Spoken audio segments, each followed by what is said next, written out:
My fiancée left me for my brother on our wedding day, with my parents' full support. Now, she sought help against her husband's controlling behavior. I, 35 million, had the most terrible day of my life 2 years ago. An hour prior to our wedding, my fiancée, Alexandra, 32 degrees Fahrenheit, called to inform me that she was unable to proceed. The actual bombshell? Behind my back, she had been seeing my brother Nathan, 40 million, and our parents had even supported their relationship. Have you ever watched a movie where everything seems to be going well until it all goes wrong? My life was like that. I was making good money as a senior software developer at a rapidly expanding computer business, had recently purchased a home in a desirable Boston suburb, and was getting married to the woman I believed to be my true love. Over the course of 5 years, Alex and I had planned our future, built a life together, and I thought we were in agreement on everything. Alex was a marketing executive representing her company when I first met her at a tech convention. She was intelligent, driven, and had a knack of making every space she entered seem brighter. Our mutual passion for independent video games and esoteric science fiction films made us click right away. We conversed for 6 hours on our first date, until the restaurant staff essentially had to eject us. In retrospect, I can see all the red flags I ignored because I was so enamored with her. Her treatment of service staff ought to have been the first warning sign. On the surface, she was always courteous, but her tone was tinged with contempt. Then there were the smaller lies, which were initially little ones, such as claiming to be out with friends when she was actually working late. She had an amazing capacity to make everything about her needs, never apologized when she damaged my feelings, and persisted on getting what she wanted. However, I dismissed it all by reminding myself that relationships necessitate compromise and that no one is flawless. My family's dynamics ought to have been an additional red flag. I work as an IT professional and I'm doing okay, nothing great. In contrast, my brother Nathan is the perfect child who is incapable of doing anything wrong. He is a successful businessman who, after graduating from college, founded his own IT company, which by his early 30s had grown to be worth millions of dollars. Why can't you be more like Nathan? Or, Nathan would have done it this way, were common refrains when I was growing up. My parents, who are both in their 60s, never attempted to conceal their partiality. I recall a Christmas when I was 15 years old. My parents' old coffee machine was breaking, so I spent the entire year saving money to get them a really excellent one. After arriving late for Christmas dinner, Nathan gave them an envelope and declared that he had purchased a cruise for them. They spent the remainder of the evening savoring cruise brochures while my meticulously wrapped coffee machine sat forgotten beneath the tree. That was only one of many examples. Every move I made was questioned because it wasn't what Nathan would have done, and every accomplishment I made was evaluated against his success.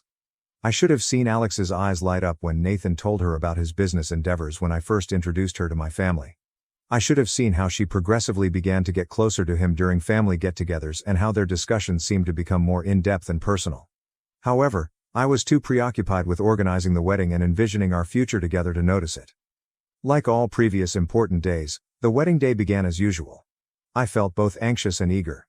Alex had fallen in love with the gorgeous vineyard location we had selected, which was outside the city and offered a breathtaking view of the mountains.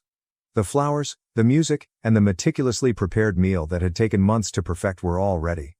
My phone rang that morning while I was standing in my hotel room, fiddling with my tie for the 100th time. Alex informed me she couldn't marry me in a chilly, almost clinical voice.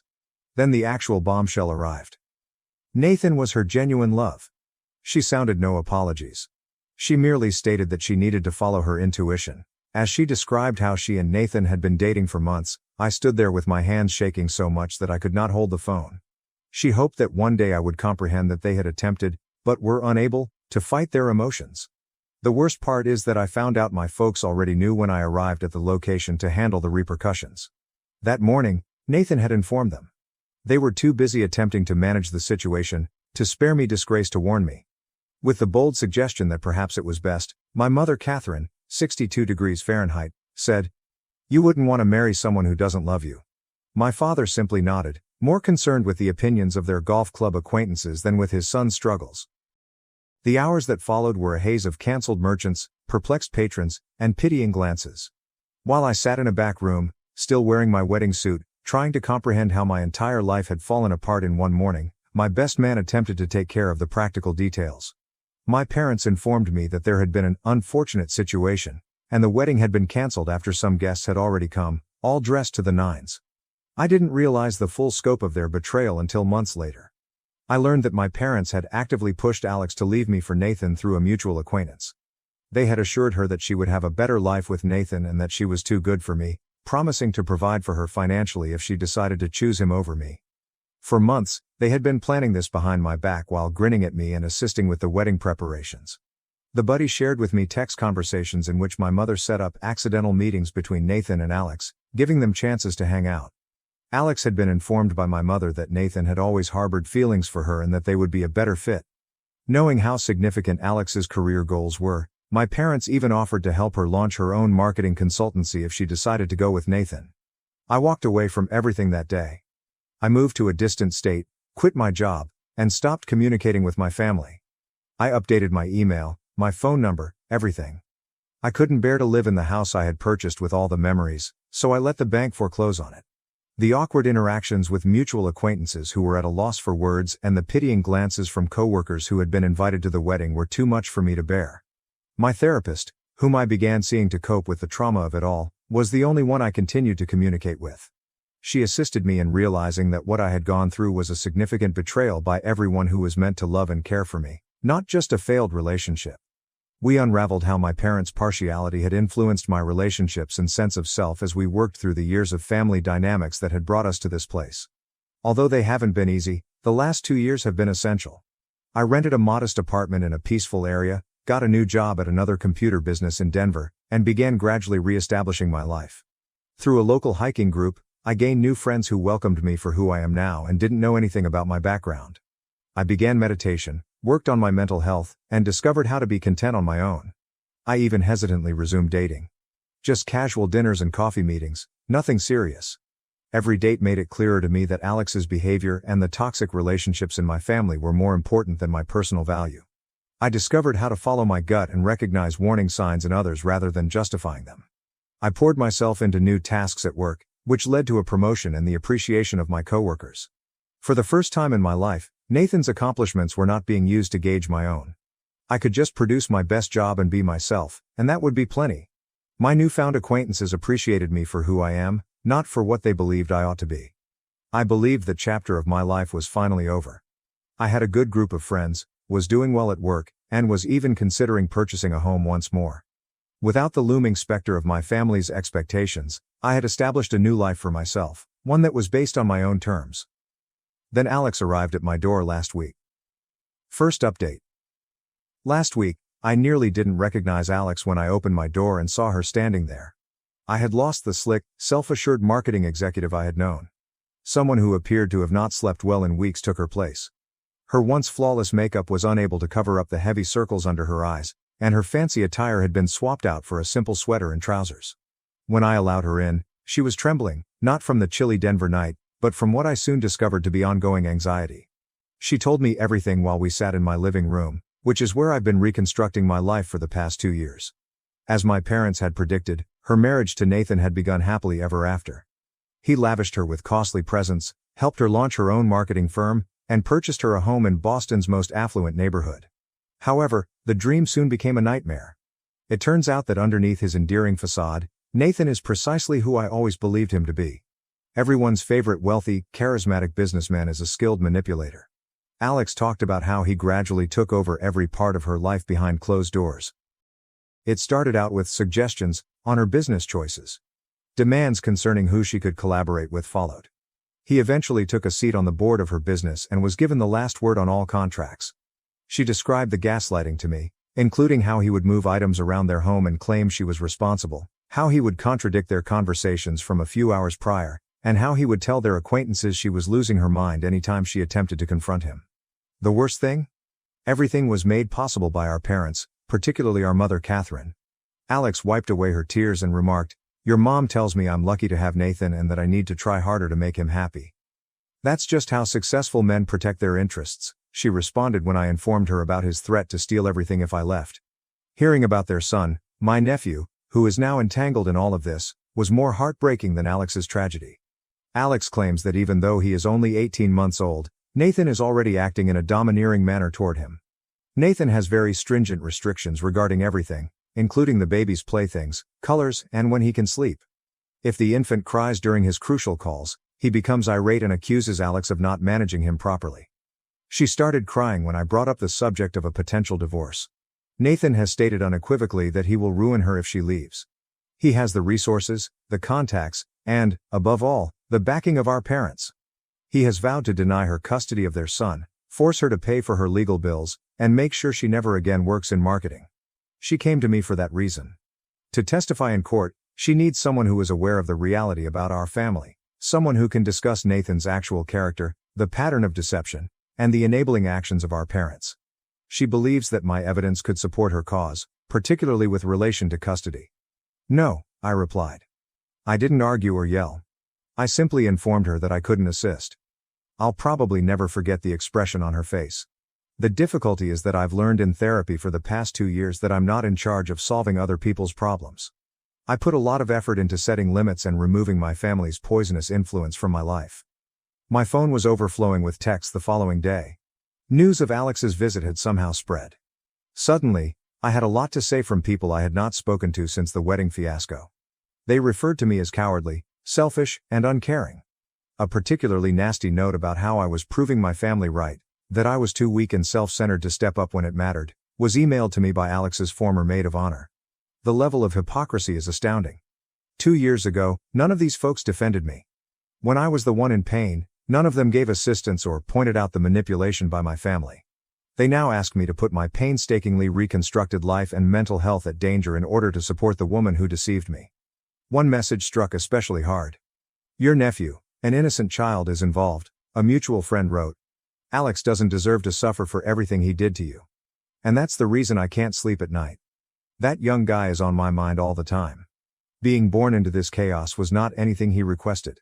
None of this was his choice. Alex is growing up in a home that might leave him permanently scarred if what he says is accurate, which I think is based on my experience with Nathan. I understand what it's like to be raised in Nathan's shadow. Will things go worse for his son? However, becoming involved would require me to reintegrate with my family. It would entail dealing with Nathan once more, enduring the manipulation of our parents, and possibly being the object of my brother's retaliation. I might lose everything I've worked so hard to build over the last 2 years. I am therefore at a crossroads. Do I uphold the limits I've worked so hard to create, putting my stability and mental health first? Or should I put everything on the line to save a defenseless child from the same toxic family dynamics that harmed me? To be honest, I have no idea what to do. My therapist advises me to carefully consider what I can contribute in a practical way without endangering my own health.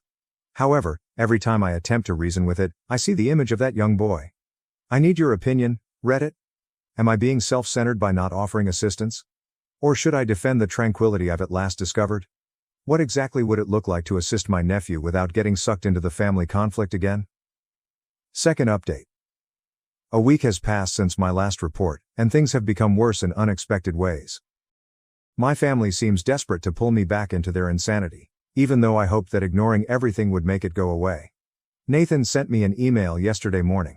My stomach dropped when I saw his name in my email. It was a brief but menacing message. I've heard that our ex-fiancé came to you in tears. If you know what's best for you, stay out of family affairs.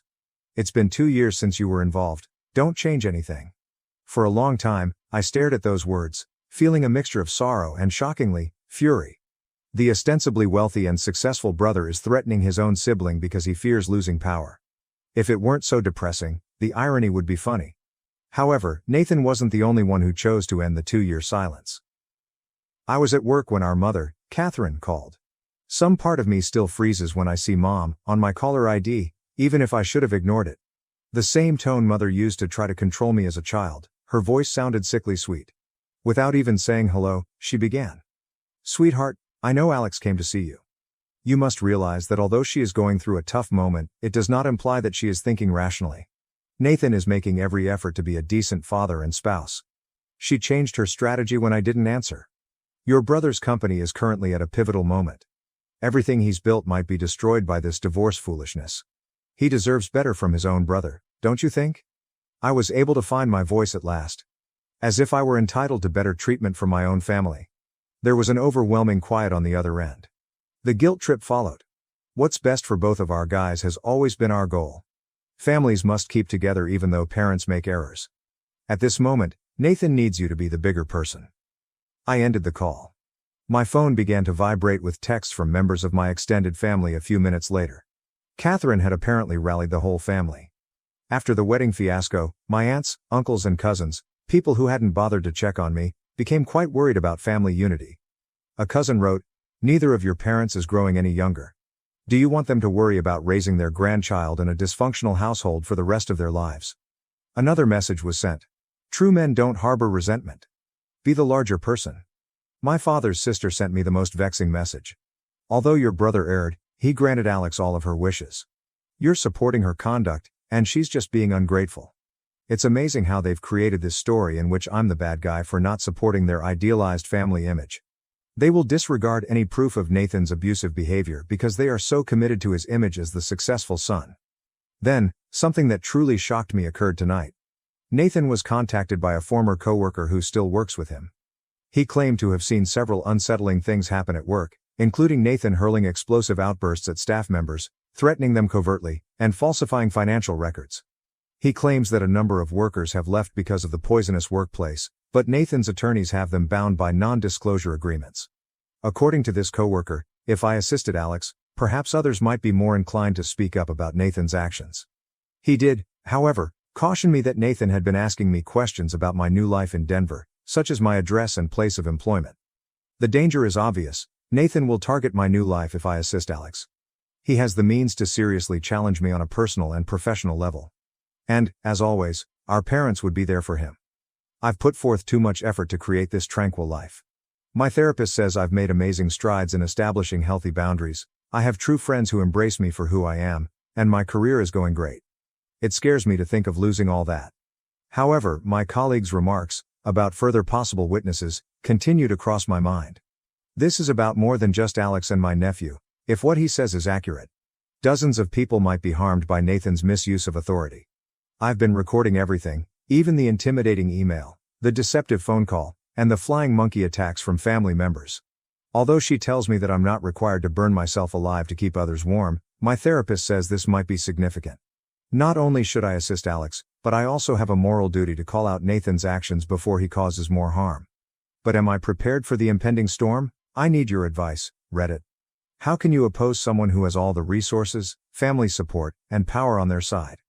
And is it worth putting everything I've rebuilt at risk in order to act morally? Third update. I struggled with what to do for several restless nights after my last update. Though not in the manner anyone had anticipated, the matter has settled itself. I want to tell you everything that transpired and the reasons behind my decisions. I must first clarify a crucial point. I had a breakthrough session with my therapist following Catherine's deceptive call and Nathan's threatening email.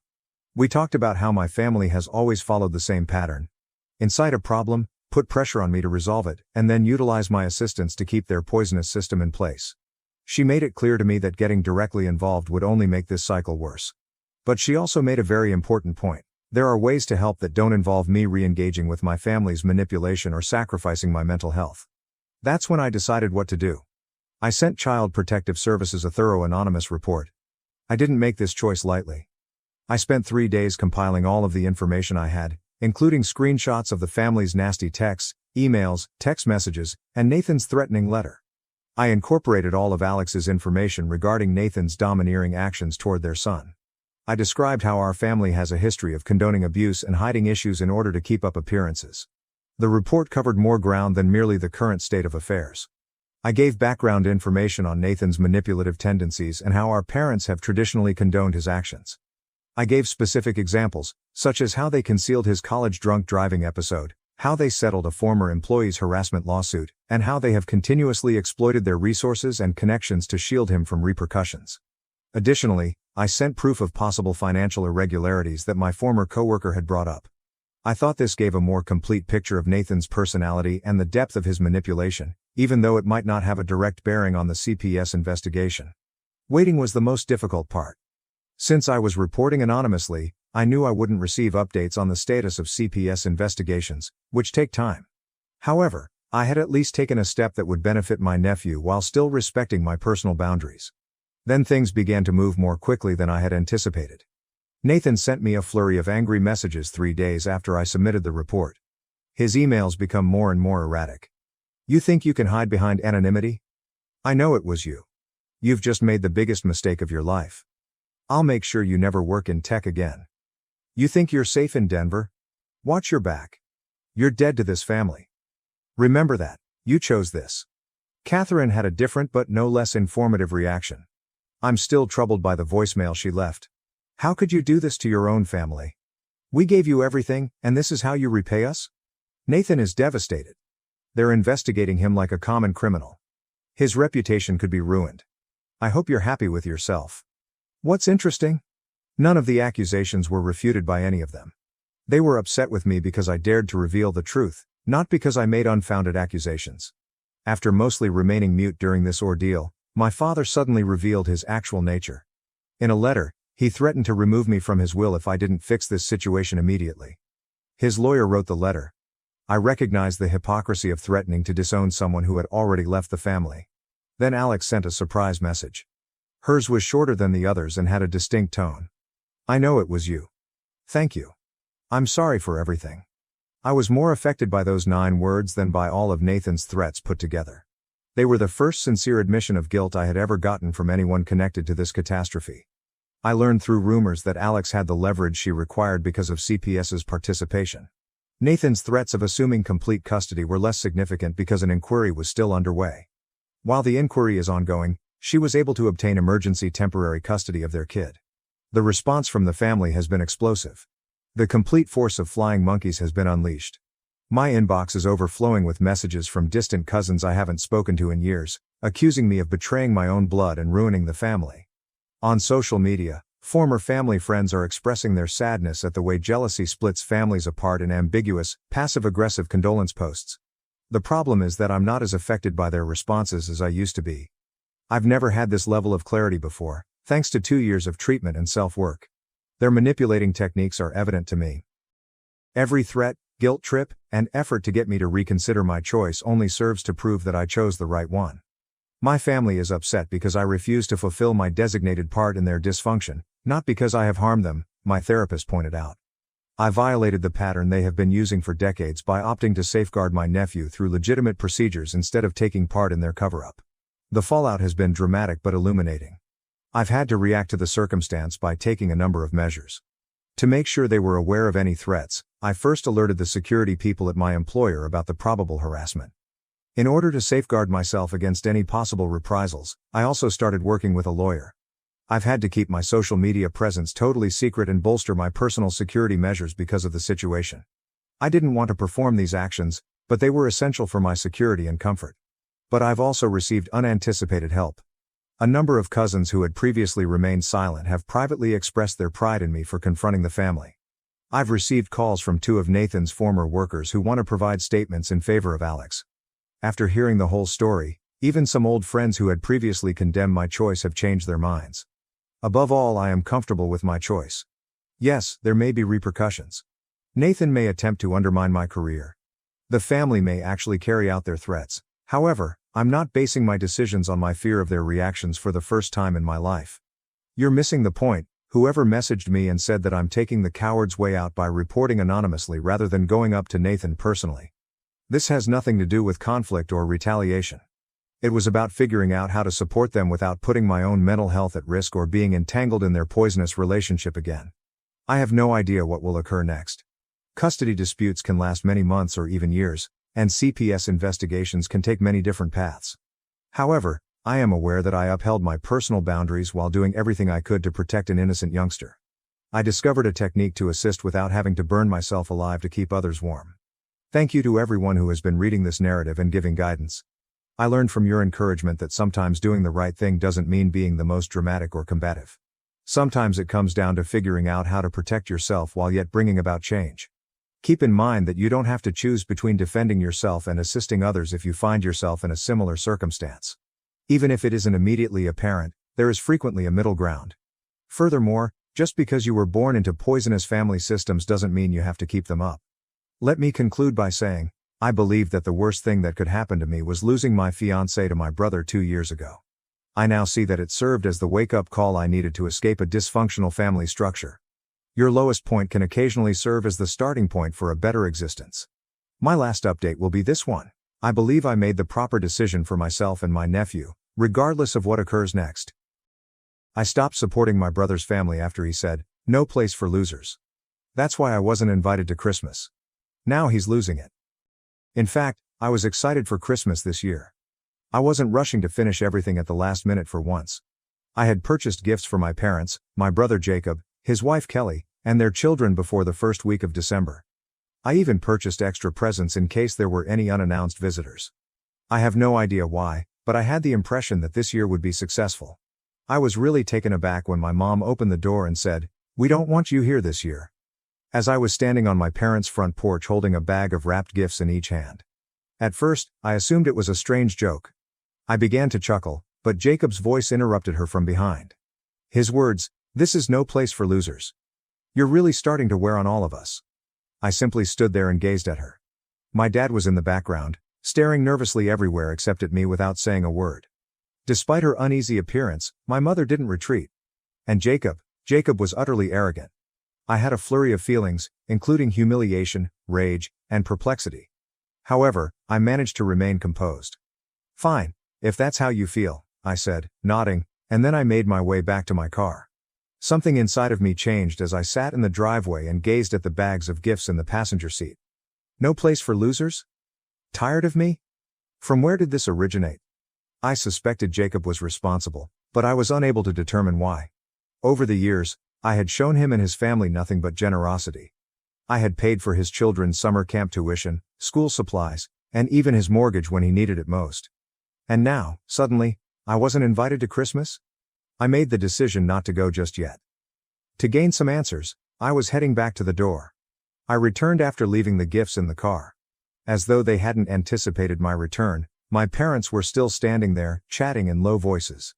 Jacob was pretending nothing had happened as he sat on the couch and browsed through his phone. I chose not to knock. "What's going on?" I said as I entered. "Why am I not welcome at Christmas? What did I do?" Without raising his eyes from his phone, Jacob smiled.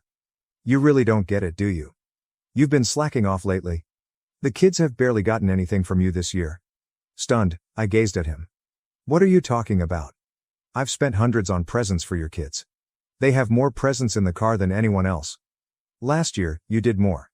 This year, it's like you don't care." "It's embarrassing for us, honestly," Jacob said, turning to face me at last. I looked to my parents, thinking they would say something, perhaps defend me or warn Jacob that he was acting inappropriately. Rather than that, my mother smiled awkwardly and remarked, "But you just bought a new car. You found money for it."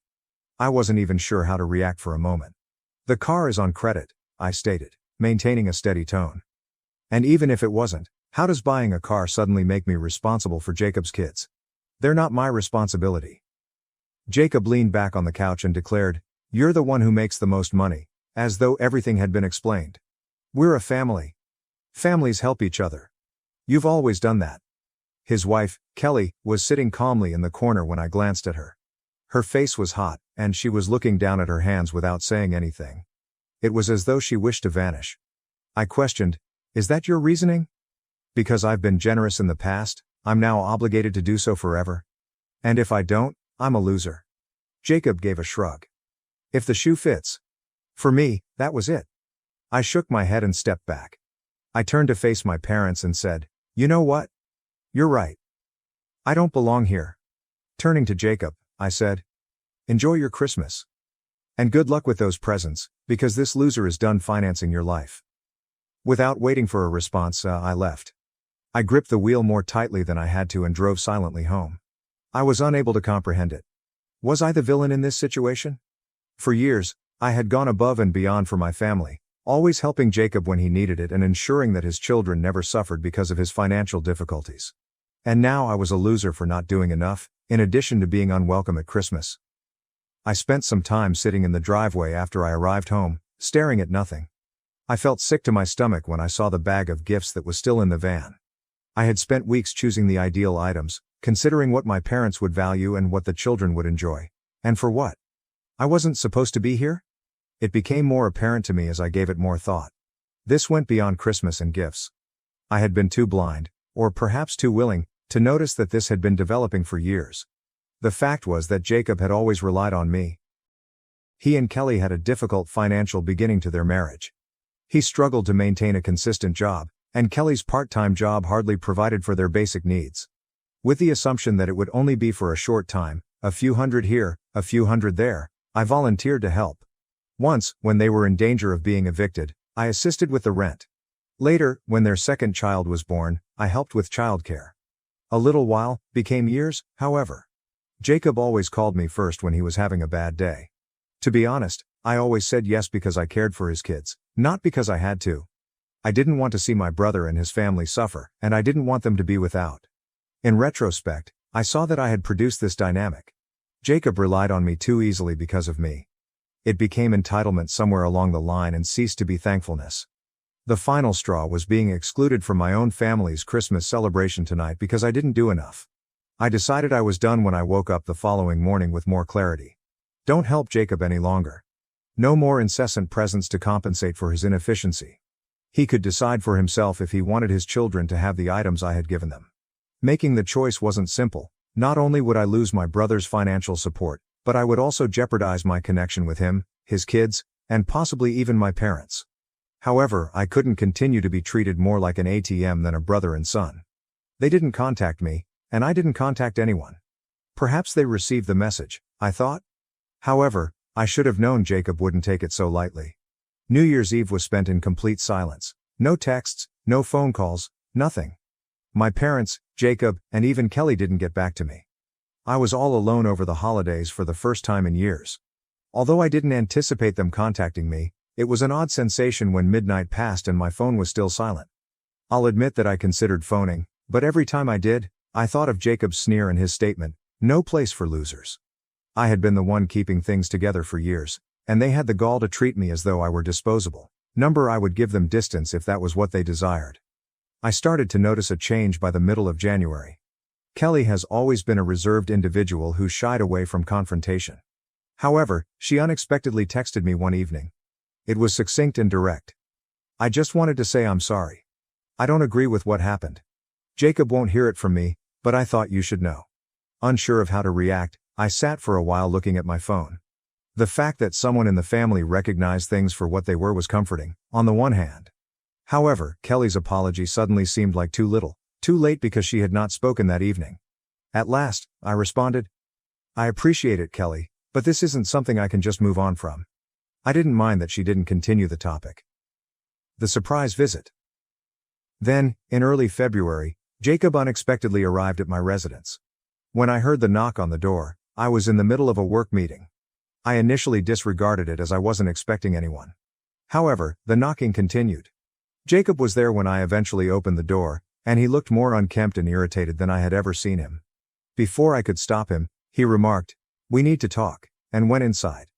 I folded my arms. "What's this about?" He was direct and concise. "You need to stop acting like this and start helping out again." I laughed because I couldn't believe he meant it, not because I thought it was amusing. "Helping out? You mean pay for your life?" "I told you, I'm done with that." He gave me a scowl. "You're the one with the money. Do you know how hard it's been for us since you decided to act like this? The kids barely have what they need. Kelly's trying to keep it together, but we can't do it without your help."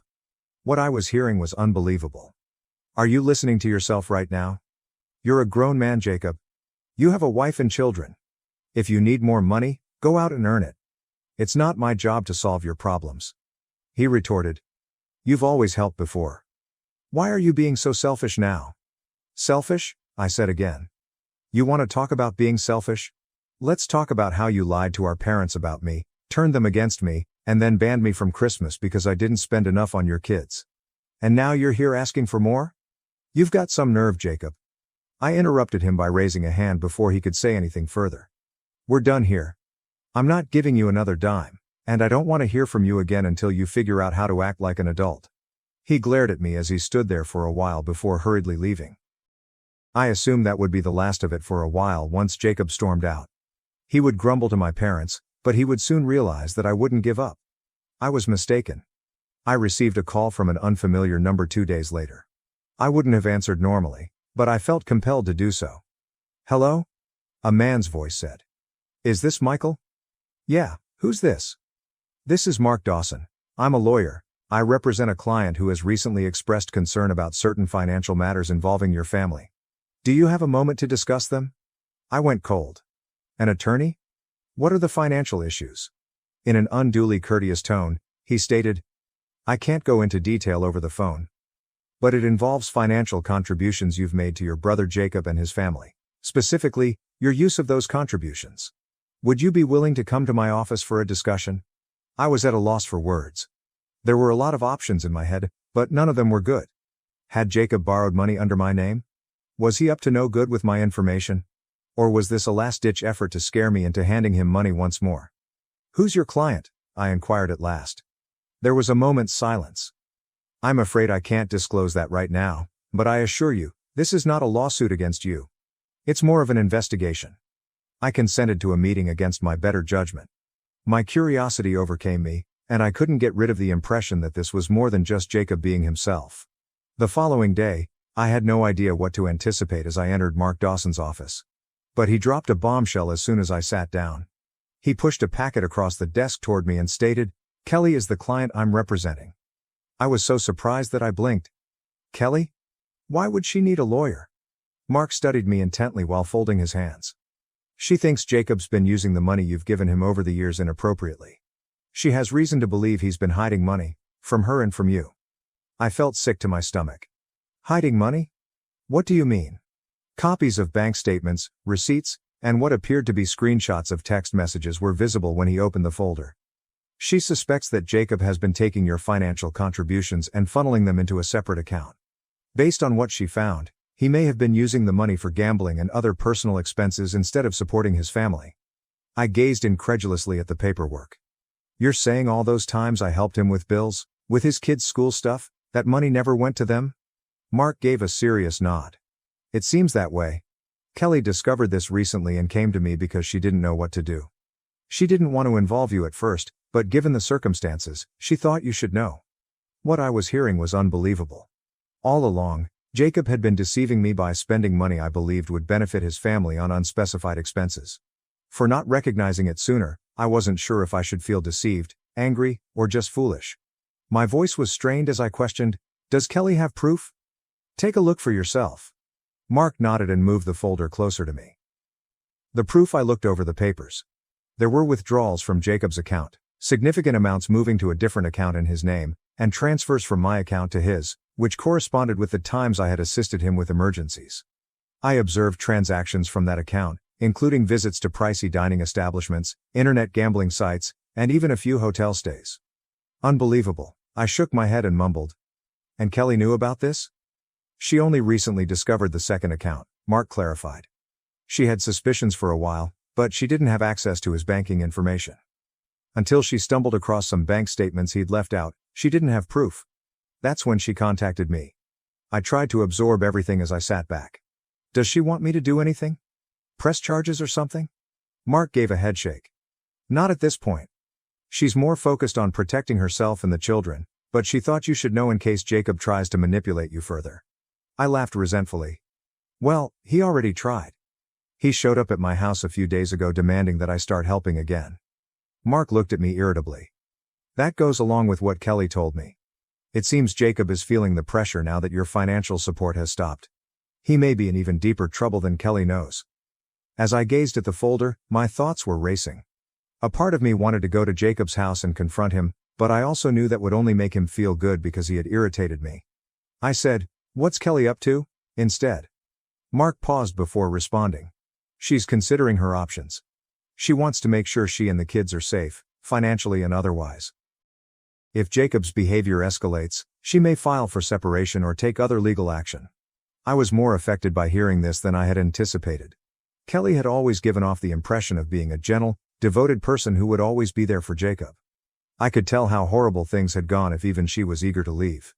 With a mix of feelings, angry at Jacob, sad for Kelly and the children, and guilty for not seeing sooner how far this had gone, I thanked Mark for his time and walked out of the office. Above all, though, I experienced an odd sense of relaxation. This was the first time in years that I wasn't bearing Jacob's burden. And now that I was aware of the reality, I would never again allow him to control me. The request, I couldn't stop thinking about all I had just discovered after leaving the lawyer's office, the gaming, the hidden money, and Kelly subtly plotting her next move. I was in the center of my family's drama, which was similar to a soap opera. I stayed away for the next few days. I didn't give my parents a call, and I didn't get in touch with Jacob either. However, it seems that he didn't like the quiet because one evening, as I was ready to have supper, his name appeared on my phone. I thought about leaving it on voicemail, but I felt compelled to answer it. "What do you want, Jacob?" He wasted no time at all. He said, "We need to talk." In a strained, almost desperate voice. "You said something to Kelly, didn't you?" I arched an eyebrow. "What are you talking about?" "Don't act foolish," he yelled. "She's been acting weird since Christmas, and now she's bringing up lawyers and separation. I know you've been putting ideas in her head." I couldn't contain my laughter. "You think I'm the problem? You're the one who lied to her, hid money, and gambled it away? If she's tired of your crap, that's on you. Not me." After a pause, Jacob eventually spoke the words, "You don't know what you're talking about." I responded, "Oh, I think I do." As my rage boiled up. "Kelly told me everything, the secret account, the gambling, the money you've been wasting while I've been breaking my back trying to help you. You're a joke, Jacob." I interrupted him before he could finish his shout, saying, "Here's the thing," I interrupted him.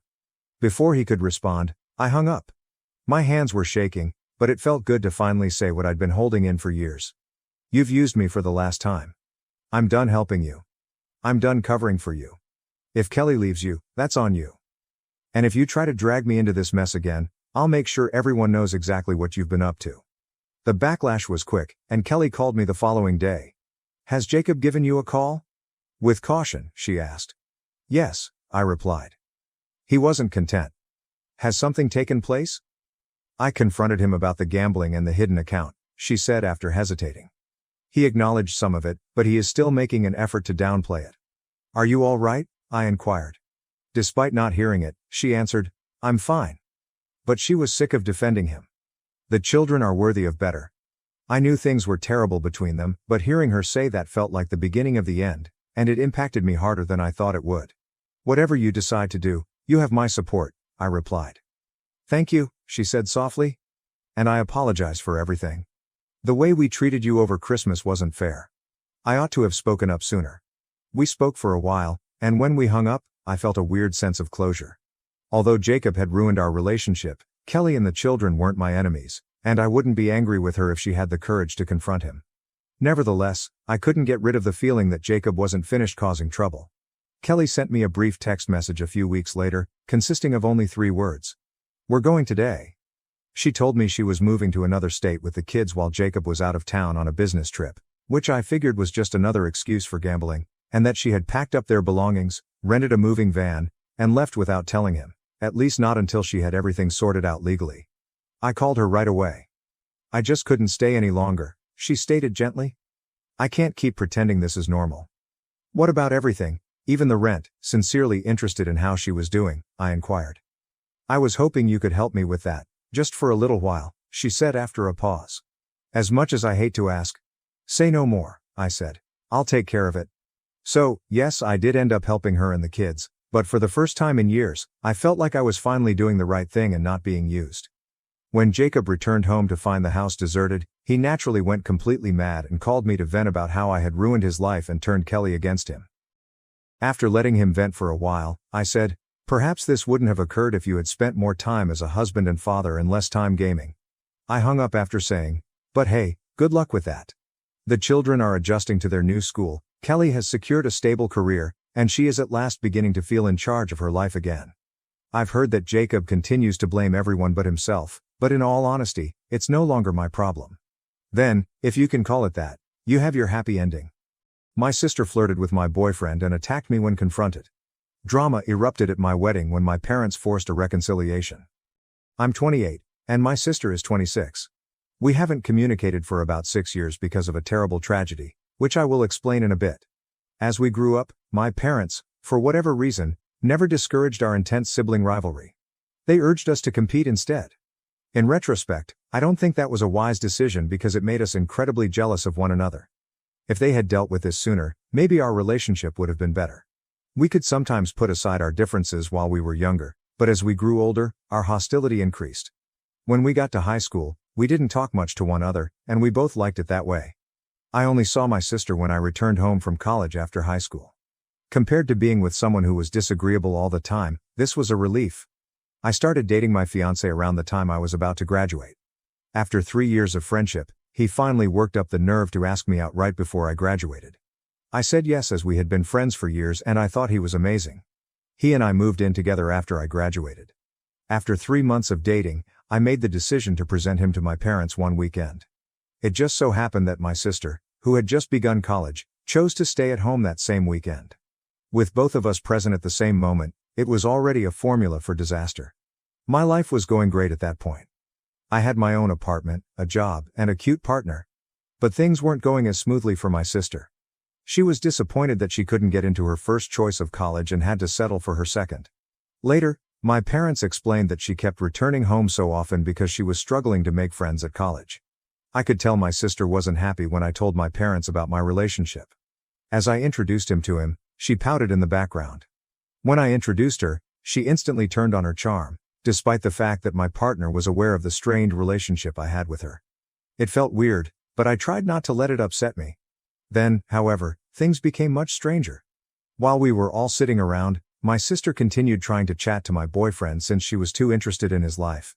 Despite our discomfort, neither of us spoke. Then she went too far. During dinner, she started to overtly flirt with him in front of me. She was obviously trying to irritate me. She wasn't subtle. I attempted to ignore my family's turmoil for a while since I didn't want my partner to notice. I finally lost it though, as she went on. I became enraged as she was openly flinging herself at him. I informed her that her behavior was disgusting and told her to stop. She continued to speak to him while rolling her eyes. That's when I lost it. I screamed at her, telling her that since she was making him feel uncomfortable, she should respect him as he was my guest. Even worse was her reaction. Helping my boyfriend realize he had alternatives and that he deserved better, she remarked with a sly smile. I was angry at the way she stated it. We began yelling at one another, and I became so irate that I branded her a loser and said she was resentful because she wasn't performing as well as I was. That struck a chord. The words had a profound effect on her, and before I could respond, she snatched my hair and gave me a slap across the table. I was too shocked to react at first because we hadn't fought physically since middle school. However, the situation swiftly turned into a full-fledged altercation. My boyfriend and our parents had to break us up because we had gotten so violent. We were both bruised and scratched by the end, yet we were still yelling at one another. After attempting to reassure me the entire time, my partner was able to finally pull me away, get me into the car, and drive us home. I was glad to have him on my side since without him, the conflict might have lasted even longer. I didn't speak to my sister at all after that happened. We had argued before, but it had never been this savage. This was the last straw for me. It was already easier living apart from her, and I no longer felt compelled to think of her as a member of my family. Even though my sister wasn't prepared to apologize, my parents called me the day after the fight to let me know they had chastised her and hoped we might work things out in the end. I informed them that I was not interested in finding a solution. I wanted our connection to stay as it was, non-existent, and I didn't want anything to do with her anymore. I reminded my parents that they were partially responsible when they attempted to persuade me otherwise. They had, in a sense, encouraged our intense sibling rivalry while we were growing up and had never addressed it. My sister and I didn't want to be around each other, so they weren't shocked. They disagreed with me, so we got into a fight about it. They admitted their error and apologized over the phone a few days later. I've forgiven them, even though it felt a little empty at the time. I didn't want to break up contact with my parents, even if I had decided to stop talking to my sister. That incident happened 6 years ago, and I haven't spoken to my sister since. As long as they don't put any pressure on me to get back together, I don't mind if she and my parents continue to have a regular contact. We don't talk much, and even on holidays, we avoid each other, even though I've seen her at family get-togethers. That's how I like it. We don't get along, and everyone in the family knows it, but nobody knows why. They just know that we got into a fight and that none of us has looked good ever then. After 6 years of concealing the information, I eventually came clean at my bridal shower. Because we weren't precisely adhering to traditional norms, my maid of honor only invited close friends and family, including my fiancé, to the ceremony. My parents surprised me by inviting my estranged sister as well. What they were thinking, I don't know. I was in disbelief when my folks showed up with her. My sister appeared just as shocked to see me. And tense standoff occurred as the room went silent. My parents came over to us after what seemed like an eternity and said that enough time had gone by and that they hoped we could get back together. They thought we were now older and wiser. My sister's look made it obvious that our parents had deceived her into going. I told my parents that on such a significant day, They had no right to surprise me. I gently but forcefully requested my parents to accompany my sister on her departure before she could say anything. Instead of leaving, they insisted that I move on from the past while pretending that nothing important had occurred. Their contemptuous behavior angered me. I gave a detailed account of the full incident that occurred 6 years ago in order to correct the record. I asked whether everyone in the room believed I could just forgive and move on after making sure everyone knew exactly what had transpired. I then went to my parents and asked, would you still believe it was so easy to let go if I had married someone else? Of this, things would have turned out differently if I had wed someone else. However, when I first took him home to meet the family, my sister had shamelessly flirted with the man I was marrying. In front of me, she had done it without guilt, as if he were a competitor in a competition he had never agreed to. She did all of that, but more than that, she attacked me first because I called her out on it and called her a loser. It was traumatic for me because I had never before experienced someone attempting to physically harm me in that manner. She never apologized to me in the 6 years that followed, acting as though nothing had happened. I didn't feel pressured to let go of the past or forgive her. I thought it was more crucial to keep myself safe and keep someone like her out of my life. It was ridiculous of my parents to think they could just take her to my bridal shower and expect us to get back together. Luckily, my sister recognized her error and departed before my parents could continue their argument. I imagined my sister wasn't happy about being duped too, so my mother followed her, probably to please her. For a brief period, my father stayed with me, but I told him that he had let me down and that I didn't want to speak to him at that time. I was acting like a brat, and he got annoyed and accused me of being unreasonable, saying that it was pointless to cling to something that had happened 6 years before. I told him to go because I didn't want to quarrel with him, even though I didn't think I was being a brat. After a few minutes, he departed. I had to take a few moments to gather myself after that since I was so overwhelmed. Thankfully, I had the support of my fiancé and maid of honor, and I quickly returned to my normal self. Since I needed a diversion and didn't want to worry about my dad or sister, everyone else complied. We carried on with the festivities as if nothing had occurred. My fiancé and I went home after the encounter and didn't talk about it again. Since the incident, which happened around 5 days ago, I had not heard from my parents, but I was fine with it. After what they did, I thought we should take a break. I didn't anticipate hearing from them immediately, but they did finally get in touch, not to apologize, but to blame me for my sister's situation. My mom called this morning. When I replied, she told me to get in touch with my aunt and make sure she gave my sister the job she had been talking about. My mother was upset and scared, and I had no idea what she was talking about, so I told her to calm down. She continued by explaining that layoffs and downsizing at her prior workplace had left my sister unemployed for about 6 months. A few weeks ago, she realized she could no longer afford the rent and had to return to live with our parents. She had been looking for work, but she had not been able to locate a position that paid enough or that she enjoyed. My aunt, who was starting a new business, and my mother had talked about this. My aunt had originally decided to make my sister the head of marketing because she had prior marketing experience. But after the bridal shower incident, when I told my aunt what had happened 6 years earlier, she stopped responding and finally canceled the offer. I wasn't shocked because I had always been my aunt's favorite, and I thought that was a reasonable explanation. My aunt replied that it was clear from her knowledge of the incident I recounted that my sister had serious anger management problems when my mother forwarded her mail to me. The fact that my sister had not even apologized during the bridal shower infuriated my aunt. In addition, my aunt said that although she had originally decided to hire my sister due to their familial ties, she had just interviewed a better qualified applicant for the position. Instead, she made the decision to offer the job to the better qualified candidate. That made perfect sense to me, and I was really happy that my aunt had changed her mind. After receiving my aunt's note, I told my mother that there was nothing I could do about it. I wanted to avoid my aunt feeling pressured to recruit my sister just because they were related, as I had witnessed the detrimental impacts of nepotism in the workplace. It was evident that my aunt had identified a more qualified candidate for the position, which was the true reason my sister was not employed. I didn't want to get involved because my aunt was in charge of this. My mother became irate when I promised her that I wouldn't attempt to harm my sister's standing or reputation in the family. At my bridal shower, she started screaming at me, saying that I had ruined my sister's chances by bringing up the past. Considering how much it would affect my sister, she said I didn't need to bring up the incident at my bridal shower. She said I deliberately portrayed my sister as unstable and evil in order to win the family's pity and position myself as the nice one. Just so you know, when I described the incident, I wasn't concealing anything. I freely acknowledge that prior to her physical assault, I had called her a loser. But I don't think her violent response was justified by the name-calling. My mother's accusation that I brought up the incident purely to harm my sister's reputation was unfair. After giving it some thought, I hung up the phone and blocked my parents. I wondered if it was the correct thing to bring up the past. My mother had claimed over the phone that I hadn't given my sister a fair opportunity to demonstrate her growth over the years and that it was unkind of me to bring up the fight, particularly when it cost her a job offer. First update. Hello Reddit. I want to thank everyone who took the time to leave a comment before I talk about what transpired after my first post. Thank you very much for your guidance and good remarks. Since my sister had previously been prohibited from contacting me for 6 years, my parents were unable to get in touch with me directly after I blocked them.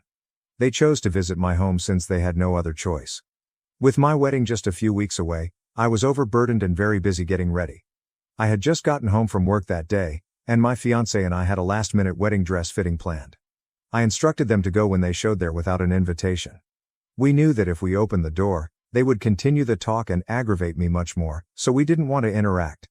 They remained even after I threatened to contact the police. To be honest, I didn't want to contact the police since I didn't want to handle the problem that way and it felt over the top. We agreed to let them in for a little talk, hear their side of the story, and end it there after talking it over with my fiancé. After deciding on a course of action, we let them in and warned them to hurry because we had other obligations. Thankfully, my folks quickly got to the point. They clarified that my behavior at the bridal shower was the reason my aunt had withdrawn her offer of employment to my sister. They said that I was to blame for my sister's situation and asked that I contact my aunt to make sure she was hired. I paid attention, but I didn't want to say it again. Since it was the same argument, I told them that since I had already called my mother, there was nothing I could do about it. It didn't make sense for them to come to my house and talk about it again since they knew I was busy and getting married in a few weeks. I was interrupted by my sister, who said they had come for reasons other than the job offer. This was our first chat in 6 years, so I was surprised. She continued by saying that she felt obligated to apologize, which is why she chose to come. At the moment, I was unsure of how to feel. To be honest, I had severe misgivings and didn't trust her intentions. I chose to be straightforward and inquired as to whether she sincerely wanted to apologize or if she was merely doing so in hopes of getting the job. I informed her that because I couldn't help her, there was no use in wasting her breath if it was only about the work. Although she appeared a little taken aback by my candor, she said that our parents were present to talk about the job and that she had come to apologize. Even my parents appeared astonished when I looked at them, indicating that they hadn't discussed this. But my sister seemed unconcerned. She reaffirmed that she had no interest in the job and was only come to apologize. She claimed to have thought back on her behavior during the previous 6 years, but she had always found an excuse not to apologize. She was unable to deny that she had mistreated me after the bridal shower. Her tone and manner conveyed that she was serious, even if my fiancé and I were still processing the situation. She said that she had harbored resentment toward me since she was a young child, because she felt compelled to compete with me constantly. She felt guilty for squandering her childhood and adolescence on that rivalry, now that she saw how pointless it was in the real world. She was sad that we could have become friends, given that I had tried to get in touch with her multiple times. Because she always viewed me as a rival, she acknowledged pushing me away. It was very overwhelming to hear her speak all of this, and I'm ashamed to say that I started crying as she expressed her emotions. She then turned to face my fiancé and expressed regret for the way she had behaved toward him during their one and only meeting. She admitted that it was long past for her to apologize and that her preoccupation with outdoing me had caused her to lose sight of who she had become. When she was done, she didn't wait for a reply. She merely said that she needed to express herself and that we didn't have to forgive her. She promised not to disturb us again now that she had. Only my parents, my fiancé, and I remained in the room after she departed. We sat there in startled silence, trying to take in what had just transpired, none of us expecting this. My parents eventually departed without saying anything, and my fiancé and I went as scheduled to my fitting. Until we arrived home, we didn't talk about any of it. We started discussing my sister's apology approximately 30 minutes ago. Despite the 6-year delay, I thought my sister's apology was incredibly sincere and mature. My fiancé and I are still processing things, so we aren't sure if we should forgive her. I'm glad she recognized we could have been friends, and I've unblocked her, but I need more time to reassure her that everything is really okay. Second update. I neglected to include my parents in my last update. Since their visit a few days ago, they have not gotten in touch with us. Since they haven't expressed regret for what they did, we want to stay away from them. Because they encouraged rather than resolved the conflict between my sister and me, I consider them responsible. Their disregard for my sisters and my sentiments is evident, even after years of conflict and my attempts at forgiveness. We'll let them know in a few days that they won't be invited to the wedding. Third update, I was married last week, and it was a stunning, ideal day. My parents were not present, as was to be expected. They sent an email stating that they would not be attending, stating that they no longer wanted to be a part of our lives because my sister and I had stigmatized them. I don't mind if that's what they decide to do. On a more positive note, I contacted my sister prior to the wedding to welcome her to the event and to accept her apology. Having her there made the day even more memorable, and she accepted with grace. I'm happy to be getting back in touch with her, even if it's unbelievable to consider how far we've come. My husband and I are excited about our honeymoon, and life is better than ever. My wife forgot our anniversary, so I didn't pick her up at the airport. Am I the asshole for not forgiving her despite her later apology? My wife forgot our anniversary, so I decided not to pick her up at the airport. I am a 23-year-old male married to Sarah, 25. We've been together for 5 years, and I'm reaching a breaking point. Let me set the stage. It's our 5th wedding anniversary. You'd think that after 5 years of marriage, some recognition of the milestone would be expected, right? I had been dropping hints for weeks, saying things like, I can't believe we've been married for 5 years, or, do you think we'll do anything special for our anniversary this year? She responded distractedly, as I expected given her hectic schedule. Then the day arrived, and everything went as usual. She didn't say anything. There were no flowers, no meal, and no mention of our anniversary.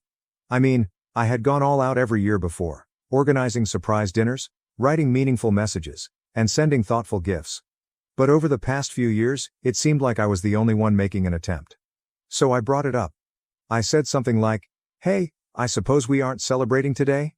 She just laughed it off, saying, oh, we'll do something later. Don't worry. But later never arrived. The day went without her realizing it. I felt hurt and irritated. I've put so much into this marriage, and now here I am, feeling forgotten on our anniversary. Then things began to spiral. She had a business trip arranged for the same week, departing on the 14th and returning the following evening. She asked me to bring her up from the airport, as usual. At first, I hesitated. I had been giving passive-aggressive indications about my feelings, but she didn't appear to notice. Instead, she kept making jokes about how weary she was from the trip and how excited she was to be home, without mentioning the anniversary. It was all about work, and everything seemed okay. Frustration built up. I had been doing all the emotional work, making every special occasion memorable, while she was constantly distracted or preoccupied. That night, after lying awake for several hours, I made a decision. I was not going to pick her up at the airport. I wasn't about to reward her contempt for me. Maybe if I stopped being so accommodating, she'd realize how much she took me for granted. I did not text her, call her, or do anything. When she gave me the normal message with her flight information, time, gate, and ETA, I didn't answer. I did not even acknowledge it. It felt empowering to simply not care, even if only for a moment. I spent the day doing my own thing, treating myself as I deserved, with no regard for Sarah's flight or her return. Around 8 p.m., I began receiving texts from her, one after the other. She started phoning over and over. I simply ignored it. A part of me felt bad, but the majority of me felt strangely satisfied. Sarah was stranded at the airport with no one to pick her up, and I wasn't going to be the dutiful husband anymore. She could figure things out. Finally, about an hour later, after ignoring her calls for what seemed like an eternity, I texted her. Oh, sorry. I completely forgot you needed a ride. This happens from time to time. I confess it was a touch petty, and I'm not proud of it. But, after 5 years of always putting her needs first, I finally broke. The remarks were almost too sweet, full of irony. I knew it would enrage her, and that's exactly what occurred. The next text I received was a series of heated rants, calling me selfish and reckless. She went on about how I was overreacting and being childish. I didn't care. The following several hours were a haze. She eventually found her way home, and as she came through the door, there was a chill in the air. She scarcely acknowledged me. She was still angry and sulking, and I didn't care anymore. I went to bed early that night and left her to her thoughts. The following day was no better. Sarah did not even apologize. She made the same old excuse about work being stressful, claiming she had just lost track of things. But I wouldn't have it. I wasn't going to let her brush everything under the rug anymore. I wanted her to admit she had messed up. I wanted her to understand what she'd done. As the days passed, I couldn't shake the sense that nothing would change. So I let her be angry. And me? I felt an odd combination of remorse and delight. I have no idea where this will lead, but I know I can't go back to the way things were. Something has to give. Update number 1. After I texted Sarah about forgetting to take her up, I didn't hear from her for a while. But, oh, when I did, it was not pretty. She started texting and calling repeatedly. I ignored each one. Part of me wanted to just let her stew, but I kept my phone on silent, and hours passed. I wasn't going to rush to pick up the pieces because she was the one who had ignored me for so long. It wasn't until after 10 p.m., I eventually surrendered and checked my phone. I had missed perhaps 15 calls and at least 20 texts. Most of them consisted of her calling me petty, reckless, and juvenile. She was infuriated. The most memorable text was one that read, "You really had to leave me stranded? Is this how you treat me after all I've done for you?" I wasn't going to fall into that guilt trip. Instead, I said quietly, "Maybe now you know what it feels like to be forgotten." I didn't say anything else. I knew any additional explanation would be lost on her. Sarah attempted to defend herself as best she could. Her response was classic. "I apologize, okay? But I've been occupied with work. I did not mean to forget the anniversary. You know how hectic things have been recently." It was the usual excuse she had always used. Job stress. But this time, it wasn't going to work. I did not respond right away. I just let the silence linger between us. After a while, she got the hint. It wasn't until the next morning that I realized how deeply she'd been affected by the entire affair. Sarah waited at the airport for more than 3 hours. Apparently, she tried to phone me every half hour throughout that time. She couldn't catch a cab soon away because she didn't want to spend money on it. She eventually gave up and hired a cab, but by the time she arrived home, it was already past midnight. When she came through the door, I didn't welcome her or make small conversation. She did not even look at me. She simply went past me, dropping her suitcase on the floor. It was obvious that she was still irritated. The tension in the room was thick enough to cut with a knife. She tried to talk, but it was more of a monologue about how unfair I was. "I worked hard, and this is how you treated me?" she inquired, her voice filled with frustration. But the excuses were no longer effective for me. I wasn't interested in hearing about how difficult her job was when I felt like I'd been carrying this relationship alone for months. The first night back was horrible.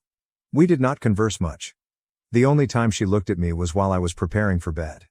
I could feel her stare at me, but I couldn't bring myself to say anything. I was not going to make the first move. The next day, Sarah tried to make things right by texting me and stating, "I've been working so hard lately, it simply slipped my mind." You know how it goes. Same old narrative, same lame excuse. At this point, it was clear she didn't get it. We scarcely communicated for the following 2 days. Every time we did it, she seemed to be walking on eggshells. She was passive-aggressive, and I was not about to back down either. I had made my point, and I was not going to let her convince me that everything was all right just because she offered a few meaningless apologies. It didn't help that her father became involved. He called to ask why Sarah had to take a cab home. He was concerned, of course, but it seemed like he was trying to guilt-trip me. "I can't believe you left her there," he said. "She's been working so hard, and you just let her figure it out on her own." I had no idea how to answer, so I didn't. I let the call finish and walked away. Later that evening, Sarah made an effort to apologize, but it was not real. It felt forced, as if she was saying sorry simply to relieve the tension. "I guess I could have done better, but you didn't have to leave me stranded," she replied. There was no true accountability, no understanding of why I was furious in the first place, only another deflection. I wasn't going to accept a half-hearted apology. I told her, "I'll get past this if you can acknowledge how I feel and start being more considerate. It's not only about the anniversary. It's about how you treat me overall." How did she respond? She accused me of overreacting. She claimed I was overreacting to the situation, but I refused to back down.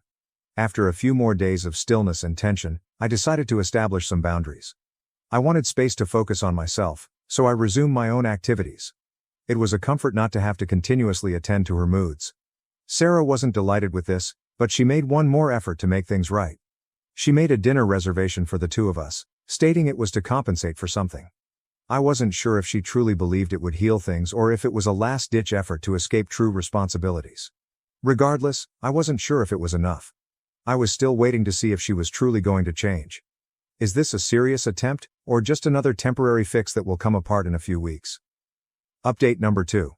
Following the airport incident, Sarah determined to attempt to set things right. She made a dinner reservation at a restaurant, claiming it was to make amends for everything that had occurred. I won't lie, part of me was cautiously optimistic. Maybe this was the moment she realized how much she had hurt me and decided to make an effort. But, as usual, this was not the case. Sarah texted me at midday on the day of the dinner to inform me that the reservation had been made for 7 p.m. I didn't sense any enthusiasm, I was simply going through the motions. Perhaps it was the fact that this wasn't our first attempt to settle things, or it was the nagging feeling in my gut that this supper would make no difference. Still, I got ready and decided to give it a shot. At least for one night, everything might be different. We got at the restaurant, and to my surprise, it wasn't as nice and private as I had imagined. Instead, it was a basic chain restaurant, the kind you go to for casual evenings when you don't want to put in too much effort. It wasn't even a place I enjoyed. I'd previously stated that I didn't like such types of places, but Sarah had chosen them regardless. I tried not to let it affect me, but it was difficult to ignore the lack of effort. It felt like she had chosen the easiest option, as if she couldn't be bothered to think about what I would want. The conversation began awkwardly. Sarah immediately began discussing how hard her job had been, going on and on about deadlines, meetings, and the amount of strain she was under. She didn't even recognize that she had missed our anniversary or left me stranded in the airport. Instead, she simply kept chatting about work. She said something about doing her best and being stressed out, but I couldn't help but think she was entirely missing the point. She had not apologized for the anniversary. She had not apologized for making me feel totally invisible. The more she discussed work, the more frustrated I felt. It wasn't simply that she was disregarding the larger issue, she didn't appear to comprehend how deeply her actions had hurt me. And it struck me harder than ever. In that moment, I recognized that this was not an isolated incident. This was a pattern. We were sitting there trying to have a great supper, but all I could think about was how disconnected she was from what was truly important. She didn't seem to get why I was wounded. It wasn't only about the anniversary. It was not only about the airport. It was about all the tiny things she had overlooked over the years, like the birthday surprises I arranged alone. She was too busy during the holidays, so we spent them apart. Our small conversation didn't last long, and things began to unravel. We had a minor quarrel about the food, but as often, it escalated into something more. She became defensive, arguing that I was being very picky and ungrateful. I attempted to clarify that it was not about the meal or the restaurant, but about everything else. That's when everything started to spill out.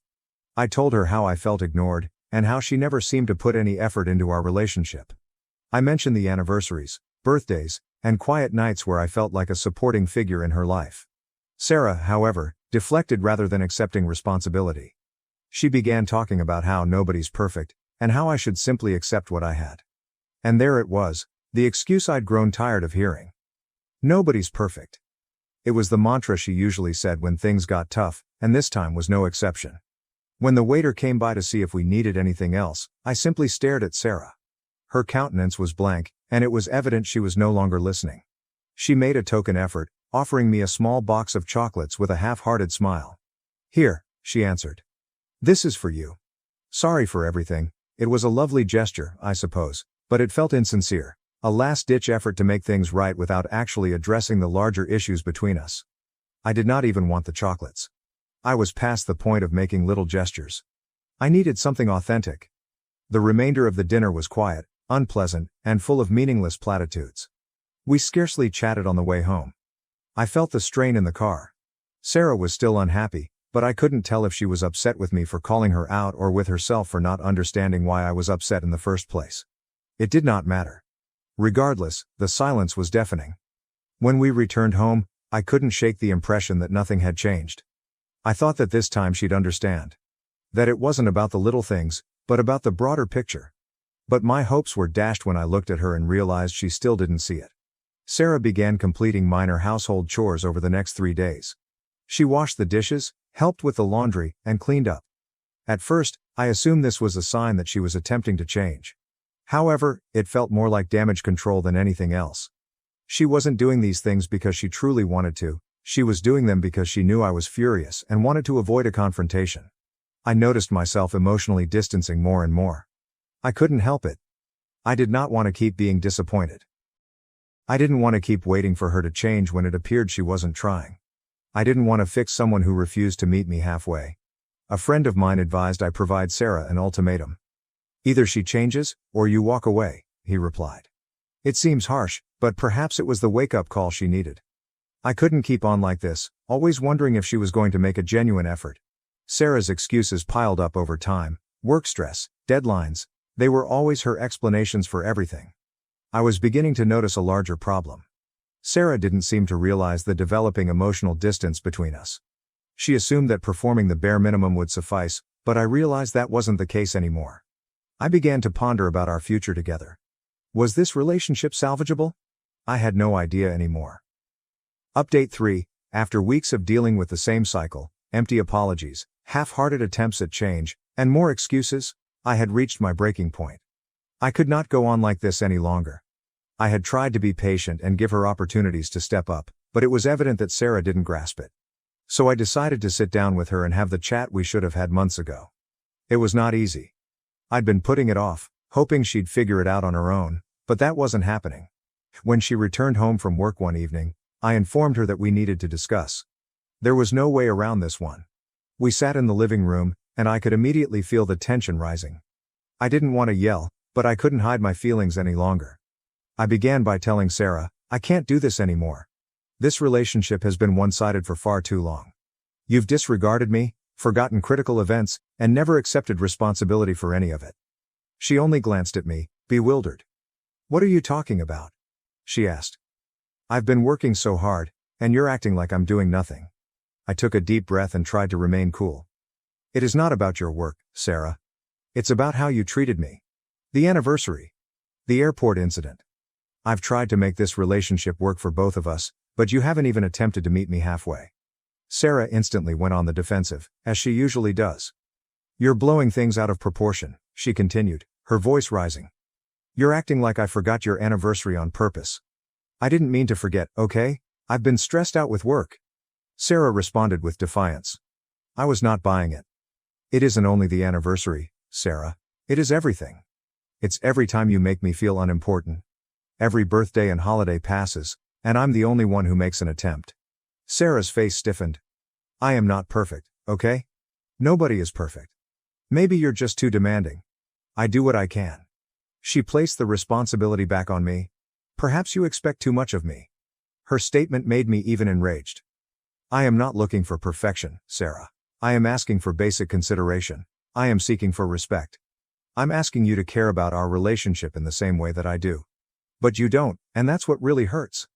The room fell silent for a minute. I could see Sarah wasn't expecting this type of discourse. She squirmed uneasily in her seat, obviously unsure how to answer. "I guess I could have done better," she said, but it was clear she didn't truly believe it. She didn't really accept responsibility for anything. She wasn't even apologetic. She was simply stating what she needed to say. "I'm not interested in hearing you say you could have done better," I stated calmly. "I need more than that. I need to know you understand it. I need to know you understand how much your negligence has harmed me, and I need you to demonstrate that you are prepared to make an attempt." Sarah avoided staring at me. I could tell she was uncomfortable, but I was not done. I had one final point to make. "How would you feel if the roles were reversed, Sarah? How would you feel if I forgot about our anniversary and left you at the airport?" For the first time in the conversation, she was silent. Her mouth opened, but no words emerged. I could see the wheels moving in her thoughts, and for a brief time, it appeared that the truth had finally been accepted. She didn't say anything for quite some time, and I let the stillness hang in the air. Finally, Sarah broke the pause with a low, "I'm not sure. I suppose I'd be pissed." I nodded. "Exactly. That is how I feel. That is how I have felt for a long time." I proposed something simple. Couples activities such as frequent date nights or simply spending time together to restore the connection we once had. I wanted to see if she was truly willing to put up the effort to alter things. "We can try it, but it will require work from both of us. I can't keep carrying this relationship by myself," I admitted. Sarah stared at me and hesitated for a second. "Okay, I'll try," she answered, but her tone was flat, as if she was simply repeating what she thought I wanted to hear. "I'm not sure whether date nights will solve anything, but I'll try." That was the lackluster response I expected. It felt more like a responsibility than a commitment. I knew I had to wait a few weeks to see whether anything would change. I couldn't simply accept her word for it. The conversation concluded on a tense note. Sarah did not appear convinced, and neither did I. We went to bed without saying anything more, both of us lost in our own thoughts. I kept wondering if Sarah's statements were sincere or if she was just saying anything to get me off her back. I chose to give it time, but I knew I couldn't wait forever. I had already invested so much in this relationship, and I wasn't sure how much more I could offer if nothing changed. I couldn't let myself become trapped in a cycle of disappointment and broken promises. So now I'm simply waiting to see if Sarah will make an attempt or if she'll revert to her old habits. I'm not sure what will happen, but I do know one thing: I'm not going to stick around for another false promise. Update 4. After that serious chat, things appeared to take a turn, for a time. Sarah tried harder. She actually organized a small date night for us, which included dinner at a local restaurant we both enjoyed. Nothing extravagant, but it did feel like an effort. She also began to assist around the house more, cleaning dishes without being asked, bringing out the garbage, and picking up groceries. Things appeared to be improving for about a week. I even began to wonder whether she was finally getting it. Maybe I was wrong about her. But during the second week, things began to return to normal. Sarah canceled a planned outing, claiming that work had piled up and she couldn't get away. Again, work stress was her go-to excuse. I tried to be understanding, but it was difficult not to perceive it as yet another meaningless excuse. I was frustrated. I had hoped that her efforts in the first week were meaningful, but they suddenly felt like a temporary fix. Something she did only to keep me quiet. The saddest thing was when Sarah forgot another milestone. She didn't recall the day we first met. It wasn't something big, just a minor detail that mattered to me. I mentioned it lightly, but she just shrugged it off as if it were no great deal. In that instant, I knew she was no longer trying to keep track of these things. She didn't care about the small things that used to matter to both of us. It was only me, attempting to hang on to whatever spark we had left, while she appeared to be losing interest. I began doubting everything.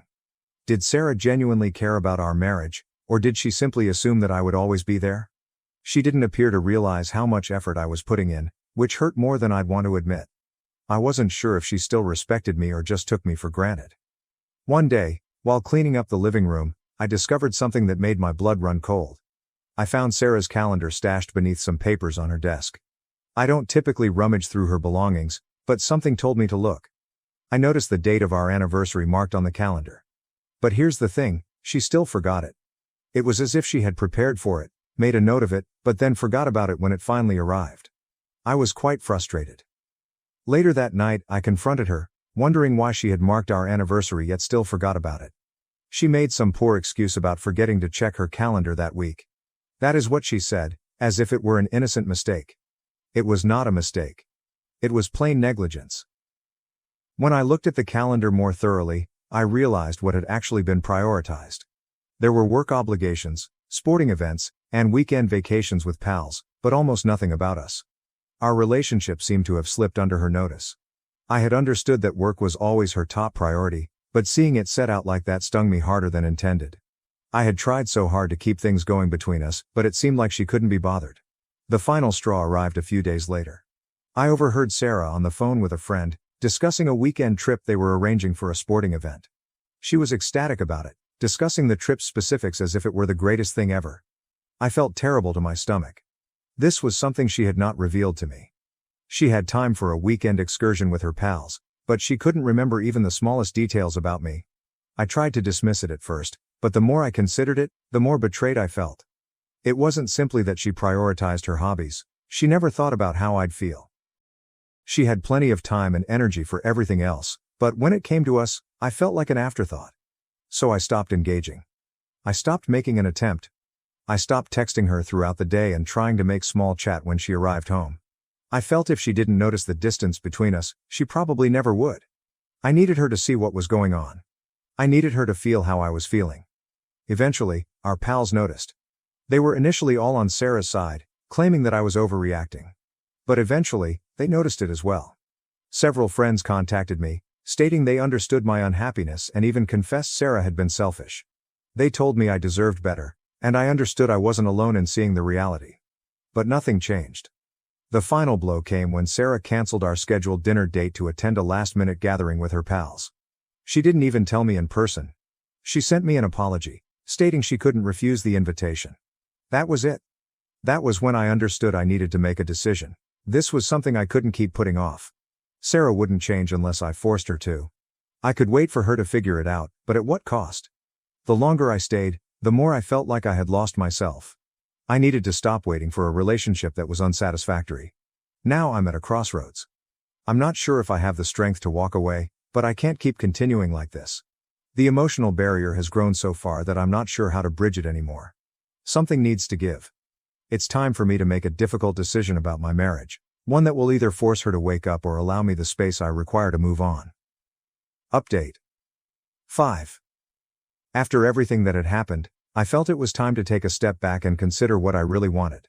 I needed to decide if I wanted to keep trying in this relationship or if it was time to walk away for forever. So I chose to spend the entire weekend alone. I did not respond to Sarah's SMS or calls. I didn't even leave the house often.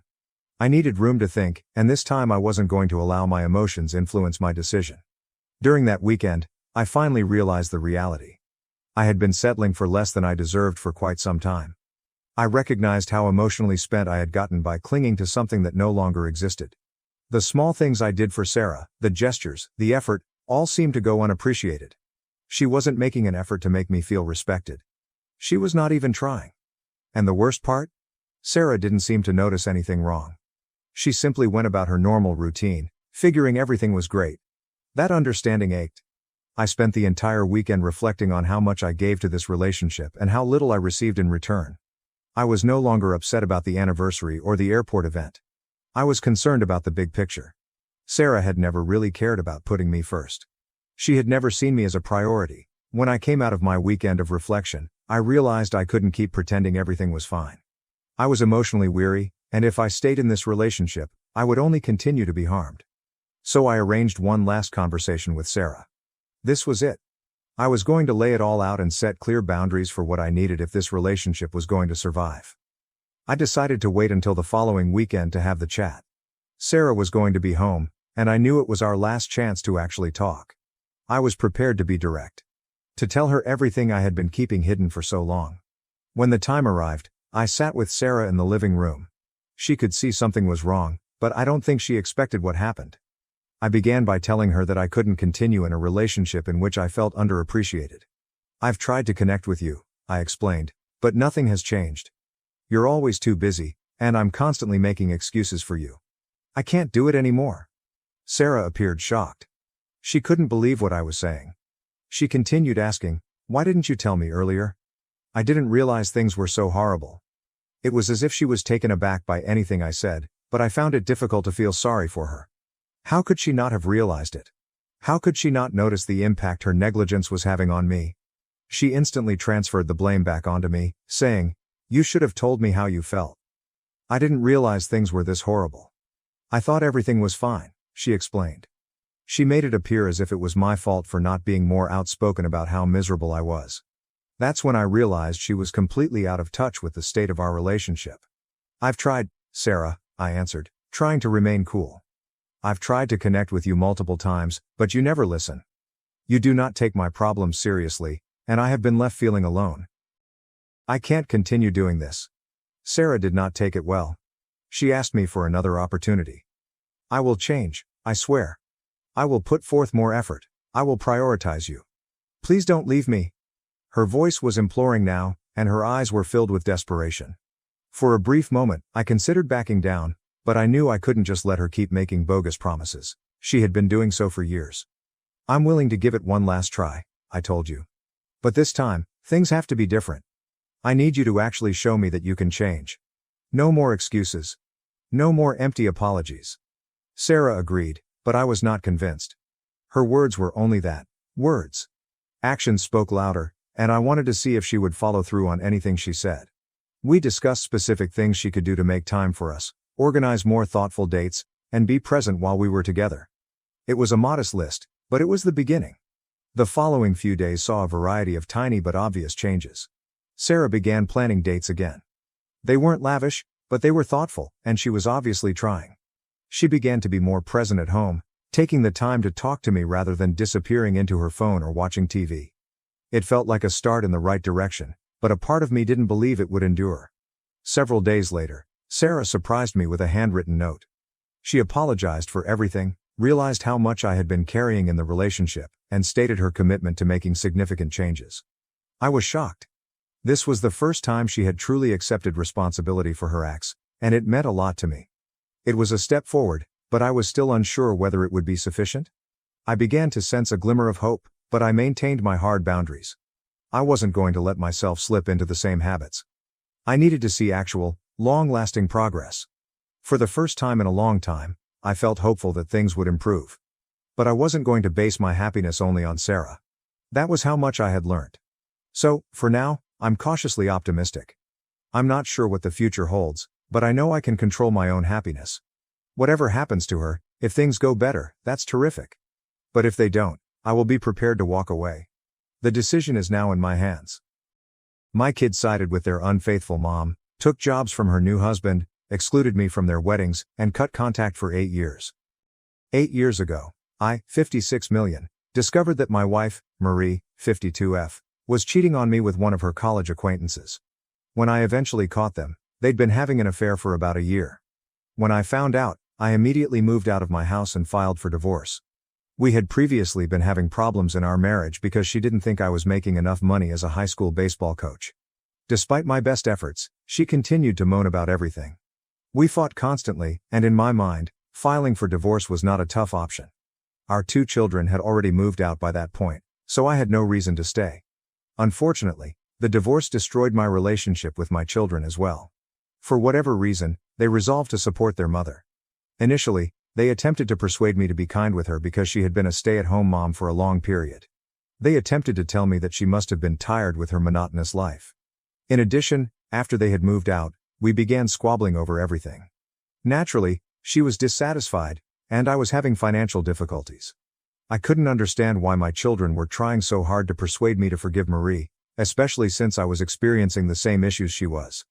However, I had not gone out of my way to cheat on her. In fact, after every disagreement we had, I would try to make amends and make her feel special in some way. Clearly, none of this meant anything to her.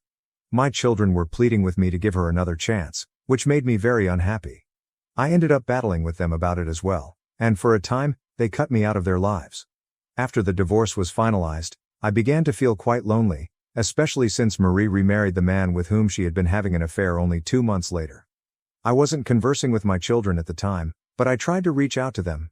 They did pardon me, but I believe they said it just for the sake of it. I don't believe they truly forgave me at the time because they did not ask me to do any of their milestones for the next few years.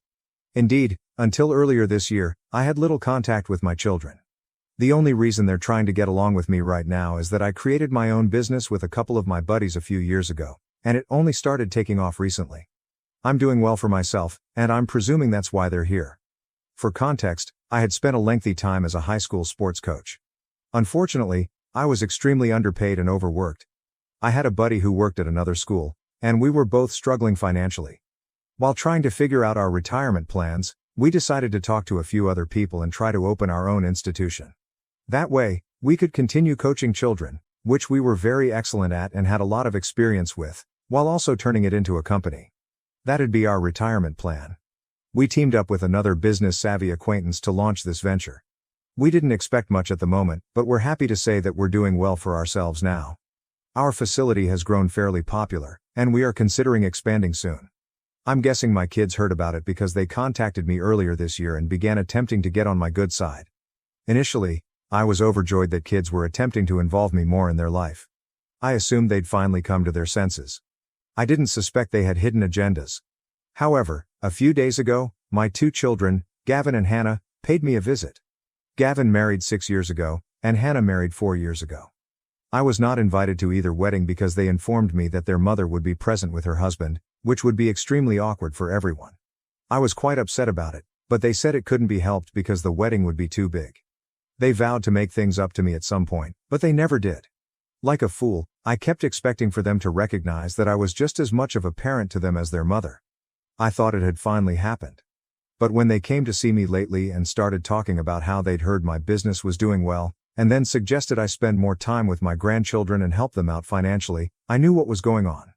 It was tough not to be upset with them at the time, but I promised them I would surely think about it. They appeared satisfied, so they left.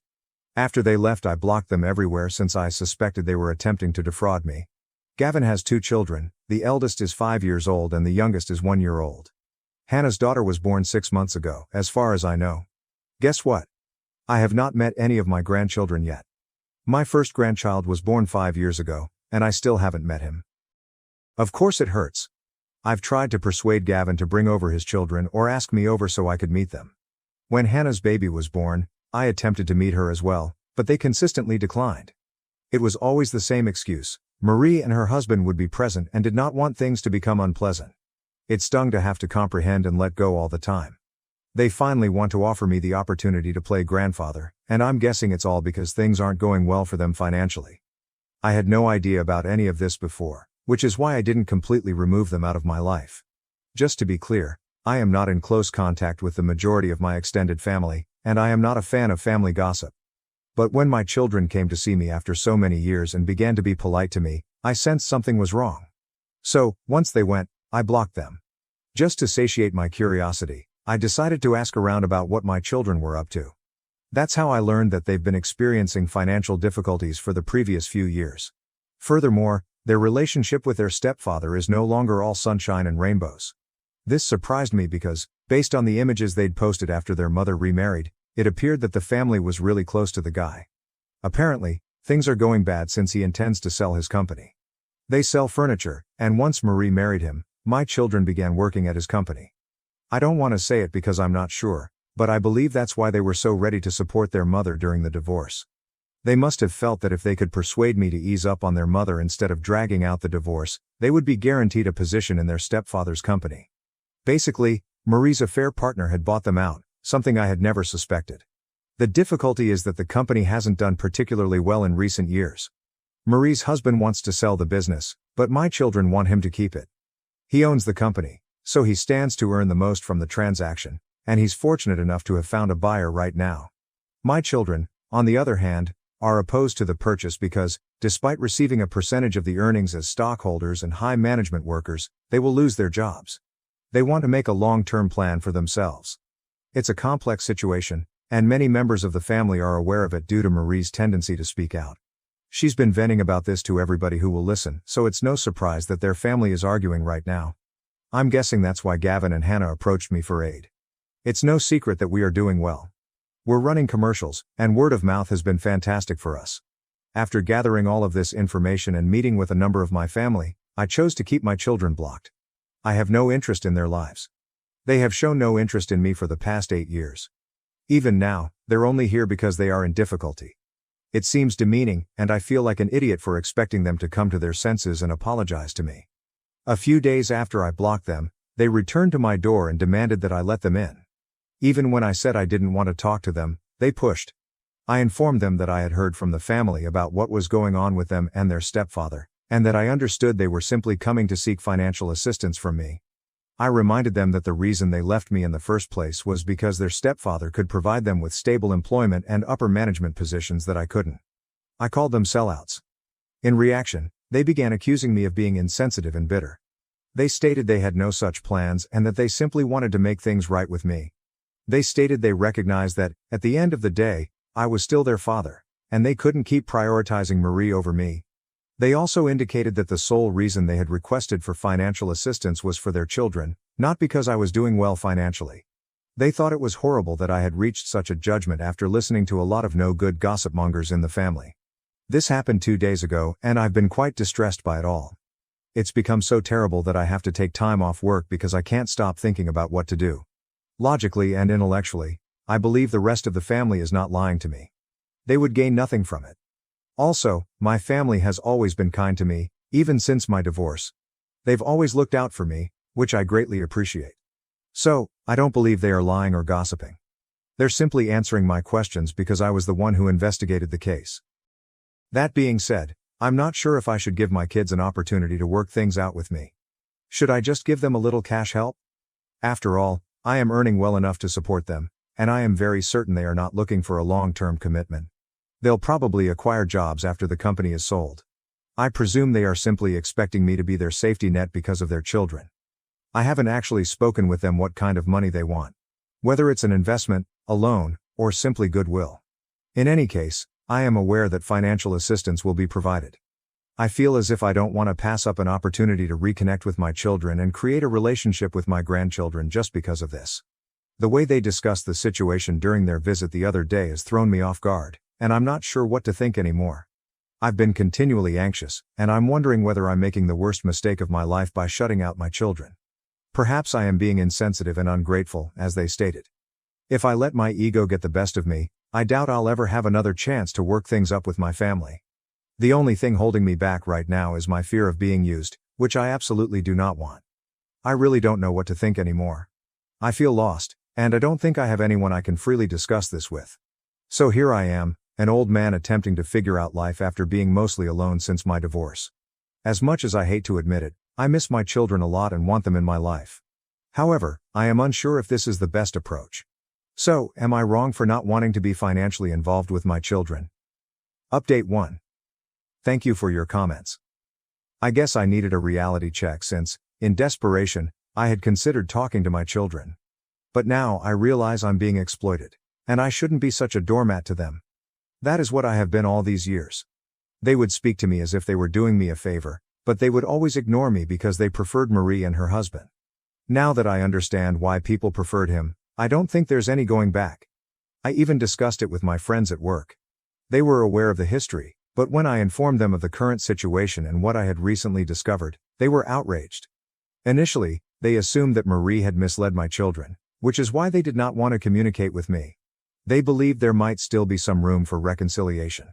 However, now that they know my children were technically bought out by their stepfather, they decided there was no going back. They instructed me to keep my kids blocked for my own self-respect and sanity, because if I didn't, they would undoubtedly burn a hole in my pocket. I'm still not sure what type of money they wanted. Even if it was a tiny sum, I don't feel obligated to repay them. Even if they were telling the truth the other day and asked for the money for their children rather than themselves, I still don't owe it to them. They've never brought my grandchildren over to see me, nor have they let me visit them. So, why would I connect with anyone? I know that seems insensitive, but it is true. I can't start feeling horrible for every child I've never met and giving money out as if it were charity. If this makes me appear insensitive and resentful in their eyes, so be it. I don't care, and I don't have to justify myself to them. I'm just going to stay far away from them and live my life. It will hurt, but I don't think it can hurt any more than it has in the last 8 years. If I can put up with that without complaining, I believe I can deal with the consequences of cutting them off now. At least this time, it will be my decision, and I will have control of the situation rather than them treating me poorly. Thank you for hearing me out. I really needed to get my frustrations out someplace. If anything changes in the scenario, I'll keep you updated. Thank you again for your support. Update 2. Hello, it has been 2 weeks since I last provided an update. I stated that if there were any developments, I would publish here and keep you updated. While I was at work yesterday, Gavin and Sarah arrived with my grandchildren and demanded to see me. I was occupied with a training session for a handful of pupils. I usually don't take meetings around that time, so anyone who wants to meet with me has to wait. They allegedly refused to wait. I'm not sure why they anticipated special treatment, especially because nobody at work knew they were my kids. Even if they did, that would not qualify them for special treatment. Our receptionist alerted me of the problem and explained that they were unwilling to wait. I was annoyed, so I instructed security to accompany them to my office and make them wait there to avoid a commotion in the lobby. I then took my time getting through the training session. After having them wait for over half an hour, I returned to my office to meet them. It was petty, but they needed to understand that they couldn't just walk up at my business and expect me to drop everything to entertain them, no matter what time of day. When I arrived at my office, Gavin and Sarah were visibly unhappy. My grandchildren appeared bored and fussy. As soon as I walked in, they began lecturing me on the value of time and how rude it was of me to make them wait so long on purpose, especially because my grandchildren were with them. Their entitlement was quite unpleasant. I told them that I handled them the same way I would anyone who came to see me during a training session. If others could wait for me to finish my work before meeting with me, they could do the same. The fact that I had never been treated nicely by them before, let alone given special treatment while being their father, made their behavior even more upsetting. Their decision to bring their children was entirely their fault. This was a training institution, and I had a significant role here. If they couldn't take the fact that I was treating them like everyone else, they could leave. They simply waited because they wanted to. I had not forced them to stay. I had been pretty stern with them, and I could tell they were upset. But I think they wanted a favor from me and didn't want to make things worse for themselves. Instead, they swiftly shifted the subject and informed me that they had brought their children along so that I could meet them for the first time and begin forming a bond as their grandfather. It was quite difficult for me, But I had to shut that down. I told them I was going home because it was my last training session of the day and all I wanted to do now was relax. Besides, I knew exactly what they were attempting to do. They were using their grandchildren to get on my good side, and I wasn't going to fall for it. I informed them that using their children to gain access to me showed a lack of courage. It is unethical. They began defending themselves, stating that was not their goal. They said that they had merely brought the children to meet me. We ended up bickering about it because it was so clear that this was not coming from a place of genuine concern. They only wanted my money, which is why they were so desperate to get another shot. I could see straight through them. Regardless of how much they insisted, I told them it was too little, too late. I fell in love with my grandchildren right away. They're all gorgeous, and I wish we'd met under different circumstances. However, this is something their parents are to blame for. Following the fight, they insisted that I hear them out and allow them to explain their strategy, which required my money. I told them I was not interested. As the argument continued, they became increasingly frustrated. Gavin eventually lost his patience and began yelling at me. His ranting enraged the children, who began crying as a result of his harsh behavior. I tried to console the children while Gavin and Sarah continued to argue with me. It was so upsetting that I threatened to phone security and have them evicted from the building. I was sick of them, and I meant it. I believe they recognized it and eventually left. Before leaving, they told me I was heartless and that my ego would bring me down. But none of this mattered to me. I only wanted to go home and rest, so that's what I did. It has been 24 hours since then, and I still have not unblocked them. I don't intend to, especially given what happened yesterday. I don't think I need to. I'm finished. Update number 3. Hello. It's been 3 days since I last saw my children. I still haven't unblocked them, but they haven't stopped attempting to contact me. Earlier today, they sent me an email from a new address apologizing for all that had occurred recently. They confessed that this was not how they intended things to go, but they understood why I was furious with them. They were first annoyed by my behavior, despite their efforts to make things right with me. However, after some contemplation, they felt they deserved it. They also reinforced what I already knew, that everything I'd heard about them was true, not just rumors. They said they were astonished and offended when I accused them of preferring their stepfather over me because of the financial security he could provide. But, at the end of the day, they realized it was true and that they couldn't undo the past. They also recognized that by looking out for themselves, they had been really selfish, and that I deserved better. They stated I had every right to keep them out of my life, but their only condition was that I not exclude their children. They then outlined their plan. They wanted me to invest in a firm they were launching together. They couldn't stop their stepfather from selling his company because he was the principal owner, but they were now going it alone. To avoid endangering their own resources, they were considering bringing in a few investors, and I was obviously their first choice. They said they didn't get along with their stepfather anymore. After much thought, they recognized they had been selfish once more, attempting to enlist me as an investor without actually apologizing for their previous actions. They sent me this email to apologize and tell me that if I wanted to meet my grandchildren, I could phone them at any time and they would come over. They stated that they no longer wanted me to invest in their company and that it was fully up to me to decide. After receiving the email, I wasn't sure what to do. It appeared genuine, but I've been taken for a fool before and don't want it to happen again. However, I want to have a relationship with my grandchildren. I'll have to think about it, and whatever I decide, I'll share it here. I just need a vacation from everything right now. So, over the next few days, or perhaps weeks, I will not be posting as frequently. Update number 4. Hey, so I thought about it a lot, and now that it's been about 2 months since they last contacted me, I've decided to at least try to create a relationship with my grandchildren. I know it'll take a long time to reconnect with my children, but not with my grandchildren. I'm already 58, and I'm not getting any younger, therefore I don't want to lose any time or opportunities to spend with my family, no matter how minor. My grandchildren have already grown up without knowing their biological, actual grandpa. So, a few days ago, I finally responded to my children via that email address. I told them I'd be delighted to host them, their spouses, and the grandchildren for supper at my house this weekend. However, in the same email, I made it obvious that I would not be investing in their company. If they expected me to aid them financially at any time, they could forget it. I also told them that if this meant they wouldn't want to visit me, that was fine with me. I wanted to make my boundaries extremely clear. I wasn't going to let them breach them anymore. The tone of my email in the later section was rather severe, so I didn't expect them to respond the same day. Fortunately, they did. They informed me they didn't expect or want me to invest in their company, and that they didn't deserve it. They still wanted me to be able to connect with my grandchildren, so they gladly accepted my dinner invitation. So they ended up coming over for supper yesterday. We had a pretty good time. Their husbands are great individuals, and they all apologized for what had transpired in the past. They claimed they were looking forward to beginning afresh, and so am I. I really want to have a family again since it may be rather lonely. I'll be retiring soon, so now is a good opportunity to improve things. I'm so glad my children finally decided to contact me and do the right thing. Hopefully, things will improve for us in the future. My ex-wife and her wife want my son to call her mom and adopt him to move to Spain. I firmly oppose, protecting my rights as his father. Hi all. Throw away because my friends are not completely aware of this current situation.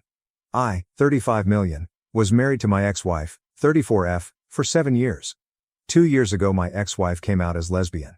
This came as a complete shock to me. She and her partner were co-workers who had an affair since she joined the company a year before our divorce. We have a son together, 8 million. This came as a complete shock to me. I was heartbroken and devastated. I felt betrayed as I had spent 7 years of my life with this woman and it all felt like a lie now. When I confronted her she told me that she had to live her truth, and that she tried to suppress her identity because she didn't come to terms with it till she met her partner. When I asked whether she loved me she told me that while she loves me it's different than how she loved her new partner. This broke my heart even further. The divorce was quick as she did not want anything from me and we agreed to a 50-50 split of custody, but I decided to go no contact with her and handled the custody transfer process through my sister, 27F, whom I moved in with after the divorce. I sold the house and we mutually agreed that the excess money from the sale will be in a college fund for our son in the future. I could not bear to stay in that house anymore as it kept reminding me of her betrayal. For context, she introduced her partner as her work friend, and I believed her. I had no reason to suspect anything and they had several girls' nights, but I figured that they were probably using these as cover for the affair. For 6 months I was in a depressive state because I didn't know where I went wrong. But this is one of those scenarios that anything I would have done wouldn't have been able to make it better. This made me even more depressed, and the fact that all the vows and little things that she said at our wedding were all just lies trying to keep up a ruse made it even worse. The two people that got me through this state was my sister, whom I am eternally grateful for helping with her nephew and helping me while maintaining her career. The other person that got me through this was my college ex-girlfriend. Around 4 months after the divorce we reconnected at a reunion and she really helped through the worst of it as a friend. Around a year after the divorce, we started officially dating, and I introduced her to my son. During all this time my ex's partner had been having limited interactions with my son. This was not because of me saying anything, but my ex-wife wanted him to adjust to his new reality. My son is in that weird age where he understands what's going on but he doesn't really understand what's actually going on. If you know you know. He understands that mommy has a girlfriend and that me and his mom are not together anymore. I'm pretty happy considering we didn't really talk to him about the LGBTQ+ stuff because we had decided that we can talk about this when he's a bit older, but I'm happy that he's come to terms with the divorce. Around 8 months ago, my ex said that she was officially moving in with her partner and that she was engaged. At this point I still was in no contact except brief conversations that concerned our son. She invited me to the wedding but I declined. They were planning to have a destination wedding in Spain where her girlfriend lives. She wanted to take our son to the wedding and he would have to miss school for a week since she wanted him to meet her girlfriend's family as well. I told her that missing school for a week does not make sense and that she should plan her wedding when he has vacation since she doesn't have a fixed date yet.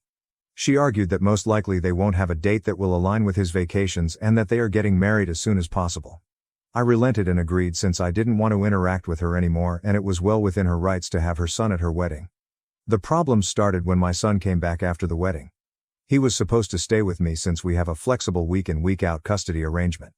She wanted to take my son on her honeymoon so that he has a chance to bond with his new stepmother. I told her that she had already had 2 weeks with him since she had custody for a week before the wedding and that I wanted to spend some father-son time with him. I told her that it is well within my rights and that she should go spend some time with her new wife. She argued that since our son's interactions with her partner were limited because of her busy schedule, that this was a great opportunity for them to bond. I told her that she had 2 weeks for him to get to know her partner. She said that they were busy with the wedding and did not have time. I told her that I had taken vacation days for us to go to a motorcycle expo and build a Lego set, 2 things that my son absolutely loves. She kept arguing and I finally told her that the custody was placed for a reason and that's the one thing I will not negotiate on. She got angry at me and left. Me and my son had a great experience, I even got him one of those kid-sized motorcycles since he liked them so much. Over the next few weeks we returned back to our week-in week-out routine. One day I find that my ex posted a photo shoot of them and my son under a caption of #lesbianmommies. I thought that it was a post and it probably meant nothing, but it was showing them as a family, and something about that did not sit right with me. When I got my son for the week, I asked him if his mom was saying anything to him. He relented a bit but told me that his mother had been trying to convince him to call her partner his mom. This was a shock to me as I never expected my ex to do this. Then again, I've been wrong about these things before.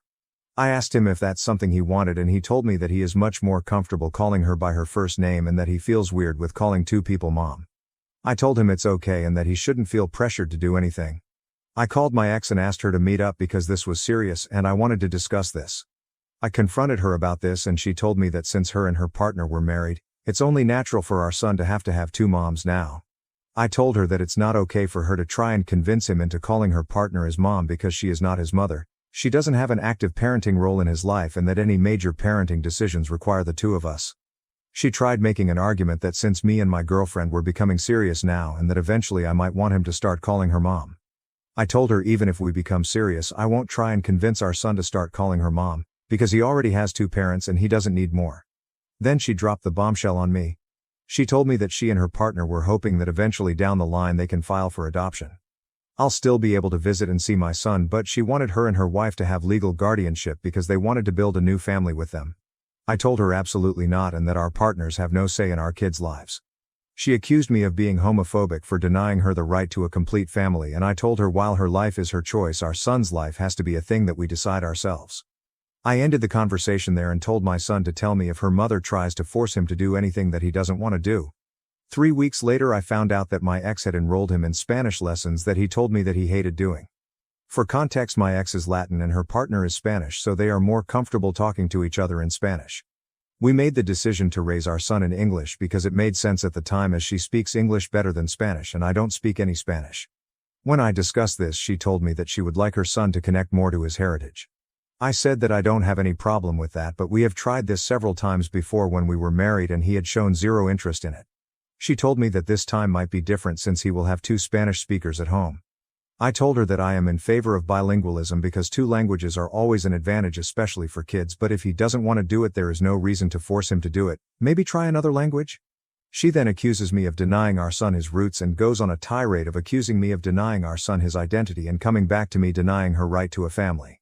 My girlfriend usually stays out of these matters, but she advised me to contact my lawyer and see what they can actually do. My lawyer told me that even if they send an adoption notice, I can contest it and it would take something exceptional like abandonment, etc., for my contest to get rejected. My ex keeps posting our son as a part of her new family and it's honestly started to trigger me. 2 weeks ago I interacted for the first time with my ex's new wife after the divorce. She contacted me and asked to meet up. She told me that my ex had finally started to recover from the social trauma of coming out and building a new life with her and that I am now getting in the way of happiness. She accused me of being emotionless and uncaring through our divorce and how I guilt-tripped her into agreeing to my demands of 50-50 custody, and how I should just agree to the eventual adoption in a few years because she has always wanted a son and that I will still remain my son's dad and I can still visit him. I told her that I don't care what her emotional state was during the divorce and that my demands were fair even to the most irrational person. I told her that if they want to create this image of a perfect family, then they should have another kid that has no connection to me. I feel like all this has started to affect my son more than anything. He is a lot less happier than he was just a few months ago as we had started to adjust to this new reality. For context, since I know this is going to come up eventually, the emotional trauma of my ex coming out is basically the fact that her family effectively disowned her after coming out. Her parents don't talk to her anymore, while my son has plenty of interactions with his maternal grandparents when he's with me. Those two combined make significantly more money than I do alone. However, my ex-wife makes less money than me, but her partner is in a senior position, so she has more stability. This is also an argument my ex-wife used when we discussed adoption, since they can then send our son to a private school and generally give him a better life. I don't know if this is a factor, but the recent elections may have caused this because they are worried that they might not be able to adopt soon, but they don't want to adopt my son now but in a few years, so I doubt this to be true. Edit. I posted an update now. Update. Hi all. It seems that my draft went missing somehow and I'm sorry for posting a couple of empty blocks. Original post is here. It's been crazy seeing everyone's reactions to the situation and I wanted to share a quick update with you all.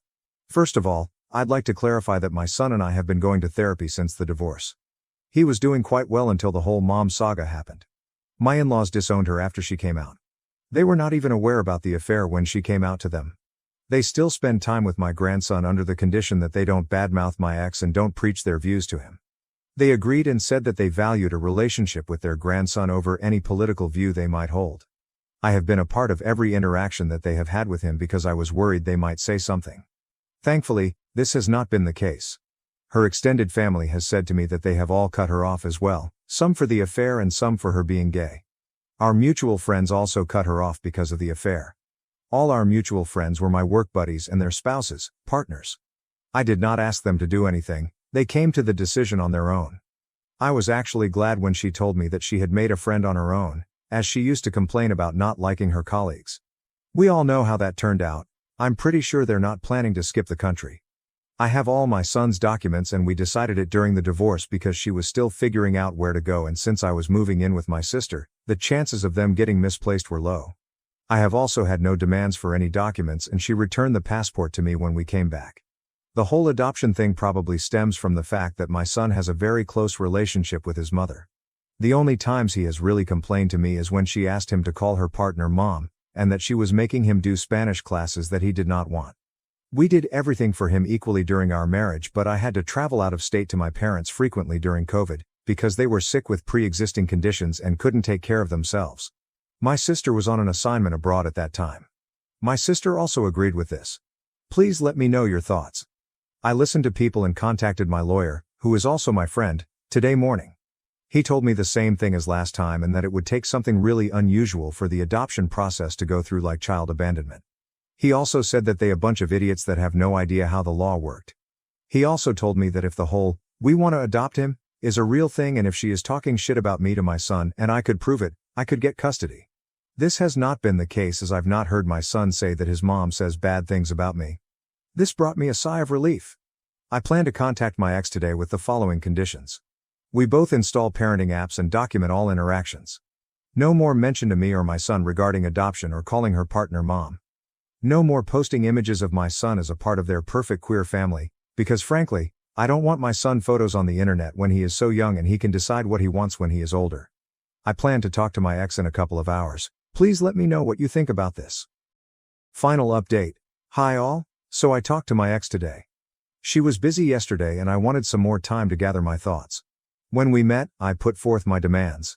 She told me that the parenting app idea seems fine and that she has no problem with it. She got sad when I told her to drop the idea of adoption and call her partner mom, as it's just not gonna happen. She told me that her family was pressuring her to settle down. I proposed after a year of dating and I did not know this, and getting pregnant so soon after getting married was not what she had in mind.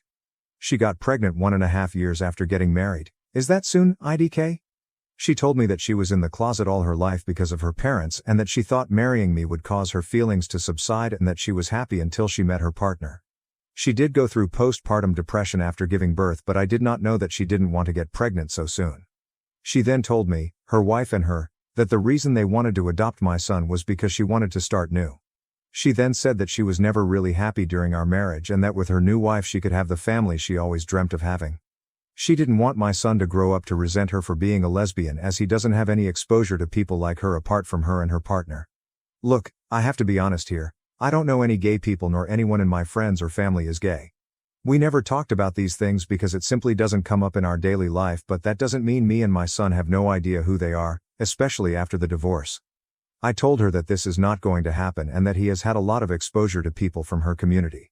I told her that seems like a bullshit reason for separating my son and me and that she is making up some random reason to make her seem like it is.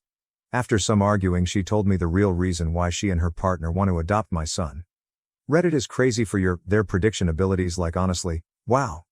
Apparently they wanted to adopt my son because her wife and her are considering moving to Spain in few years.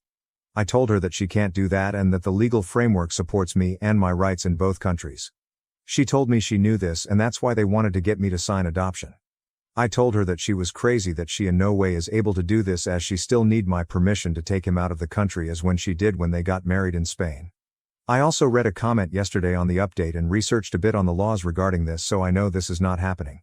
She told me again that they have done their research and that this was to see if I would agree, In case I agreed, they would consider moving, and in case I didn't, because she doesn't want to be separated from my son. I again emphasized that this is not going to happen, and that if she tries anything or says anything to my son, I will sue for full custody.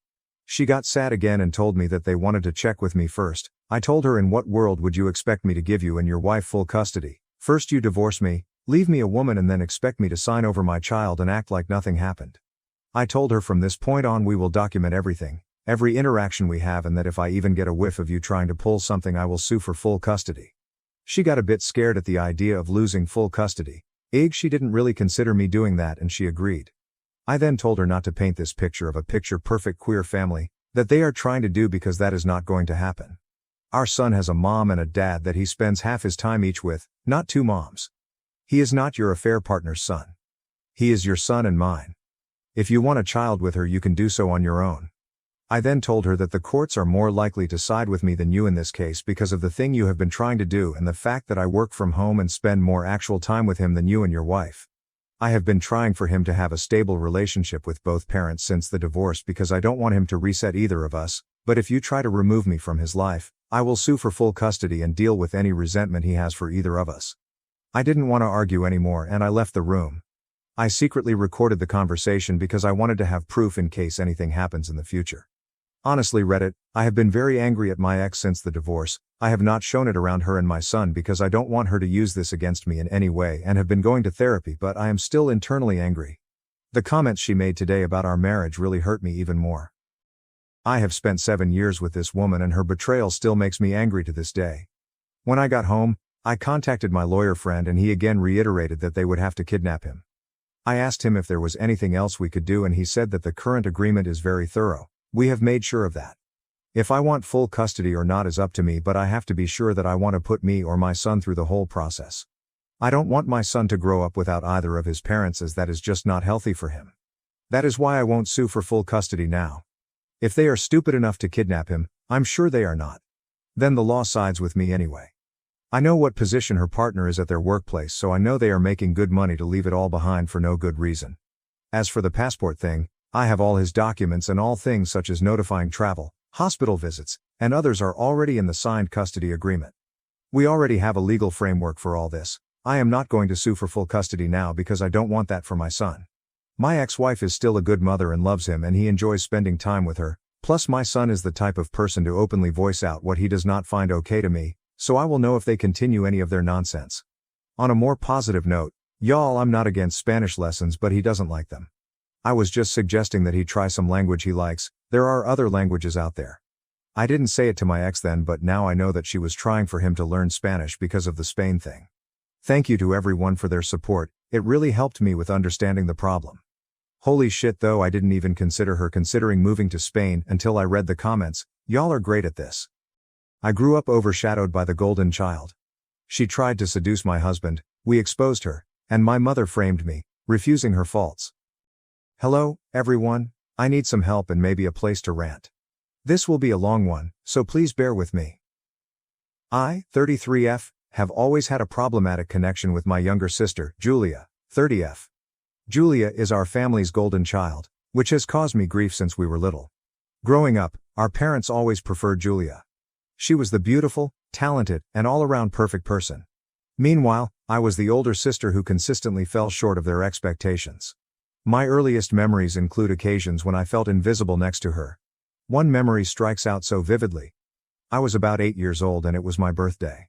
I'd been looking forward to it for weeks, fantasizing about the cake, the gifts, and the attention. But as soon as Julia entered the room, everyone's attention went to her. She was just 5 at the time, but she had a talent for stealing the show. She began singing a song she had learned in kindergarten, and everyone applauded, completely forgetting that it was my special day.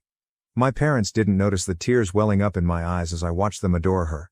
This was a pattern that continued throughout our childhood. Julia received the greatest clothes, the most attention, and all of the compliments.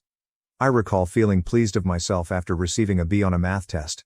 However, when I presented it to my parents, they only glanced at it before asking Julia about her day.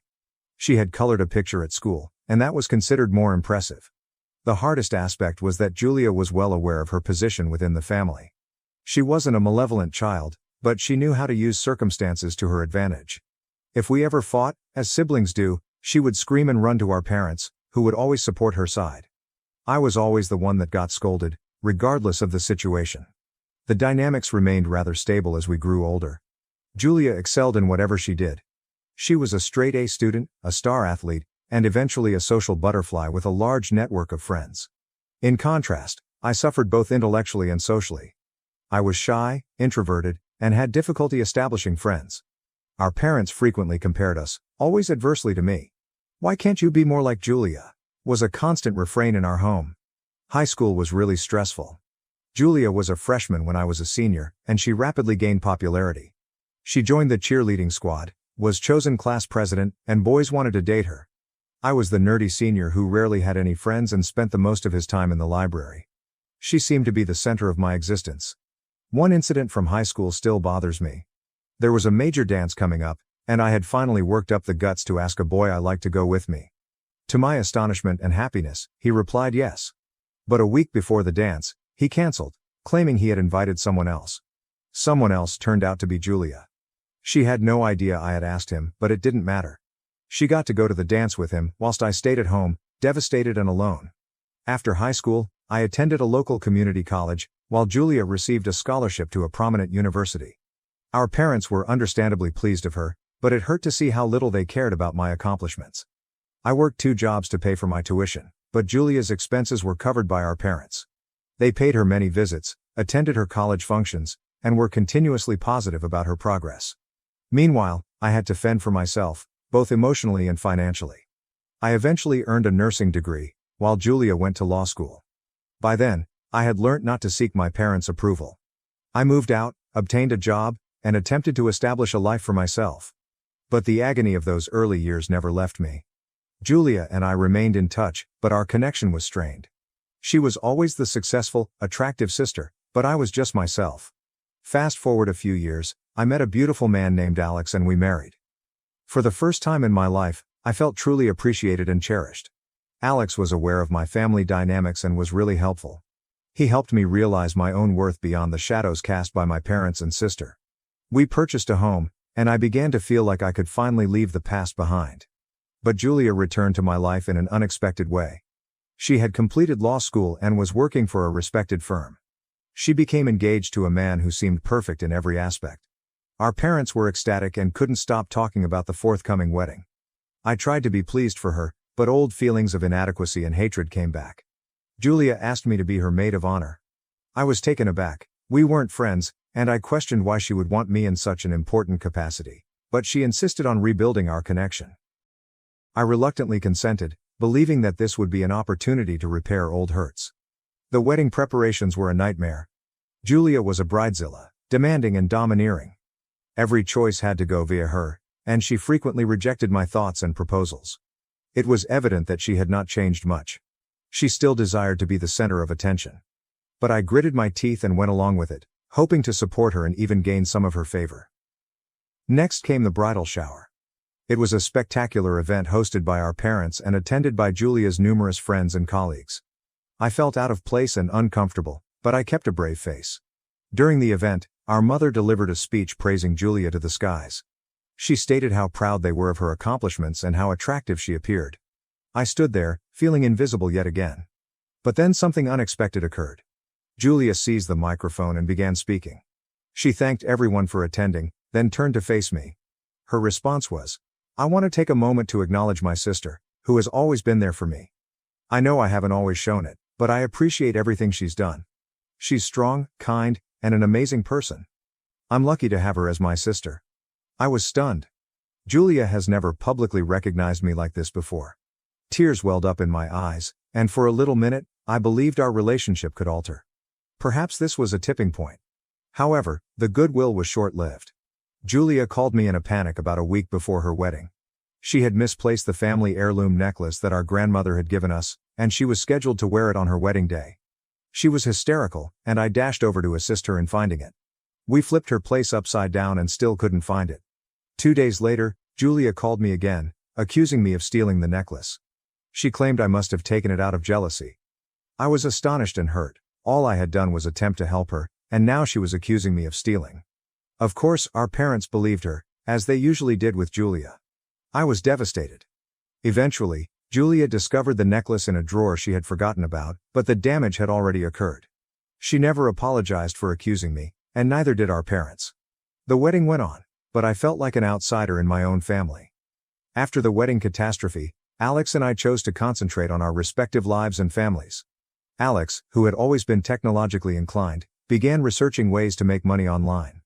Initially, it was a side venture, but he quickly discovered a great formula and began earning thousands of dollars. Within a year, his web projects were bringing in tens of thousands, and our financial situation had much improved. With our newly acquired fortune, we purchased a stunning mansion in a famous area. Alex surprised me with a Bugatti as a symbol of our success, and we soon had 2 beautiful children. Life was great, or so it appeared. However, my parents remained unconcerned about our accomplishments. Despite Julia's recent marital issues, they paid her periodic visits and were more engaged in her life. Julia had been living on her own since her marriage ended and was struggling with her work. She had been laid off from a top legal firm and was struggling to make ends meet. Her jealousy grew worse when she saw our success. She came over one day, claiming to want to reconnect and spend time with her nieces and nephew. Initially, I believed her. I assumed she was sincerely attempting to restore our shattered relationship. However, it did not take long to learn her genuine objectives. She started dropping up unannounced, often when Alex was home alone. She would dress provocatively and make subtle, flirty comments to him. Alex, being the faithful spouse he is, quickly informed me of her behavior. We were both stunned and outraged by her conduct. Rather than address her immediately, we devised a strategy to reveal her true colors. We installed hidden cameras in the living room and other public locations to catch her in the act. It wasn't long until we obtained the evidence we required.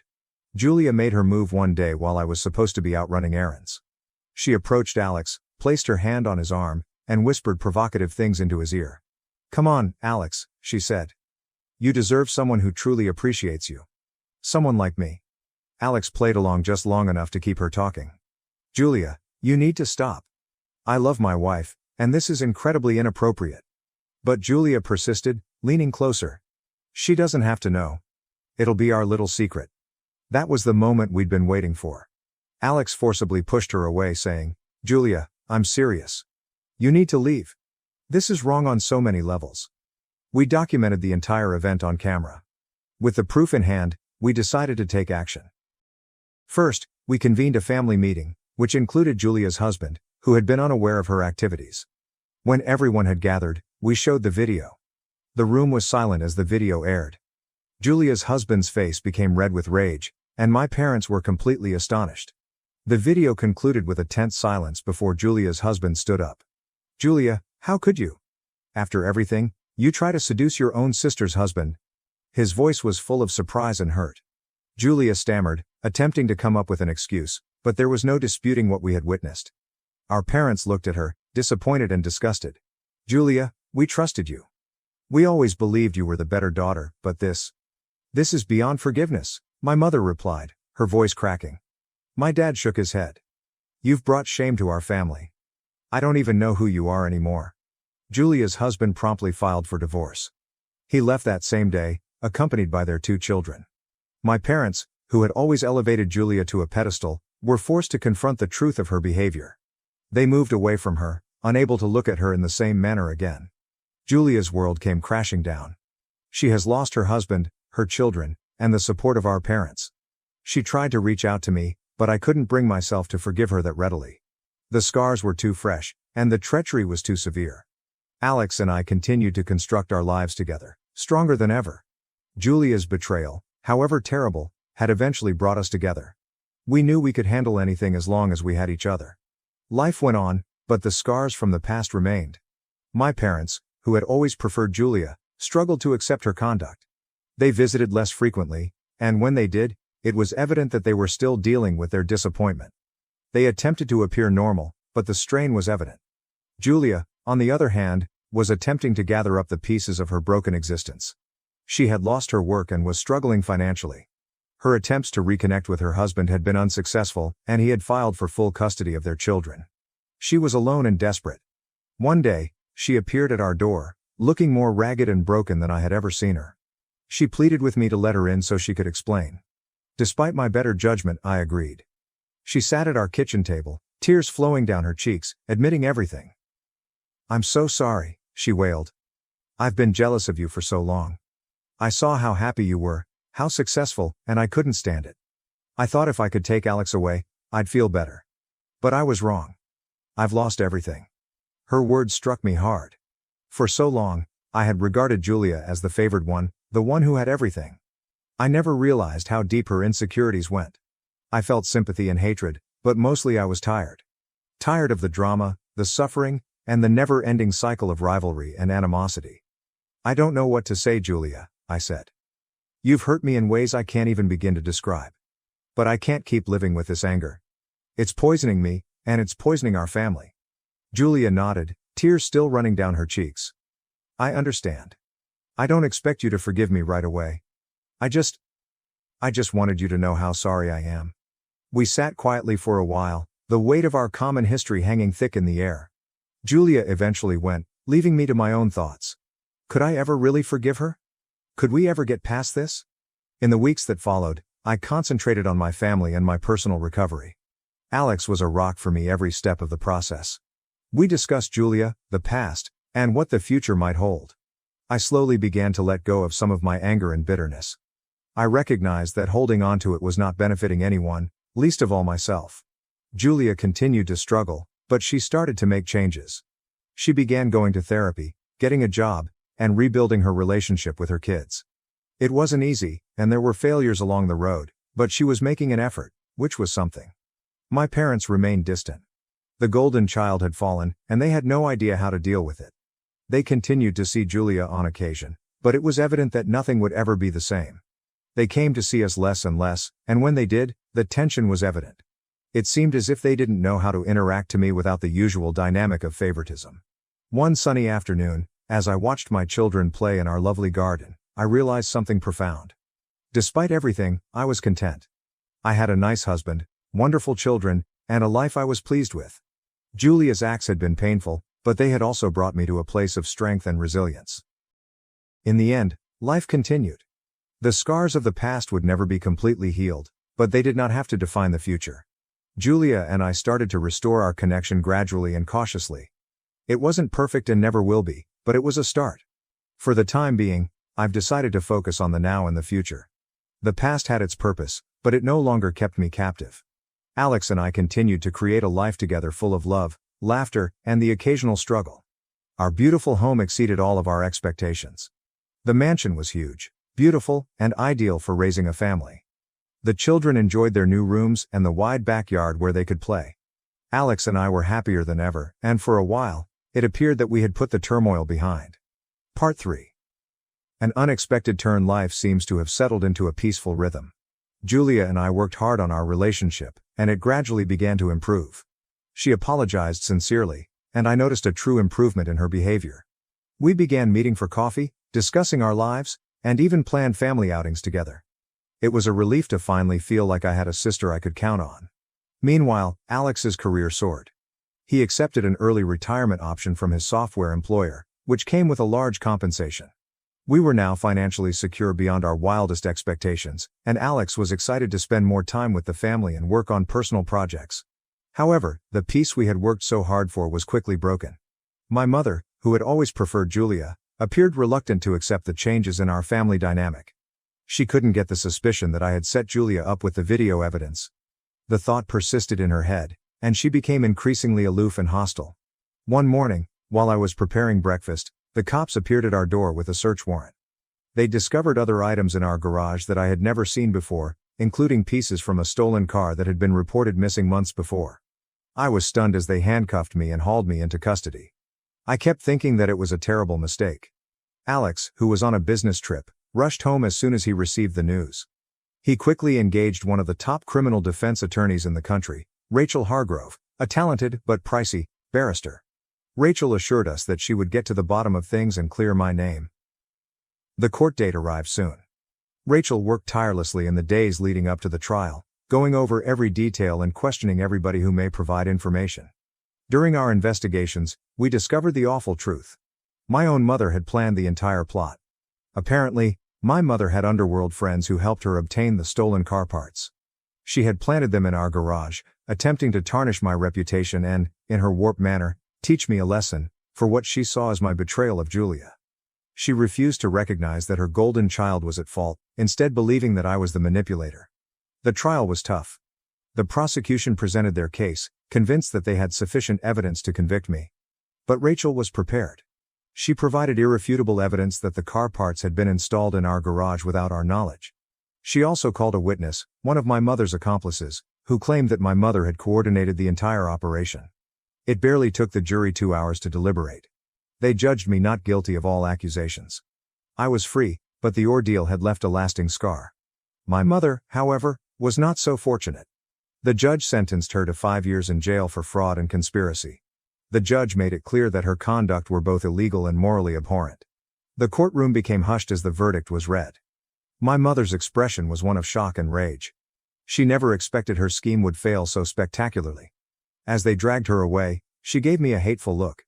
It was a sad moment, but I knew justice had been done. Following the trial, our family was left to pick up the pieces. Julia was horrified by our mother's behavior and suffered from emotions of guilt and humiliation. She relied on me for support, and for the first time, I felt like the elder sister, the protector. Alex and I took some time to recover from our tragedy. We spent more time with our children, making positive memories and ensuring they felt safe and loved. Our bond grew deeper, and we recognized that no matter what obstacles we faced, we'd always have each other. Julia, determined to atone for our mother's sins, worked tirelessly to reconstruct her life. She acquired a new job and began dating again. She stayed close to us, enjoying the family support she had previously taken for granted. My father struggled to accept my mother's infidelity. He had always been more passive, matching her powerful demeanor. But this occurrence shocked him to the core. He paid her a visit in prison, but their connection remained difficult and distant. Life ultimately discovered a new normal. Our family gatherings were tiny, but they were full of true love and connection. We honestly discussed the past, our faults, and the lessons we'd learned. It wasn't flawless, but it was authentic, which was enough. Through it all, Alex was my rock. His constant encouragement and affection kept me going, even on the worst days. His early retirement allowed Dad to spend more time with us, and he launched a new business that matched his technical knowledge with his desire to serve others. We shifted our focus to the future, instilling new traditions and ensuring our children grew up in a loving and supportive atmosphere. The past would continue to be a part of our tale, but it no longer defined us. 5 years had gone since the traumatic circumstances that led to my mother's imprisonment. Throughout those years, our lives gradually returned to a state of normalcy. Alex and I continued to prosper, our children grew up happy and loved, and Julia became a vital part of our family, having entirely repaired our previously shattered connection. Despite the anguish of the past, we were able to construct a tranquil and pleasant existence. Our family gatherings, while smaller, were filled with laughter and genuine connection. We frequently reminisced on the past, appreciating the lessons learned and the strength we found in one another.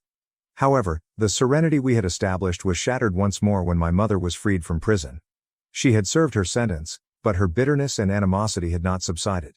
She was a different woman now, elderly and virtually blind, but her hatred for me had grown even deeper.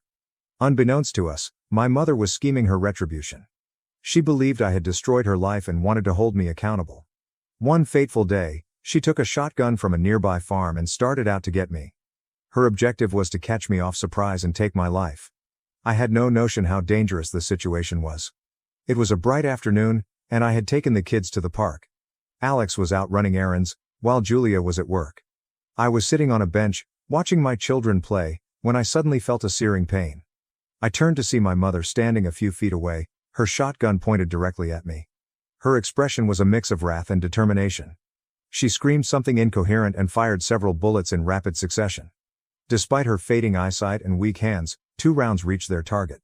One impacted me in the buttocks, while the other damaged my right leg. The pain was intense, and I collapsed to the floor, unable to move. Bystanders phoned the police after they heard gunfire. When my mother saw the commotion and realized her plan had failed, she attempted to run but was swiftly captured by authorities. She was detained and eventually charged with attempted murder, which resulted in a 10-year prison sentence. I was brought to the hospital and had surgery to remove the bullets and fix the damage. The doctors told Alex and Julia that I would recover completely, but the physical and emotional scars would take a long time to heal. Throughout my 3-week hospital stay, Alex never left my side. He was my rock, offering constant support and strength. Julia came every day, bringing me my favorite delicacies and lifting my spirits with her stories and laughs. Their devotion and dedication were the pillars that helped me get through the hardest times. During those long, peaceful hours in the hospital, I had plenty of time to think about all that had transpired. My mother's actions left me feeling shocked and betrayed, which was significant. I couldn't comprehend how she let her anger for me consume her to the point that she attempted to kill me. Despite the anguish and bewilderment, there was a strong sense of appreciation. I was alive, and I had a loving family who supported me through thick and thin. Writing this piece is my way of absorbing what has transpired. It's a chance for me to express my gratitude to everyone who has helped me along the path, who has offered encouraging words when I needed them the most. Your support has meant everything to me. The atmosphere in the courtroom was tight during my mother's trial. The prosecution provided information about her crime, and the evidence against her was overwhelming. My mother sat there, a shell of her former self, but the rage and bitterness in her eyes were clear. She displayed no sorrow, only icy determination, which exacerbated the already awful situation. The jury did not take long to deliberate. Given the clear evidence of her deliberate actions, they convicted her of attempted murder. The judge sentenced her to life in prison, highlighting the gravity of her conduct and the breach of trust in our family. As she was carried away, I felt a mixture of relief and sadness. This was my mother, the woman who once looked after me, now damned by her own hatred and actions. Life after the trial was a lengthy process of recovery. The physical wounds began to heal, but the emotional scars were deeper. Alex was great throughout it all, his constant support and love providing me the strength I required. He balanced his work and caring for the children, ensuring that they understood what had happened in a way that preserved their innocence. Julia was similarly amazing. Despite her own troubled connection with our mother, she supported me and offered comfort and understanding. She had really changed, and our friendship was stronger than ever. We relied on one another, finding solace in our common experiences and hope for a brighter future. During my recovery, Alex and I had many long chats about our lives and our goals for the future. We chose to focus on providing a stable, loving atmosphere for our children, making them feel safe and valued. Our house became a haven for laughter, love, and the warmth of family. The community's support was overwhelming. Friends, neighbors, and even strangers sent warm words and gestures. It reminded me of people's goodness and helped me restore my trust in humanity. I received numerous comments from people who had followed our tale, expressing their encouragement and sharing their own stories of overcoming adversity. 3 weeks after the incident, I felt strong enough to compose this post. It's a chance for me to express my gratitude to everyone who has helped me along the path, who has offered encouraging words when I needed them the most. Your support has meant everything to me. Most of all, I'd like to thank my husband, Alex, and my sister Julia. Alex, you've been my rock, my strength, and my greatest love.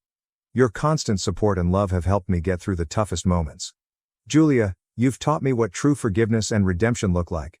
Our bond has never been stronger, and I am grateful every day for the sister you have become.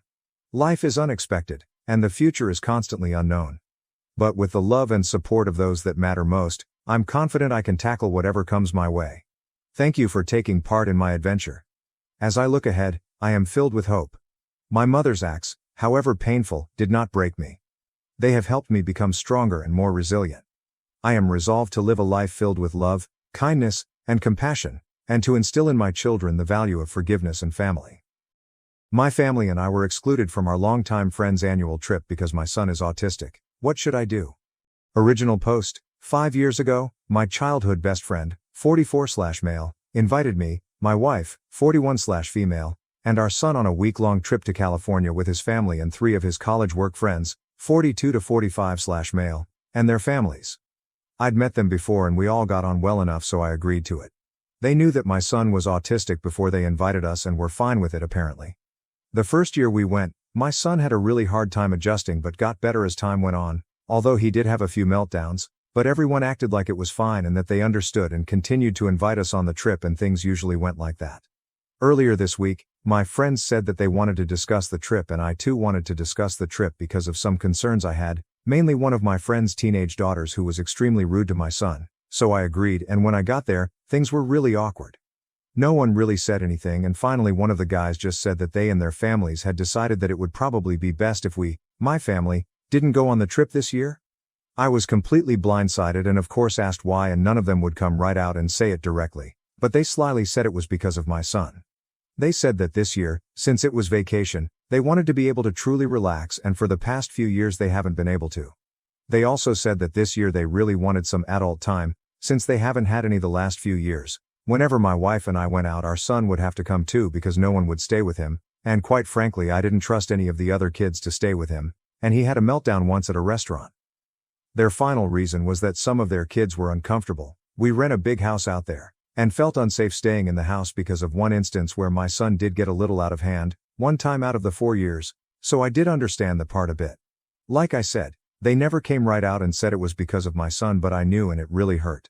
This trip is the only time my wife and I ever get away, and they knew that. I think it's pretty sad that a group of adults can't see past a few inconveniences and annoyances from a child who can't help it for a few days, but I know it's a little different to me because I deal with it all of the time. Overall, I'm just angry, hurt, and confused, as is my wife, by all of this because they are supposed to be my friends and I thought they understood everything.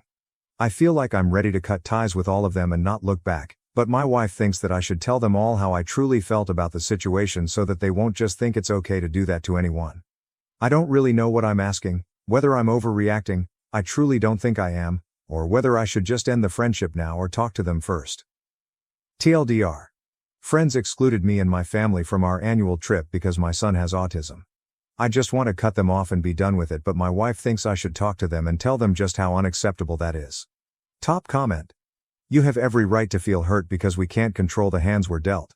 However, I'm inclined to say that your friends do have a valid point. An autistic child is a lot to deal with and not everyone is able to do it.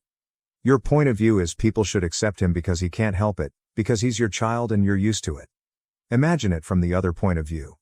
They see it as a child who can randomly go off at any moment, whether he can help it or not.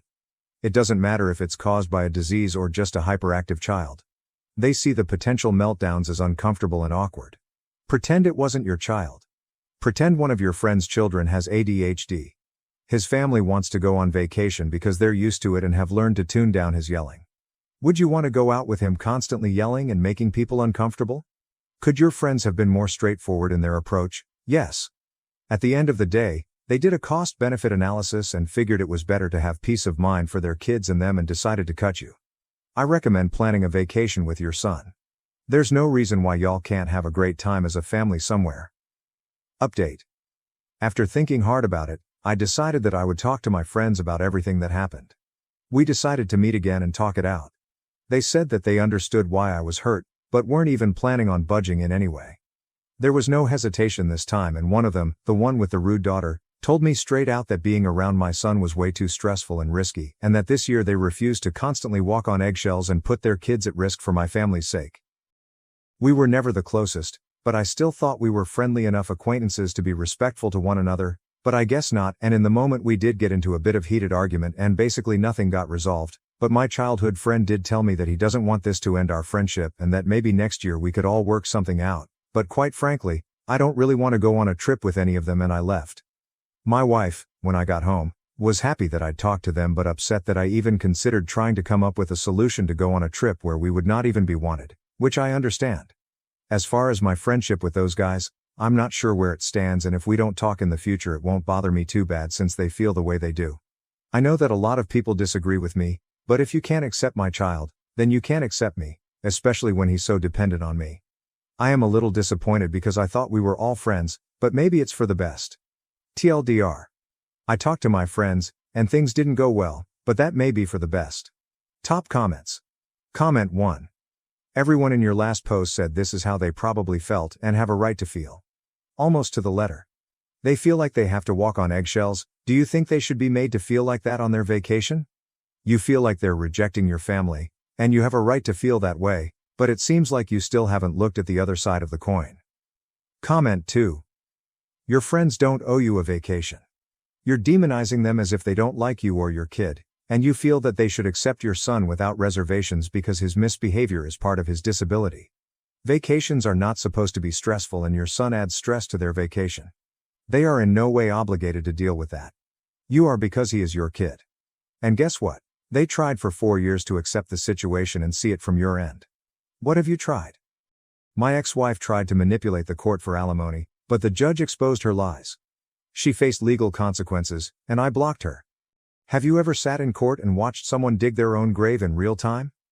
Because this is exactly what my ex-wife, Jessica, did. I should have known she was going to pull something. The entire divorce procedure had been a disaster. Delays, tantrums, and unnecessary fillings to squander my time. We wouldn't be here if she had put half the effort into our marriage as she did in making my life horrible. But when she walked into that hearing pregnant, I nearly laughed. Not because I felt the child was mine, I knew it wasn't, but because I could see the plan coming together in her thoughts like a cheap soap opera script. Jessica was hoping that the judge would see a poor, helpless, abandoned pregnant lady and order me to pay up. Forget the prenup. Forget logic. Play the compassion card to get a paycheck. I could already hear her prepared speech. Your Honor, I have a baby on the way, and I've been left with nothing. How am I supposed to survive? All while giving me sideways glances and waiting for me to squirm. Too awful for her. I don't play dumb, and I never lose. Jessica had underestimated me. She expected me to worry, become flustered, and even accept a settlement in order to avoid looking terrible in front of the judge. But she had no idea what I knew. She had no idea that I had already found her out months ago. Jessica was awful not only at marrying, but also at lying. And she had no idea that the judge was about to ask her a question that would unravel her entire story. Jessica strode into the courtroom with a smug expression. She played it flawlessly, with one hand on her belly and the other tenderly combing her hair behind her ear, as if she wasn't about to commit legal fraud. She even sighed dramatically as she took her seat, as if the entire process had exhausted her. I did not react. I didn't have to because, unlike Jessica, I wasn't going in blind. I was ready. My lawyer, Ethan, was also present. Ethan was the type of person who smiled in court but would completely destroy you with the law. I didn't like attorneys much, but after seeing him unravel Jessica's schemes over the last few months, I had to confess I was relieved he was on my side. Jessica, of course, had seen 3 different lawyers since we began this divorce. The one she had today was a newcomer, just out of law school and undoubtedly eager to win his first major case. I almost felt awful for him. Because here's the thing, Jessica had done this before. Not the pregnancy stunt, but the manipulation, the pretended grief, the "I'm just a struggling woman, Your Honor, please take pity on me" performance. Unfortunately, some people purchased it, including my mother. My mother called me about a week before the hearing. "Just settle," she urged, her voice full of tiredness. "You don't want this dragging on forever." I squeezed the bridge of my nose. "Mom, she doesn't get a penny. That is why we had a prenup." "She is pregnant though. Do you really want that on your conscience?" I nearly lost it. "This isn't my kid." Mom hesitated. "Are you sure?" I wanted to laugh. "Am I sure, Mom? She repeatedly cheated on me. I caught her." I halted. "Besides, do you know what the worst part is? If I really felt she was my child, she wouldn't have to pull this nonsense. I would be there. I would take care of them. That's the difference between us. She plans, while I take responsibilities." Mom went silent, then sighed. "I just don't want to see this get uglier." It was already ugly, but I assured her I'd handle it, which leads us back to the present. The judge entered, and the hearing began. Jessica's lawyer broke down in tears right away. "Your Honor, my client has been placed in an untenable circumstance. She's pregnant, unemployed, and struggling as a result of the emotional and financial pressure brought on by this protracted divorce." Jessica sniffled on cue. I did not even blink. Ethan waited patiently, letting the drama unfold. Then he stood up, cool and composed, prepared. "Your Honor, while we obviously sympathize with Miss Parker's plight, we need to clarify a few points before moving. First and foremost," he turned to Jessica's attorney, "who is the father of this child?" Jessica suddenly tensed. I knew the question was coming. Jessica did not notice it. She imagined the court would not scrutinize her pregnancy, that she could walk in, appear fragile, and walk out with a large check. However, legally, her pregnancy was only meaningful if I was the father.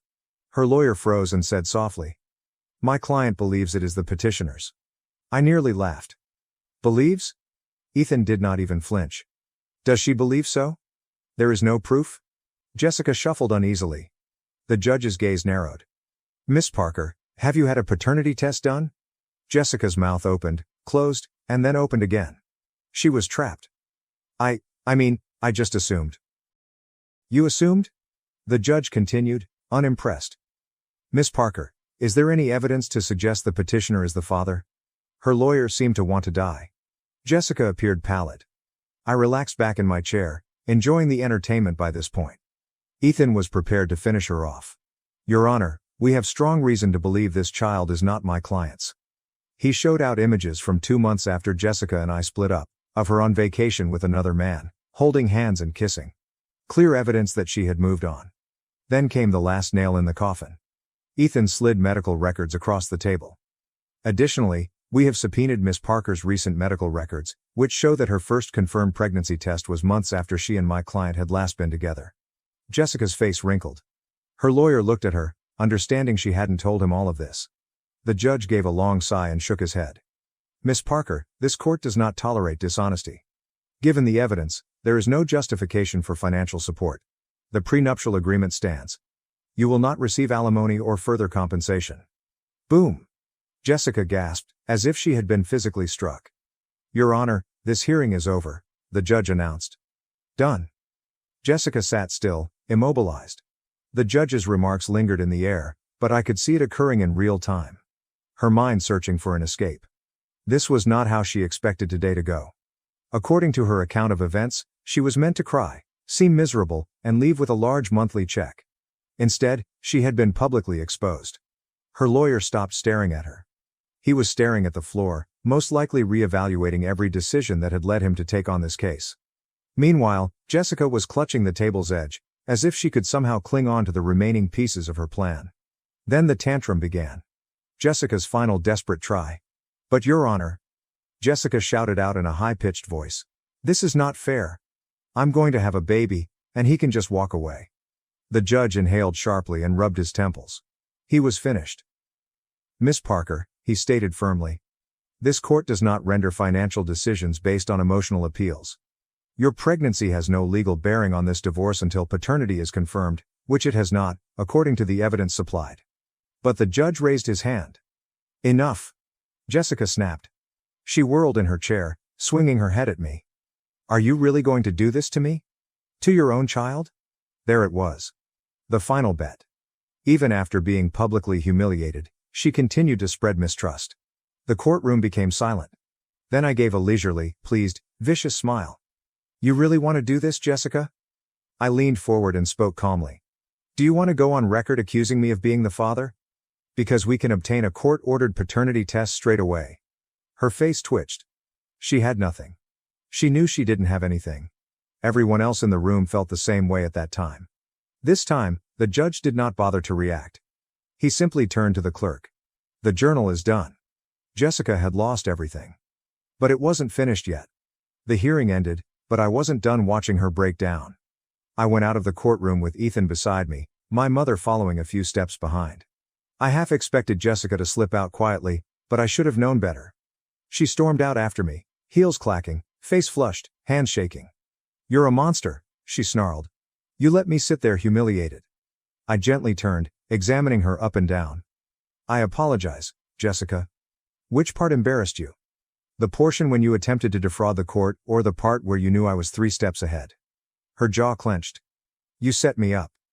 No, sweetheart, I replied, smiling again. You've set yourself up. I just let you walk in. She appeared to want to throw something at me, but then she attempted one more card. She turned to my mother. Are you really cool with this? What did he do to me? Mom hesitated and then crossed her arms. I'm not okay with what you did to him, she told me. You tricked us all once. Never again. Jessica's lips quivered. For a brief moment, I thought she may cry. Then comes the real explosion. I hope you rot, she exclaimed, moving nearer as if she intended to claw at me. I hope you... Miss Parker. The voice sounded from behind her, a severe official tone. Jessica froze. 2 court officers had entered the hallway. Come with us, please. Her head snapped around. What? Why? The judge has recommended an inquiry into potential perjury and fraud, a police officer added. You'll need to answer some questions. Her eyes widened. Wait, no, that's not. However, they were already leading her back into the courtroom. I let out a slow breath. Ethan touched my shoulder. Well, that was satisfying. I smirked. Yeah, it was. Jessica was hauled back to the courtroom. I did not follow. I did not need to. When the court personnel dragged her away, she was no longer my problem, but I made sure to follow up. Turns out the judge wasn't simply upset, he was making an example of her. Faking financial distress? Bad. Attempting to manipulate the court? Worse. Lying under oath? That is perjury. Her bogus claims meant she was now being investigated. The court not only dismissed her alimony request, but also noted her case for probable financial wrongdoing. She dug her own grave. Over the next few months, I learned bits and pieces. The judge fined her for wasting the court's time. Her lawyer dropped her immediately. Her attempt to apply for government assistance? Denied. It turns out they also need proof of paternity. What about the cherry on top? Her new boyfriend has dumped her. Apparently, once my lawyer showed those vacation images in court, the guy began doing the arithmetic. He discovered he wasn't the only one she had been with, and he wasn't sure he was the father anymore. I can only imagine the discourse. A few months following the trial, I received a text from an unknown number. Jessica, I hope you're happy. I glanced at it for a second before typing back. I am, thanks for asking. I then blocked the number. I did not need to hear from her again. She'd spent years attempting to manipulate, control, and milk me for everything I owned. But now she was alone. And for the first time in a long time, I was liberated. Am I the asshole for telling my brother he'd never measure up to our late father after he lectured me about drinking and quitting soccer?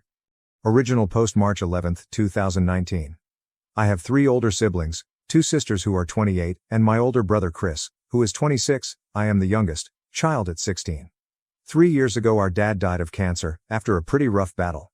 Being 11 when my dad got sick, I remember it being a pretty scary time, not always understanding what was happening, but the one thing I always knew was that Chris was there for me. Obviously it was also a very difficult time for Chris, but he really looked out for me during that time. And Chris has continued to be the same, great guy and awesome big brother to this day. So, 3 weekends ago I went to a party, drank too much, and I got drunk for the 3rd time in my life. I called Chris and asked him if he could come get me when I wanted to leave, and my friends, one of which was our designated driver who was sober, wanted to stay. Chris came to pick me up, worried that I was going to get in a car with a drunk driver if he didn't. The next day he lectured me on my drinking problem, and getting into cars with drunk drivers. Things got heated, because I felt like he was assuming a lot. Because I'm a junior in high school and I've only drank 3 times at parties, which I feel is pretty normal, and I wasn't going to get in a car with a drunk driver. My DD was completely sober, so I feel like I was more responsible than he was giving me credit for. But yes, I was drunk enough to think calling him at 10 p.m. out of the blue to pick me up because I was tired was a good idea. And then 2 weeks ago Chris found out I quit the soccer team. He started lecturing me on commitments, and talking about how I need to be doing an extracurricular for college, and I shouldn't just quit because of laziness. And then things got heated, and he started talking about my drinking problem again, and then talking about my room being messy, and then we were really arguing and he was accusing me of being disrespectful, and then I fucked up. I lost it and told Chris he wasn't my dad and I didn't need him lecturing me, and how he thinks he could replace dad, but he'll never be half the man dad was. I was mad and just looking for something mean to say. Chris left my room, and about 30 minutes later came back in and apologized for overstepping. It was clear that he had been crying, but I was still mad and couldn't bring myself to apologize, even though I knew that I should and that I didn't mean what I said.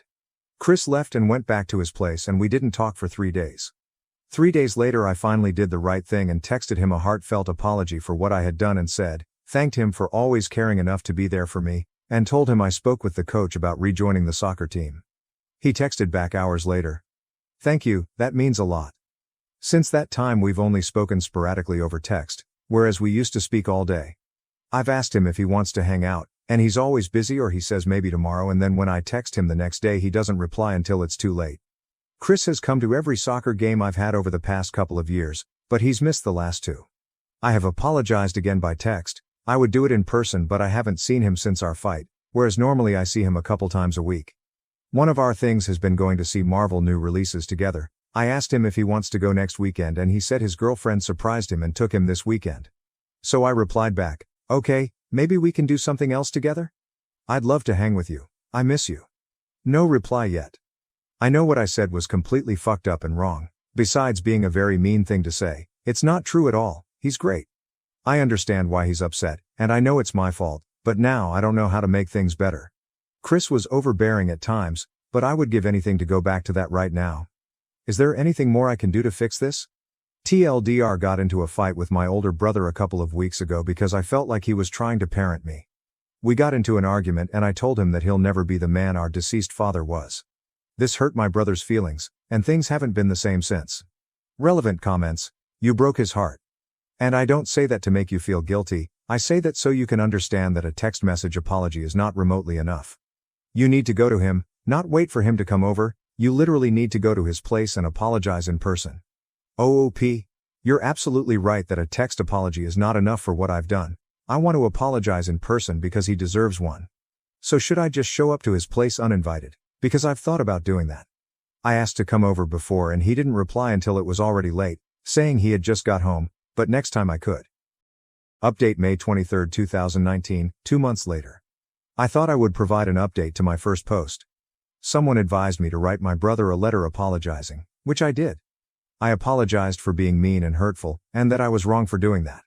I also got him a separate card and wrote a message thanking him for everything he's done for me.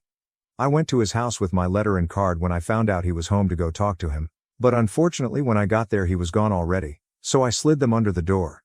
When he got back home he found them and read them, and then he called me to arrange to come see me. He came over here and I apologized in person for what I said. He was very straightforward with me and honest about my actions. He explained that the reason he had been avoiding me lately is because he needed some time apart because he was beginning to not like me. He said loved me, but he didn't want to be around me sometimes. That was pretty hard to hear. He said that lately I've just not been very nice, the comment about our dad was by far the worst, but I make other snappy comments. He had tried to brush it off as me being just as a teenager, but had now decided it was best to let me know. Being a teenager is not an excuse to be a constant asshole to everybody at home, is how he put it. He gave a few examples and looking back he was absolutely right. It was pretty upsetting to hear. I know he wasn't saying it to upset me, and I was thankful that he was telling me, or at least I'm thankful now. I promised that I would check my attitude, he said a little more thoughtfulness was all I needed, and that even though sometimes I act like an asshole he knows I'm not one. After we finished talking we hugged, he told me not to forget that he loves me and that I'm great. Since then I've been trying to be more considerate. I really am trying to follow the advice he gave me. It's been a couple months now, and I'm happy to say that it's working. Our mom told me a couple weeks ago that I'm a joy to be around. In the car earlier today my brother told me that it's been really nice spending time with me lately. So that's good news. TLDR apologized to my brother for the terrible thing I said to him. He warned me that I was turning into someone that he didn't want to be around, even though he loved me. I've worked on fixing my attitude over the past 2 months, and today my brother told me it's nice to hang out with me these days. Edit. Wow, I wasn't expecting this to get big. Thanks for the advice, and for the gold. Much appreciated. My husband's ex and male tried to humiliate me for years until their almost anniversary stunt backfired and he finally cut them off for good. For reference, I, 28F, and my husband Shaw, 28M, have been married for 2 years. Shaw and I dated for 2 years before, but we'd known each other since high school. We didn't start dating for a few years after graduation. I met him at a restaurant unexpectedly, exchanged numbers, went on a few dates, and that's how we ended ourselves here, nearly 4 years later. Shaw was dating Diane, another high school girl, before I met her. She was a grade below us and had known Shaw since middle school. He and I were not really close, but we had a lot of shared acquaintances back in school, so I saw a lot of him and Diane together. After we graduated from high school, I lost touch with him because he moved to college in a distant state and we didn't see much of one another. When we finally met at the restaurant some years later, I asked him about Diane. He told me that they had split up a year and a half ago. She was the one who dumped him because she wanted different things in life and needed a break to travel the world. But she promised to come back to him someday. Which simply meant she wanted to be alone for a time, date other men without guilt, and retain Shaw as a backup plan. So, following the breakup, he remained friends with her but reduced contact. By the time we met, he'd nearly completely moved on from Diane. I had also begun to see him in a new light. He had matured much since our previous meeting in high school. Shaw and I reconnected 4 years ago and soon became friends.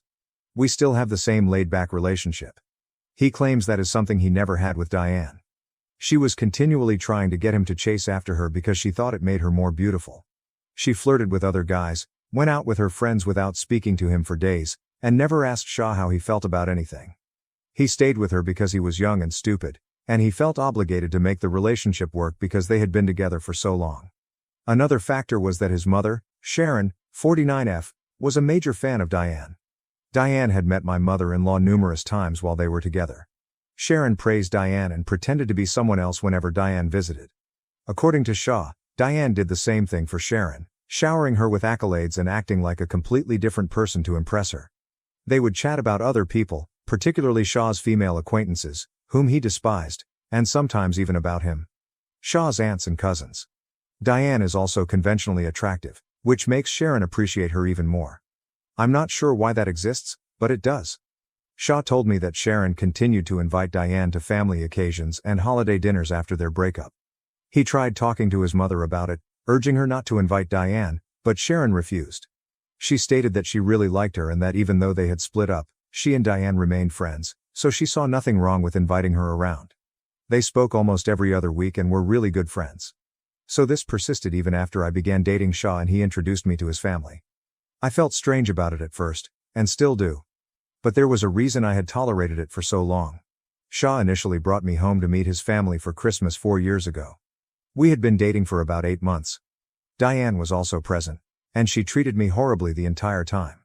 She noticed my appearance, height, clothes, makeup, you name it. She was skilled enough to make everything sound funny, as if she was joking, but Shah knew exactly what she was doing and stood up for me.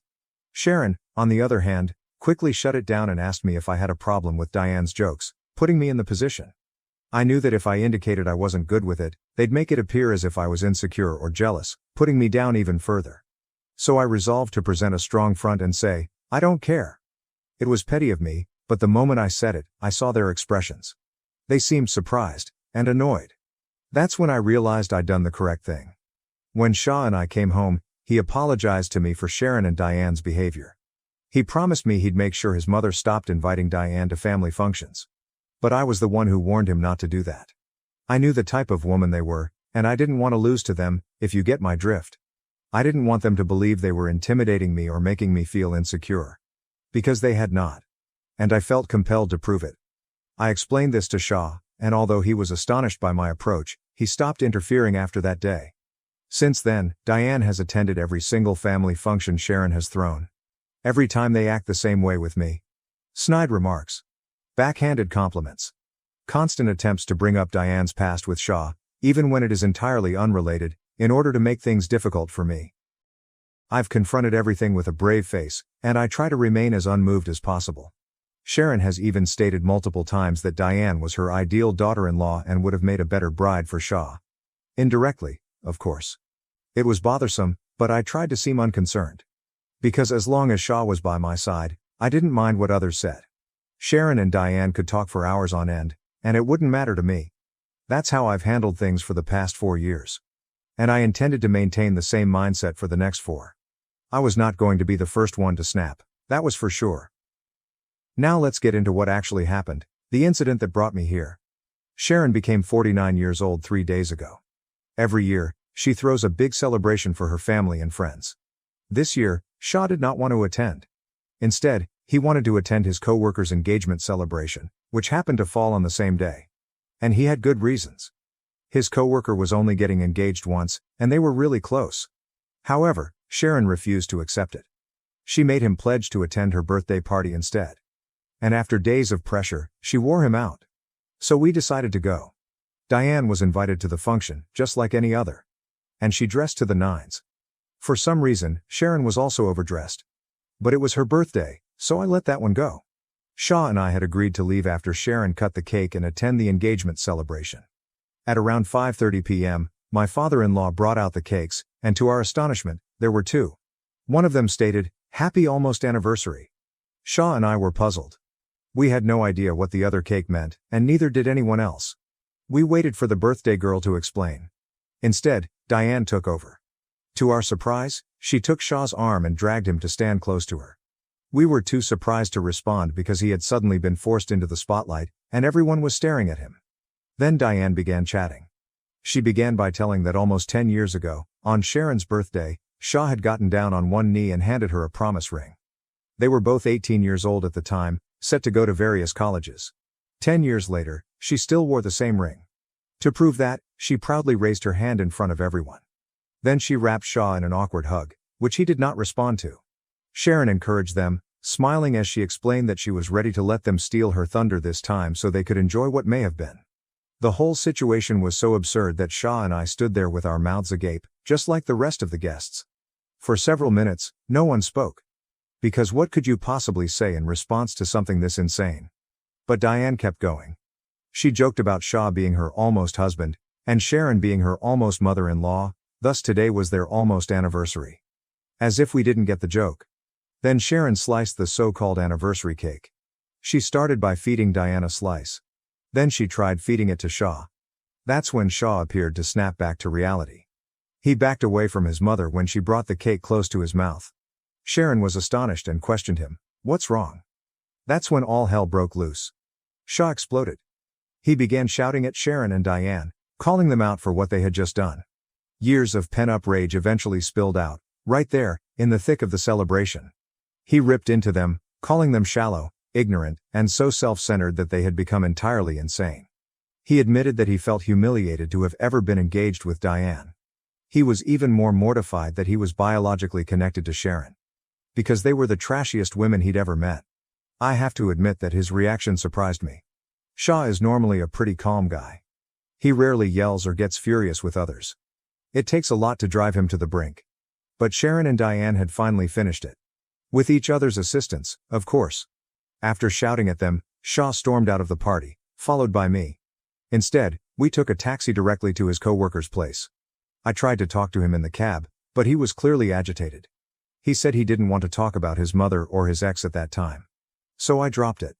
When we arrived at the engagement party, his attitude gradually improved as he greeted his friends and coworkers. I was happy to see he was doing well.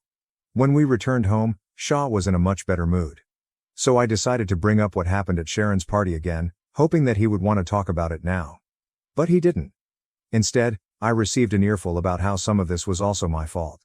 When I recalled the event, he admitted that Sharon and Diane had attempted to embarrass me with that ludicrous cake. But I wasn't completely innocent. He reminded me that for years, I had forced him to remain silent and let Sharon and Diane do whatever they wanted. Because I felt I needed to demonstrate that I didn't care. I had made it all about myself. My urge to show others how unconcerned I was. But in doing so, I entirely forgot that Shah was equally implicated in this mess as I was.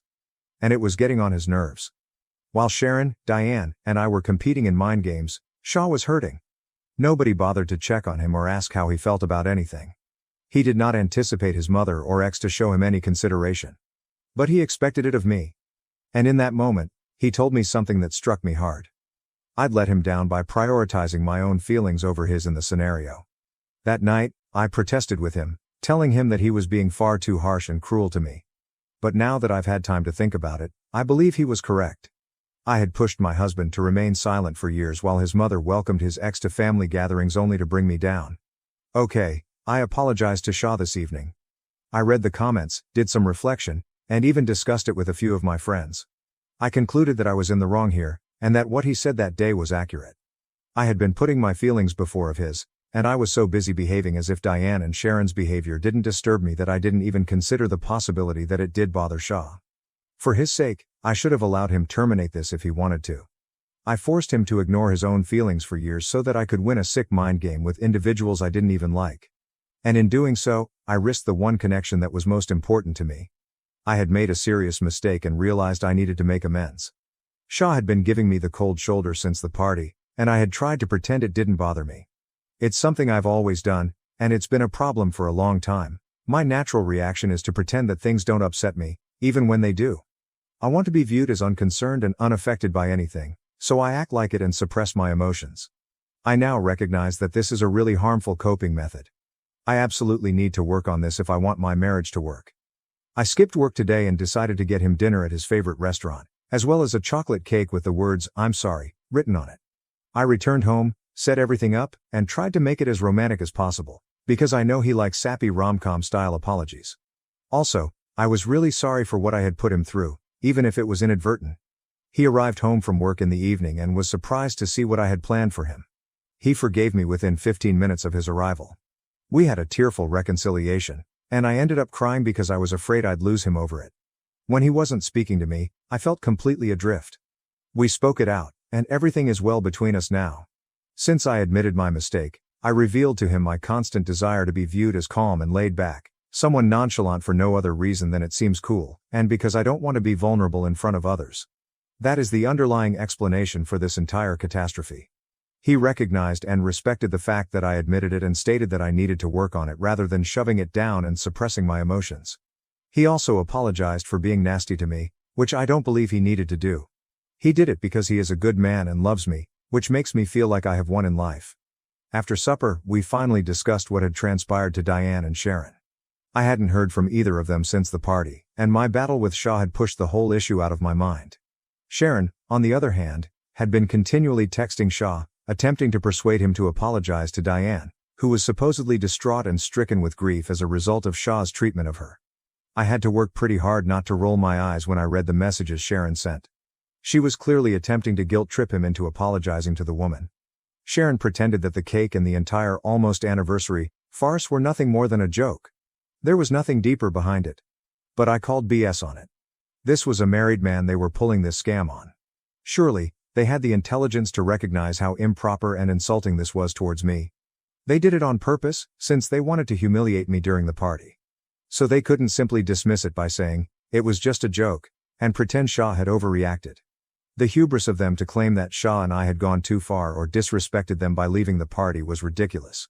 Shah had previously been ignoring her communications, but when I got those messages today, we finally agreed to stop communicating with her. We'd had enough of her crap. And we didn't want any part of it anymore. 3 days ago, Shah and I blocked Sharon from all of our social media accounts. Shah also told his father that he didn't want to speak with his mother anymore. His father appreciated his decision, because he knew Shah's emotions. But he also refused to interfere. He loves his wife and knows he can't leave her, so he's remaining completely out of it, as he has for the past 5 years. I don't agree with my father-in-law's attitude, but I can't do anything about it. Everything had been running perfectly for the preceding 2 days. But then, today, Shah contacted me out of the blue and said he needed to run to the hospital.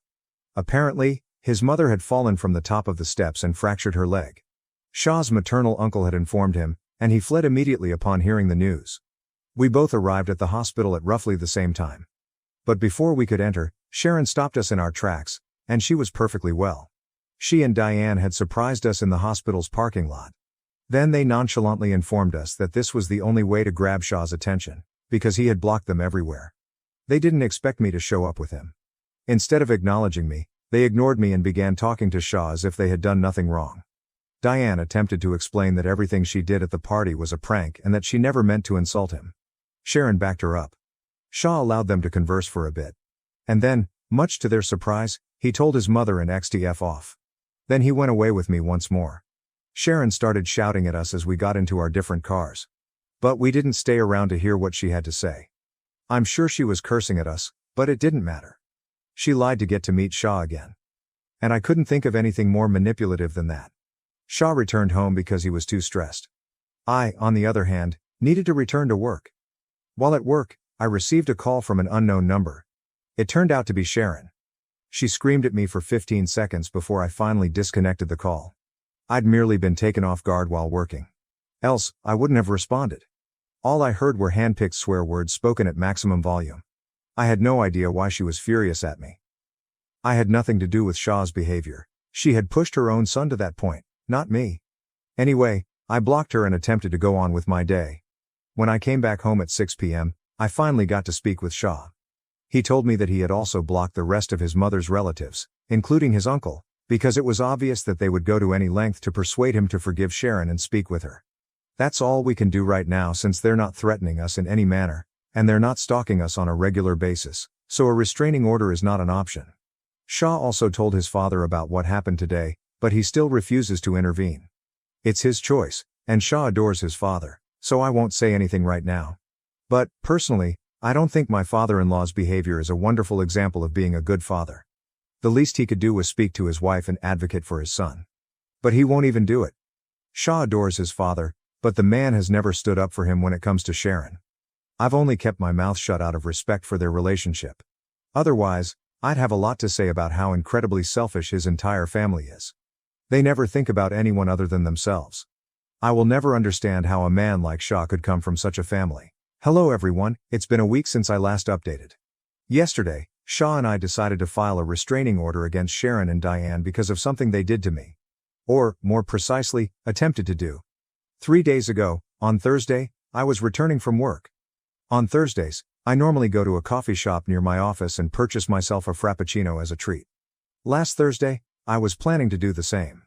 But as soon as I walked into the shop, Diane and Sharon rose from their chairs, where they had been waiting for me, and rushed straight at me with their coffees. Before I could even respond, they both flung their drinks in my face. Then Diane took some whipped cream from her cup and put it into my hair. I was stunned. I just froze on the spot as everyone laughed. The baristas ran over to assist me clean up. They did their best to remove the muck off of me, so a big thanks to them for basically quitting their work to assist me. Even the other customers were patient and kind. When I finally got the most of it off, my clothing were sticky and unpleasant, and my hair was horrible, but at least I was cleaner. Some of the other patrons inquired about me, and one even asked if I wanted to contact the cops. So I did. I reported Diane and Sharon and filed charges against them. However, they just received a fine, a slap on the wrist, because this was a misdemeanor and they had not physically hurt me. Unless you consider my clothes, which I can't wear to work again due to fading brown coffee stains on the front. Nonetheless, we filed charges, and the incident is now on their record, which will strengthen our case. Shaw wanted to make this public, so he posted about it on social media so that more people would be aware and avoid Diane and his mother. But he changed his mind when he saw I just wanted to move on from this without any further complications. Honestly, that encounter shook me more than I expected. It may seem ridiculous, but it actually made me think. If things had escalated, it might have been far worse than them throwing coffee in my face. They could have really injured me if they wanted to. They were familiar with my routine thanks to my social media presence. They had my address. This could have gone extremely wrong. Shaw and I had been considering moving since we had a good financial year. But with what occurred, we will definitely be going. We had also been thinking about having children and we're going to start trying soon. But my in-laws will never meet my children. We've also formally cut off my father-in-law, who refused to intervene even after the coffee incident. Shaw got into a heated argument with him and eventually cut him off. And honestly, I am relieved. I'll never have to see or hear from these folks again. I went into labor on my sister-in-law's wedding day, but my mother-in-law locked me in a bathroom to keep me from stealing attention. A few hours later, I awoke in the hospital, and my mother-in-law begged me not to file charges. But, oh boy, her face became pale when my spouse said this. My husband, Rick, 30, and I, 29, were blessed with a daughter 2 weeks ago. This is our first child, and we're understandably thrilled. We've been quite busy, and we're still adjusting to being parents. It's a difficult change for both of us, but we're doing our best. We don't have much support because of what happened on the day our daughter May was born. It was one of the most horrible experiences I've ever had, and I doubt I'll ever forget it. Even the joy of May's arrival is insufficient to help me overcome the paralyzing terror I felt that day. I believe I would have died if not for my husband's immediate assistance. Despite the sad tragedy, I believe that because it involves family, we should be a little kinder to them because May is the first kid in the family. But I'm unsure, and my judgment is muddled by all these hormones and infant obligations, which is why I've turned to Reddit for assistance. Please bear with me while I tell this lengthy and multi-character story. Rick has 2 younger sisters, Anna and Emily. Anna is 28, while Emily is 24. I have a pretty excellent relationship with both of them, and I don't believe there's any hostility between us. We aren't close because we're all busy with our careers and don't get together very often. Emily doesn't even reside in the same city as us, but we try to catch up and stay in touch through messages or phone conversations. Rachel, Rick's 53-year-old mother-in-law, is another significant figure in Rick's family in this story. While I get along well with Anna and Emily, Rachel is a completely different story. We don't always agree, and I believe she has issues with everyone, not just me. She's the biggest control freak you can imagine, and she won't stop. She wants things to proceed according to her wishes and desires. Her 3 children often accept her requests because she reared them after their father abandoned them. So they strive to make things simpler for both her and themselves. Furthermore, if someone dares to demand anything other than what she wants, she reacts, which can range from disapproval and moping to a full-fledged meltdown complete with tears and tantrums. Dealing with her is challenging, so I try to avoid her whenever possible. Rick gets this. He understands that his mother is troublesome, so he lets me keep my distance and deal with her as I see fit. On my end, I understand his feelings for her despite her domineering nature, so I let it go.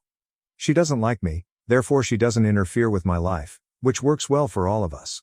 However, things spiraled out of control a few days ago, owing entirely to her actions. Now, I don't believe anyone will ever forgive her.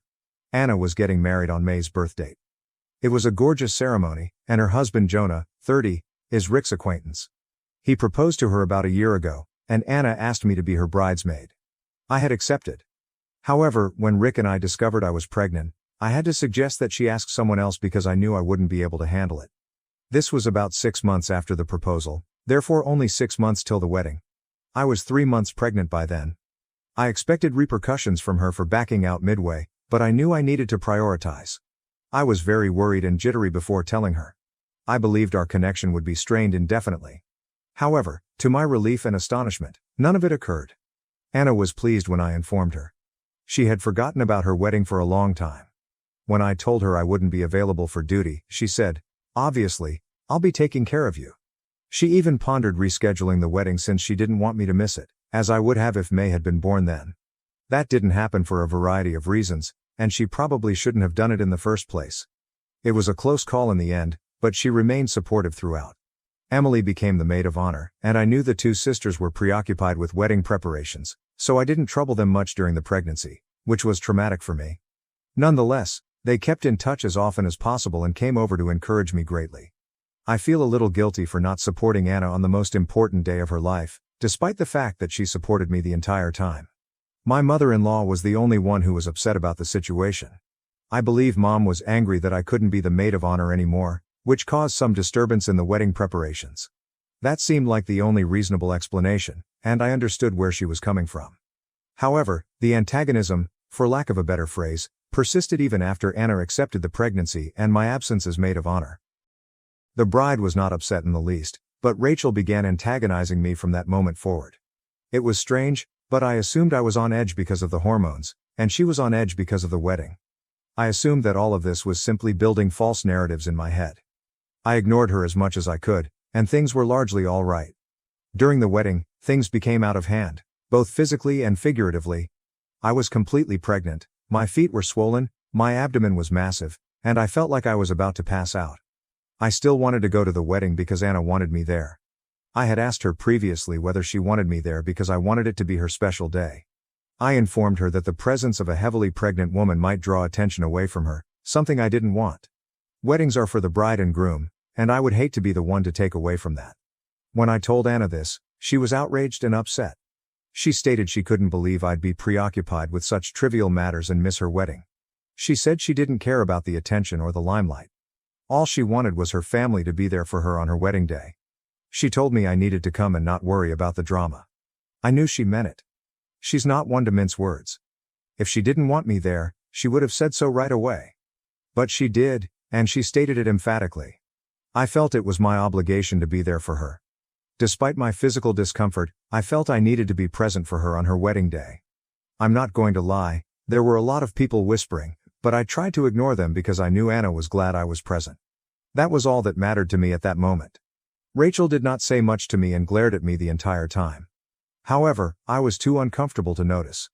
I didn't have the energy to cope with her or understand her passive-aggressive conduct toward me, so I just let her be. She might glare all she wanted, I was not going to respond to her. Then came the big episode, which stunned and terrified everyone around me. I started feeling apprehensive just as the ceremony was about to commence. By then, I'd already met Anna. I got up and went upstairs, believing it would make me feel better and that I'd return when I did. Rachel had followed me without my knowledge. I went to the bathroom because I was sweating and feeling strange. Suddenly, my water burst. It was a literal flood, and I began to panic because, as much as I adore my daughter, she had picked the worst possible time to arrive. I couldn't think clearly.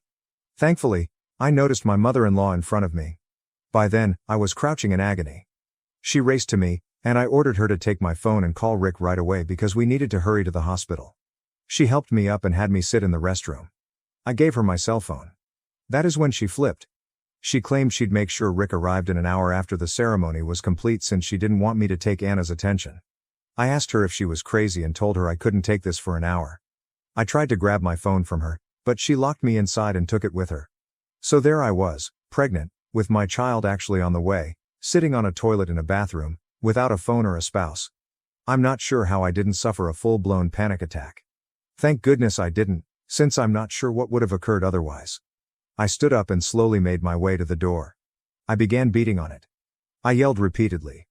But no one heard me because the restrooms were on the first floor and everyone had already taken their seats for the ceremony. I screamed till my voice faded, but no one came. That was when I truly believed I was going to die, and take my baby with me. I was weary, wet, sweating profusely, and unable to speak. That was the last thing I remembered. I'm not sure what happened afterward.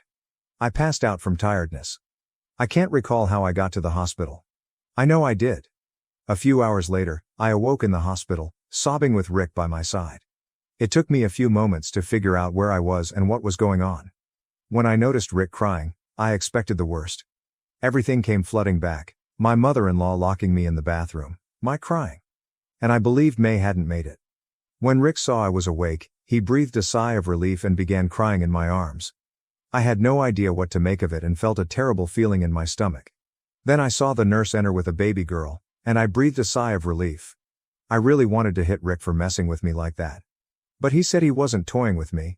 He was just glad I was okay because I was unconscious when he found me in the restroom. I held my baby for the first time, and I don't think I'll ever forget the feeling. I don't think there is a better emotion in life. Nothing will ever compare to what I felt in those moments. Rick didn't offer me any specifics at the time, which I appreciate because I didn't have the energy to cope with it. I could hear a commotion outside and asked him what was going on. He stated his mother-in-law was outside and wanted to come in to see her grandchild. I described what had transpired in full. I told him what she had done, and how she had put our daughter in jeopardy for no reason. I also told him that I would never let her near my daughter. To me, she was dead. He said he knew everything.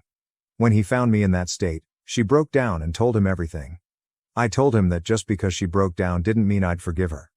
He chuckled and stated his mother was dead to him from this moment forward, and he was going to file charges for endangering life. He stated that he would pursue legal action to ensure that she was punished for what she had done. When I heard him say that, I felt a weight lifted off my shoulders. I know he adores his mommy. All three of them do. After the trick she pulled that may have cost me and my daughter our lives, I was in no mood to forgive her. If Rick had chosen her over me, our marriage would have ended. There would be no turning back, and somewhere deep down, I expected him to choose his mother. Despite everything, Mom worked extremely hard to raise them. Maybe I didn't expect him to defend me the way he did, but I'm not complaining. If anything, it has increased my affection for him, if that's possible. I questioned him about the wedding, and he claimed it went well. Emily and Anna were waiting for him to call so they could come visit us. When I inquired if Anna was furious, he laughed and said I didn't have to worry about her at all. She had been smiling with pride and delight, saying that her entire family had attended the wedding and that May's birth was the nicest gift she could have gotten. I had tears in my eyes when he told me that, and I told him to call them right away. Anna, Emily, and Jonah arrived at the hospital shortly after I did. The best part, Anna and Jonah were still dressed for their wedding. Anna refused to pass up the opportunity to snap a wedding photo with her niece. I started crying uncontrollably. It was a truly heartwarming moment. After taking the image, I apologized to Anna for destroying her day. She hugged me and told me I was misinterpreting the situation. I had made her day. I told her about my mother-in-law's actions after we announced the pregnancy. Anna stated that the only thing I did wrong was not informing them sooner. Perhaps they could have put an end to her turmoil. I told her I didn't want to cause trouble, and Emily responded that any amount of difficulty was fine as long as I was safe. Even as I type this, I have tears in my eyes because I realize they love me like family. They saw me as more than Rick's wife. I was a family member. Anna is one of the best women I know. She is so safe and happy. It's no surprise she is where she is today. I don't see how Rachel is so different from her children. It's as if they saw her and concluded that was not who they wanted to be. It's odd, but I don't mind. It was beautiful. Apparently, my mother-in-law was still outside. Anna had informed her on her way in that she would ensure Rick and I filed charges. My mother-in-law wanted to come in and see May, but I didn't want her anywhere near me. Anna stated we needed to protect ourselves from her. She apologized to me, saying she hadn't adequately addressed her mother's overprotective impulses or made it obvious that she had no objections to my pregnancy. She stated that if she had, perhaps the situation could have been avoided. I told her she had made me feel safe, and there was no way she was to blame. Rick was outside the entire time, conversing with my mother-in-law. When I was discharged and returned home with May a few days later, Rick informed me what he and my mother-in-law had discussed. He claimed he had informed her that he would be filing charges and that she could deal with it because nothing would change that. He also warned her she was never welcome in May's life. She was not her grandmother, in any way. She opted to endanger my and my unborn child's lives over a perceived slight that didn't even bother her. He also stated that the money he had been giving her, my mother-in-law was living off of Rick and Emily's money, would be significantly decreased. She burst into tears, stating she had worked her entire life for her children and did not deserve this. Rick said that, while he recognized and appreciated everything Mom had done for them, she did not have control over their life. He said she was in the wrong and that he had been ignoring or making excuses for everything she did for years, but no more. When it came to May and me, she needed to realize she had crossed a significant line and demonstrated she was not safe to be around, especially because Anna had never had an issue. Rachel explained that, as a mother, she understood Anna's reluctance to have me in the spotlight. But Anna overheard and ripped into her. So, we will definitely proceed with the lawsuit. But Rick is managing it because I have a newborn to care for and cannot be bothered with the drama. Rick said he'd handle it. None of the siblings are willing to speak with her anymore. Anna has entirely cut her off, and Emily only speaks with her when necessary. Rick and I are clearly out of touch. I don't believe my mother-in-law anticipated this. Maybe she honestly wanted to protect Anna, no matter how twisted that seems. I am not defending her in the least. But I still feel awful for her since it all went so wrong. Now, part of me wonders whether they should discuss it with her because it feels wrong and horrible to me. I do not know, maybe I'm not thinking clearly. I know if I mention this to Rick, he'll go crazy. He is irritated with her and is unable to look at her right now. I had not anticipated this, yet here we are. Update 1. Well, any reconciliation is out of the question forever. I realize I haven't updated in a while, but, well, I'm a new mother. I've been busy keeping both myself and my child alive. The good news is that May turns 8 weeks old in a few days, and we're all very excited. Anna and Jonah have been a great help to Rick and me. Emily had to return to work but still calls practically daily. May is truly the light in everyone's eyes. They adore her, and the group chat is filled with her photos. There has been no communication with my mother-in-law.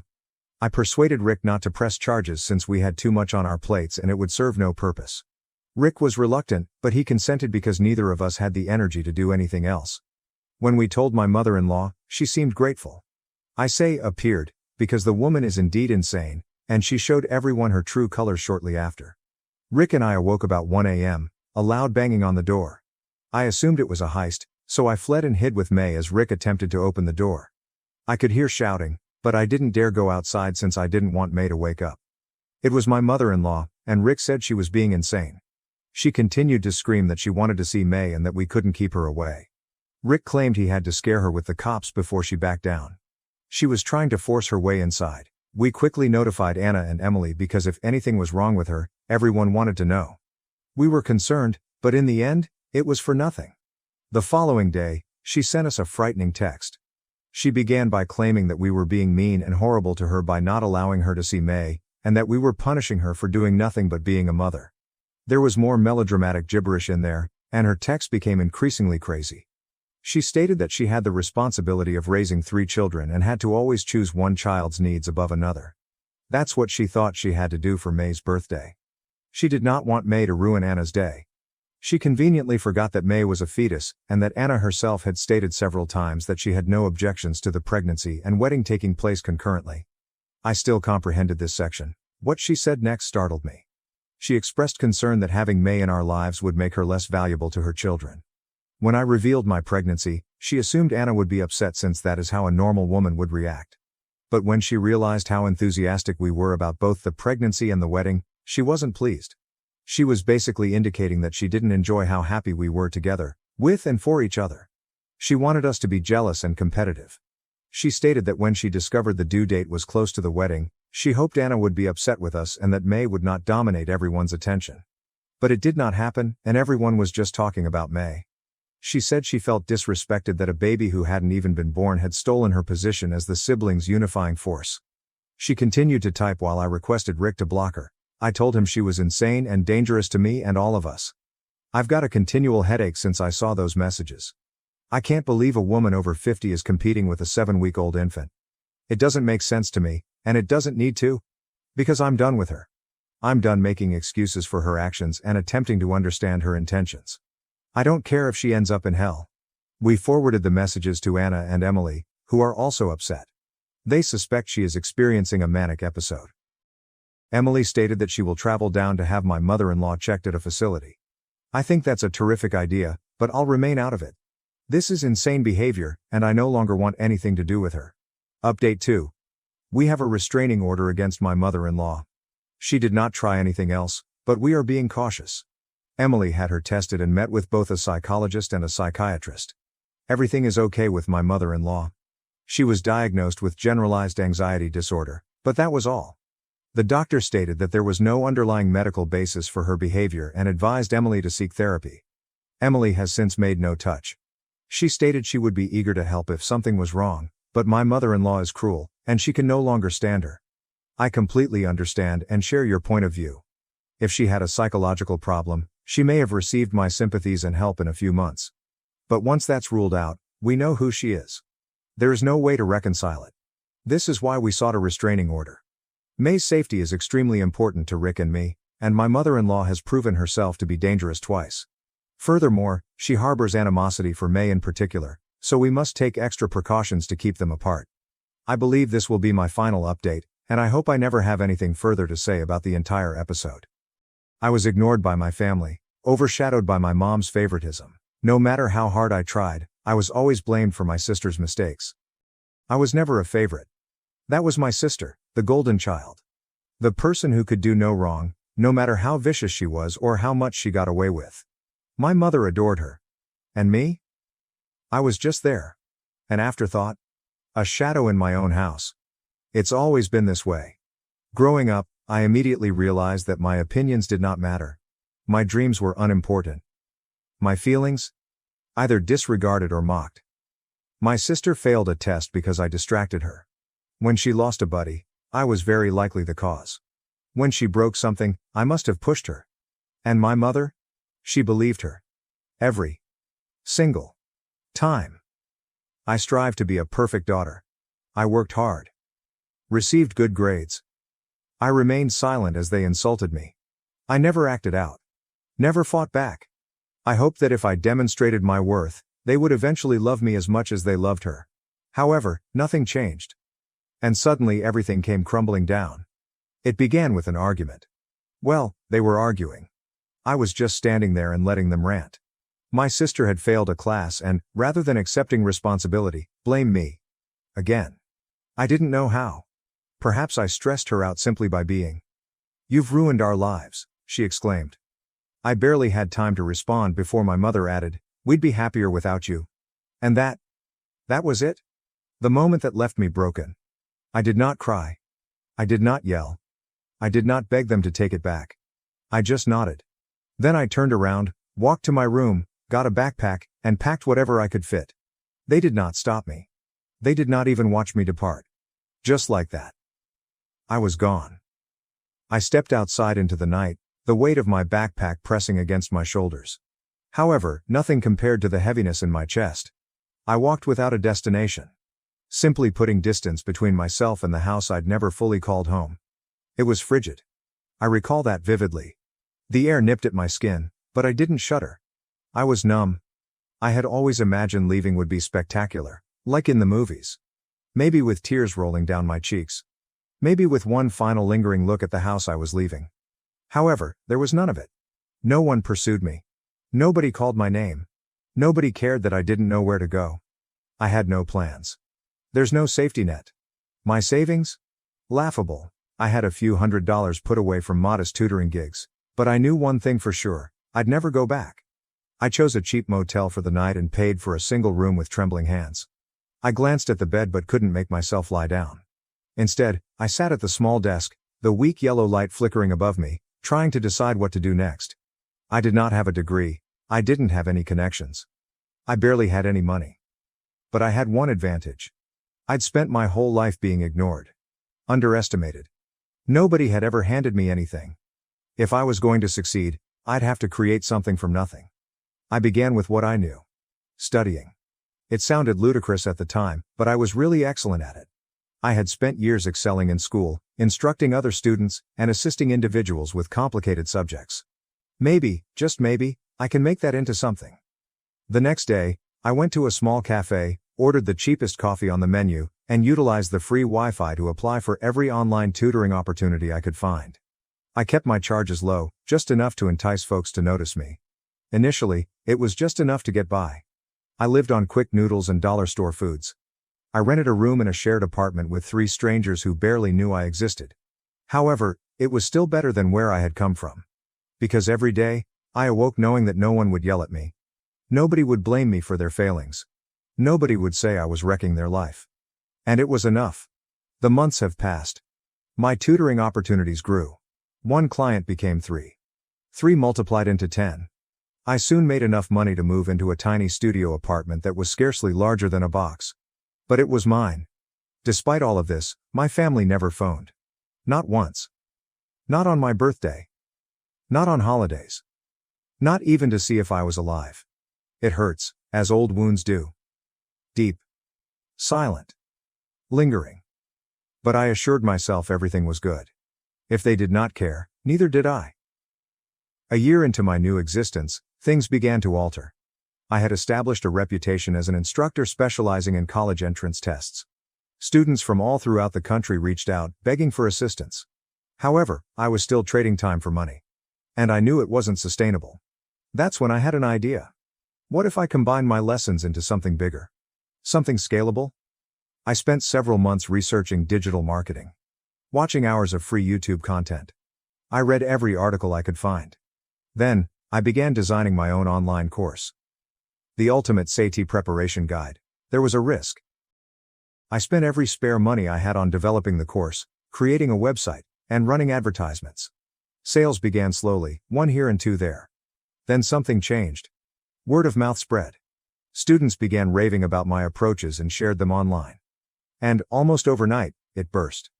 I awoke one morning to see that my sales had tripled. Then quadrupled. Within a few months, I was earning more than I had ever dreamed imaginable. I moved into a swanky high-rise apartment, the kind I used to fantasize about. I traveled. I met folks who genuinely respected me. Created friendships that were not based on obligation or blood. I'd done it. I'd created myself from nothing. And my family? They were nowhere to be found. Not a single message. Not a single call. They didn't care about me. Until this morning. My phone vibrated. I scarcely looked at it. Then I noticed the notifications. Mom has 6 missed calls. Sister has 8 missed calls. I stared at the screen, my heart racing. After all this time, they had made it apparent that they never wanted me. I let out a slow breath. I'd changed. I wasn't the helpless, needy girl they had kicked out of their life. I wasn't their punching bag anymore. Whatever they wanted, this was not supposed to be an apology. And I had no intention of making things easy for them. I sat there and stared at the screen. For what seemed like hours. But in actuality, it just took a few minutes. My thoughts raced. What could they want after all this time? Mom has never apologized for the way she treated me. She'd never revealed that she always picked my sister above me. And my sister? She hadn't even realized I was gone. Until now. But now. After all. They wanted me. I eventually decided to pick up. It was almost weird to hear her voice after so long. Hello? I asked, keeping my voice calm. Sweetie, please, we need to talk. Mom's voice quivered. Sweetie. After everything. She hadn't called me that in years. The phony compassion wounded. What's going on? I inquired, not masking my disbelief. There was a prolonged pause. We've fallen on hard times, Mom explained, her voice quivering. Your sister, she's been having trouble at school again, and with everything going on, we just don't have enough. She said with hesitation. We need your help. I bit my lip, a strange combination of satisfaction and wrath welling up inside me. Was this why they called me now? What kind of assistance? I inquired, keeping my voice calm. We need money, she said abruptly. Your sister's tuition, it's due. And we have bills we can't pay. I know we've never been there for you, but please. We're struggling. We need you to help us. We know it's a lot to ask, but please, we've tried everything. I could hear her sniffles. Perhaps it was genuine. Perhaps it was just guilt attempting to make its way back in. Please, she repeated. We need you back. We need your support. The words remained in the air. My support. They had been rejecting this assistance for years. I closed my eyes for a while, attempting to calm the flood of emotions that threatened to choke me. How could they think this was acceptable? For the first time in a long time, I felt more than apathy. It was hilarious. "You're serious?" I inquired, a bitter laugh escaping my lips. "You really think I'll come back and help you? After everything?" There was a gap followed by my mother's anxious cry. "Please don't do this. We know we messed up, but we're your family. You can't just leave us like this." I clenched my fist. "You never cared about me when I needed you," I replied, my voice shaking with restrained rage. "You were too busy with your golden child. You let me disappear. You told me you'd be better off without me." I paused, feeling wrath well up in my chest. But I kept it in check. I was not going to let them know how deeply they had hurt me. I was not going to let them turn this around on me. "I don't owe you anything," I said, my words as cutting as glass. Another prolonged delay. Then, "Why?" My sister's voice rang out next, agitated and panicked. I know I was horrible to you. But I need your help. I messed up, okay? I didn't mean it. I've been trying to fix things, but I don't know what to do anymore." I nearly laughed. "Fix things? How can you treat years of pain?" "I don't want your apologies," I replied bitterly. "And I don't owe you my money or my help. You can figure it out, just like I did. But please, just..." My sister's voice wavered, but I shut it off. You should have thought about this before you kicked me out of your lives." I could feel my heart race as I hung up the phone. However, the adrenaline was not solely derived from rage. It stemmed from satisfaction. Knowing they needed me gave me a sense of satisfaction. After years of silence and pretending I did not exist, they needed me. I stood up and paced the room, allowing the gravity of the situation to set in. They were not calling to apologize. They weren't calling because they had missed me. They were phoning because they wanted me to remedy their mess. And while they struggled, they recognized what they had thrown away. But that didn't matter to me. They did not deserve me anymore. I was finished. But deep down, a part of me wanted to make them beg even longer. Make them uncomfortable. The phone vibrated again. I glanced at the screen. "Mom, again." Her message carried the same desperate tone. "Please. I know we can't undo the past, but we need you." I grinned. They had no idea what they were getting into. The phone vibrated again. The screen flashed with another message from my mother. "Please, I'm begging you. We don't know where else to turn." I stared at the message, my finger hovering above the screen. Part of me wanted to dismiss it completely. Following all. Hadn't I previously answered them? But the desperation in her tone made me hesitate. For a time. Then I shook my head. I was not going to soften. I was not going to be the one to improve their lives again. The thing is, I'd constructed something for myself. My empire, so to speak. My achievement wasn't solely about money. It was about the ability to choose who would be a part of my life. And my family? They no longer deserved that luxury. I put the phone down. I walked to the window. I looked out at the city. From this vantage point, everything seemed far away. So little. My former life's troubles felt like they belonged to someone else. I wasn't that person anymore. I was not their burden. Nevertheless, the messages kept pouring. I took a breath. I was not going to give in. I was not going to let them influence me with their guilt. But, deep down, there was a flare of something. Perhaps it was a pity. Perhaps curiosity. Perhaps something darker. But I resisted. The following morning, I awoke to the sound of my phone vibrating on the nightstand. Again. A quick peek at the screen confirmed it was from my sister. This time, I paused. Should I bother reading this? But my thumb swiped across the screen before I could think about it any longer. The message came in. "I know I can't change the past, but I've been trying so hard to get into college. They rejected me, and now Mom's saying that if we don't get the money for the retake, I'll never make it. Please. Please. I'm so sorry." I felt an unusual sensation. Not sympathetic, not guilty. But something made me halt. Was this genuine? Was my sister really begging me, or was she simply doing her part? I took a deep breath, my hand trembling as I typed my response. "You never cared when I needed you. Why should I care now?" I pressed send. The weight that settled in my chest felt heavier than I anticipated. A part of me felt cold and detached. I had built some protective armor over the years. But there's another part of me. It wanted to believe her. But I could not. I continued to work throughout the day. But, every time I looked at my phone, There were additional notifications. Calls. Texts. Voicemails. They were unrelenting. I could feel their desperation creeping through the screen and the words. They were beginning to disintegrate under the weight of their own decisions. But what did they expect of me? They'd made their bed. They'd picked their route. Now was the time for them to face the consequences. But then, at 7 p.m., I noticed something that made my heart skip a beat. A note from Mom. I need to talk to you. This isn't just about money. I know I messed up, we messed up. But I'm asking you, as a mother, to come home. I need you. We need you. Please don't leave us like this. I stared at the message. My thumb hovered above the keyboard. I briefly pondered calling her back. Perhaps I could hear her out. Maybe I can find a way to make this work. But then, I thought about what they had put me through. They treated me as if I did not matter. I was not going to forget that. I was not their savior. With a long exhale, I typed. You had your chance. I'm done. I pressed send. And something within me cracked. I knew I'd made the proper decision. At the same time, I felt a lingering ache in my chest. Because deep inside, I couldn't help wondering. What if this was their final scream for help? What if they truly were suffering? But in the end, I learned one thing. I could not repair them. They were beyond rescuing. If they wanted anything from me, it needed to be on my terms. I put my phone down and attempted to forget about them. But the following evening, while I was sitting in my living room, going through my phone, I heard a knock on the door. A sharp and fast rap. There was a pause afterwards. I looked up, puzzled. Who might that be? I stood up and moved toward the door, the hairs on the back of my neck standing on edge. Something did not feel right. Looking through the peephole, my stomach sank. There they were. Mom. Dad. My sister. I am standing on my porch.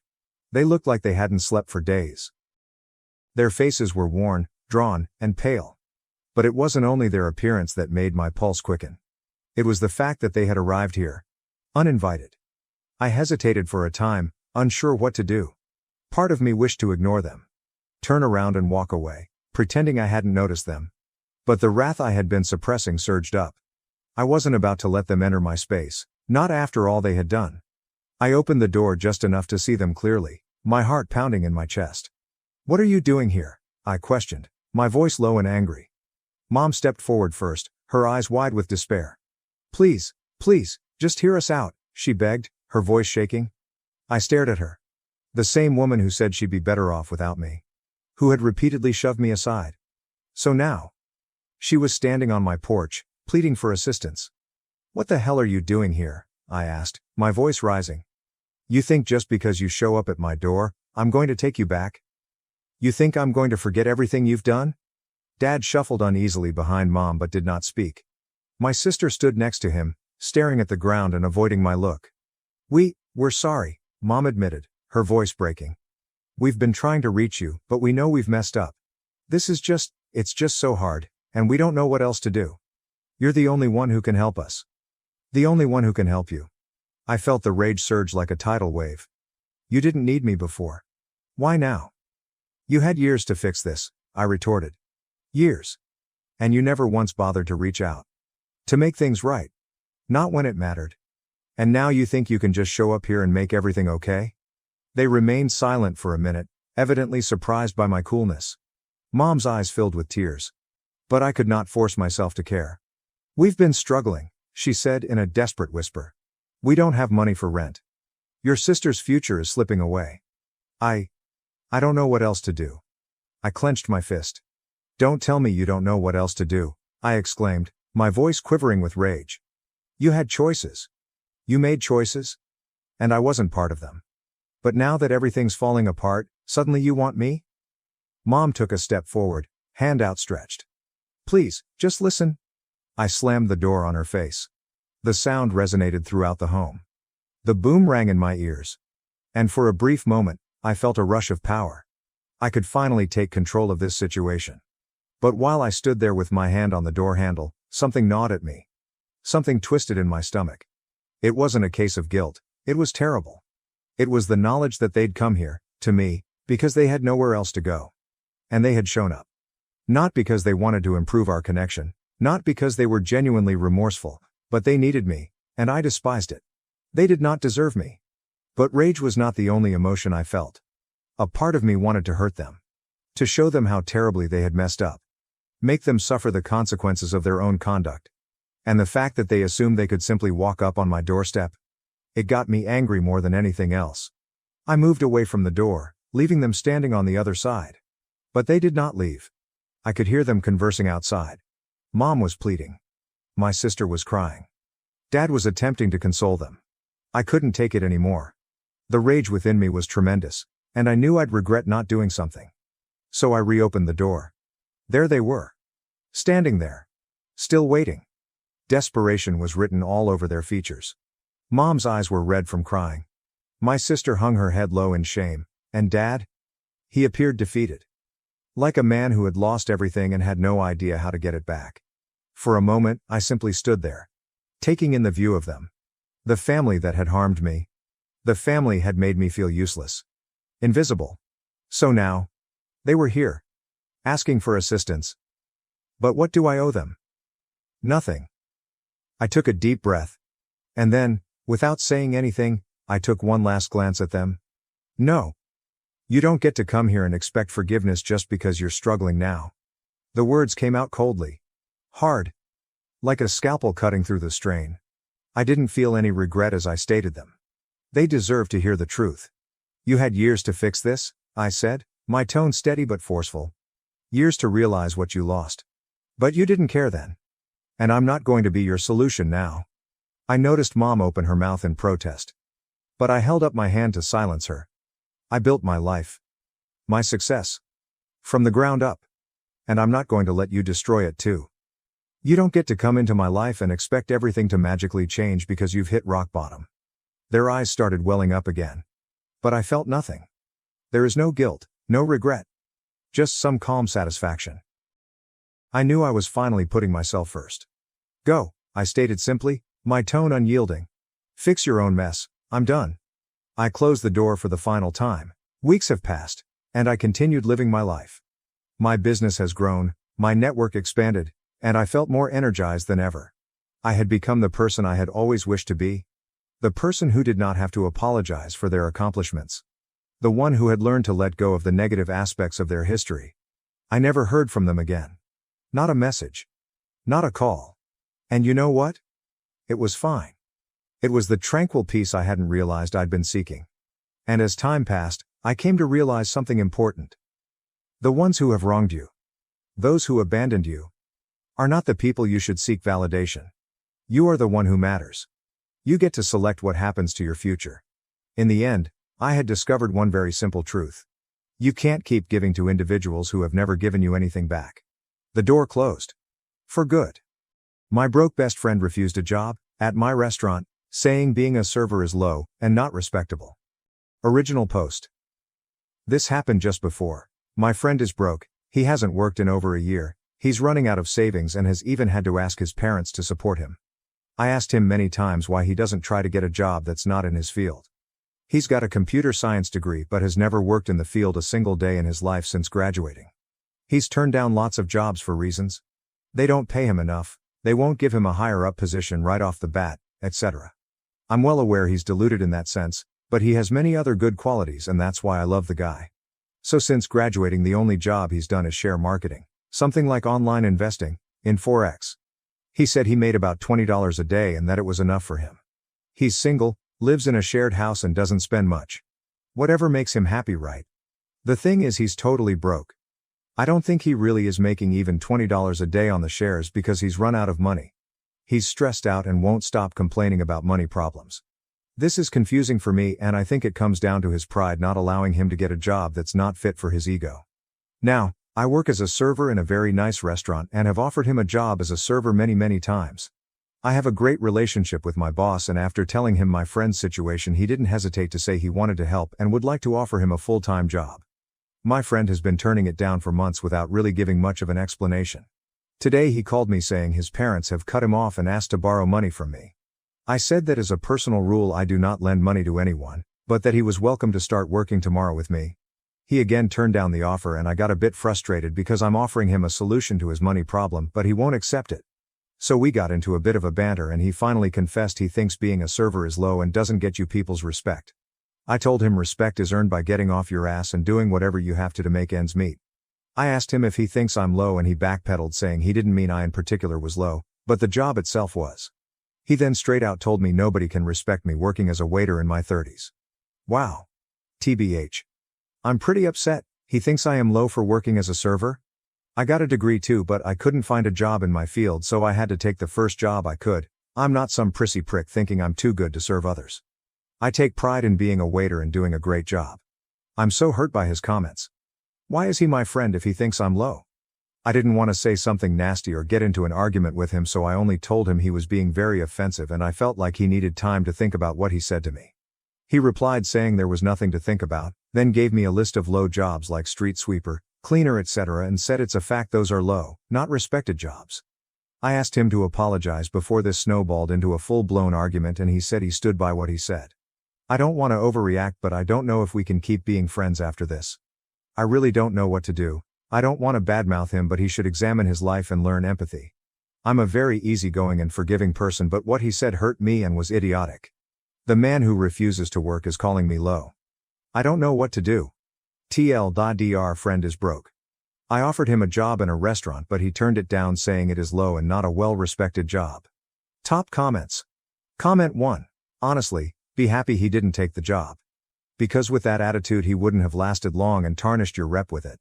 I don't want to overreact, but I don't know if we can keep being friends after this. Honestly, don't keep him as a friend. Doesn't seem that you get much out of the friendship anyway. Comment 2. Funny.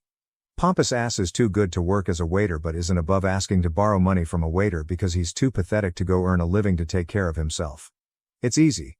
Take the job off the table because it's not appreciated or respected by him, and it will only end bad for you and your generous boss. Don't lend your friend anything and let him figure out his problems on his own. Simple life lesson coming. Update. AskReddit November 24, 2018, next day. I made this post yesterday asking for advice on how to handle the situation with my friend.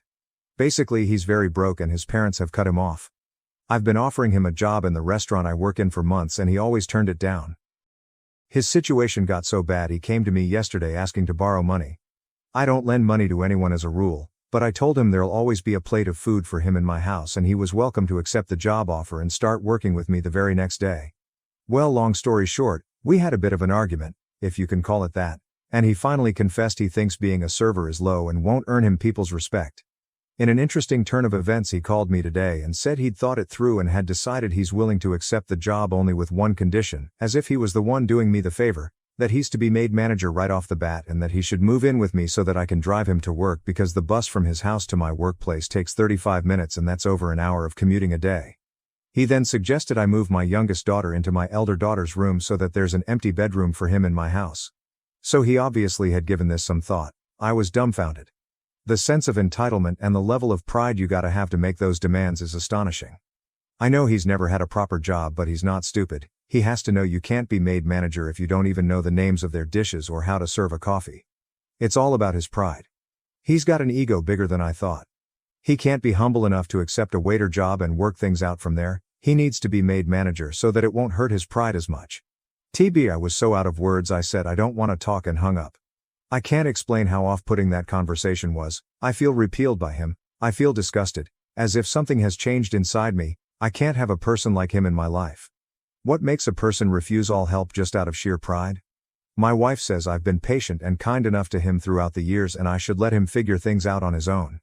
He really is broke. Before his parents cut him off, they were covering his rent, bills, and he survived on the $20 a day he claimed to be making investing in Forex. I know he barely eats and can't even afford a new pair of shoes, and some other stuff. I know he's got no money, but then why won't he accept the job? He's not shy, has no mental health issues, and has no problem dealing with people. He's refused many other jobs in the past. Even jobs related to his degree, computer science. He's got the wrong idea that he should be given higher up positions right from the start because he's him, and that's what he deserves. That's the reason he hasn't worked a single day since graduating like a decade ago. Anyway, I've gone to do some deep thinking and reevaluate this friendship because I don't like the person he's becoming. His dad is a bus driver and his mother a retired teacher. They are lovely, humble, down-to-earth people. I think they've done the right thing cutting him off. I know they're both struggling financially, so it's not fair for their son to leech off them. His mother even had to go back to work doing some tutoring in order to make some extra money to be able to support my friend. I'd be so ashamed if I made my 70-year-old mother go back to work just so I could be sitting at home dreaming of landing the perfect job while actively dying to get one. Anyway, I'm rambling. Sorry, I'm just so mad. My wife says it's time to cut the cord and distance ourselves from him. I think she might be right. Edit. A yellow star has appeared next to my name. Does this mean I'm the sheriff now? My sister-in-law's DNA test was meant to expose me, but it ended up destroying her own marriage instead. I met my husband James, in our late 20s, and we soon fell in love. We married after 2 years of dating and have lived a wonderful, tranquil life ever since. Our friendship looked unshakable, based on trust and shared dreams. We celebrated the birth of our beautiful baby, Nathan. Now 5 years old, he brightens our days with laughter, love, and boundless enthusiasm. We felt like the perfect little family, and I believe nothing could separate us. That is, until Sarah, my sister-in-law, decided to put a wrench in everything. Sarah and I had never really gotten along. We had an underlying tension since James introduced us. I attempted to be friendly, but Sarah clearly had other plans. She accused me of trying to overshadow her by wearing a cream-colored dress to her wedding. This wasn't even my option. Sarah had specified that all of her bridesmaids wear cream. However, on her special day, it became about me taking the show. She launched a temper tantrum, turning what should have been a happy moment into an embarrassing one for everyone. From that moment on, it was a never-ending game of sarcastic remarks, backhanded compliments, and petty behavior.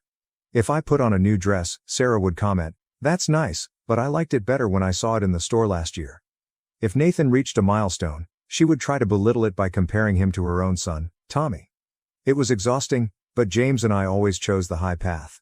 We did not want family conflict to spoil our lives. Furthermore, we wanted Nathan and Tommy to grow up together, like siblings.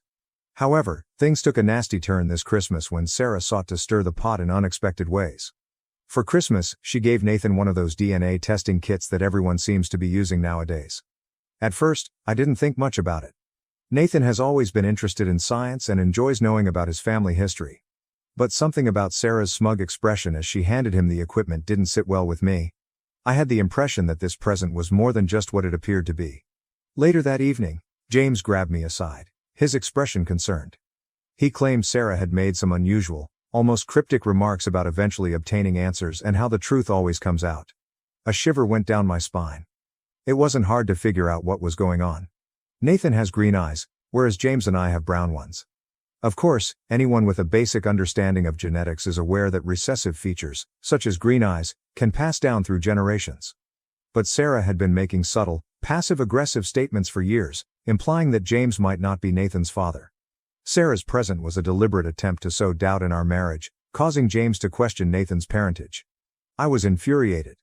How dare she use something as innocent as a child's curiosity to play petty games? But James and I wouldn't let her win. We knew the truth. Our love and trust for each other were strong, and we weren't going to let Sarah's poisonous actions disrupt that foundation.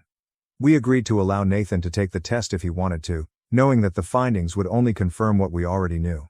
Nathan is our son, and no test could change that. Nathan, utterly oblivious of the tension building beneath the surface, was enthusiastic about the science behind the DNA test. He was excited to learn about his ancestors and where they came from. So we assisted him in the procedure, and he mailed off the gear. Meanwhile, Sarah's son, Tommy, had been watching everything develop with great curiosity. Tommy, a curious 14-year-old, opted to take a DNA test as well.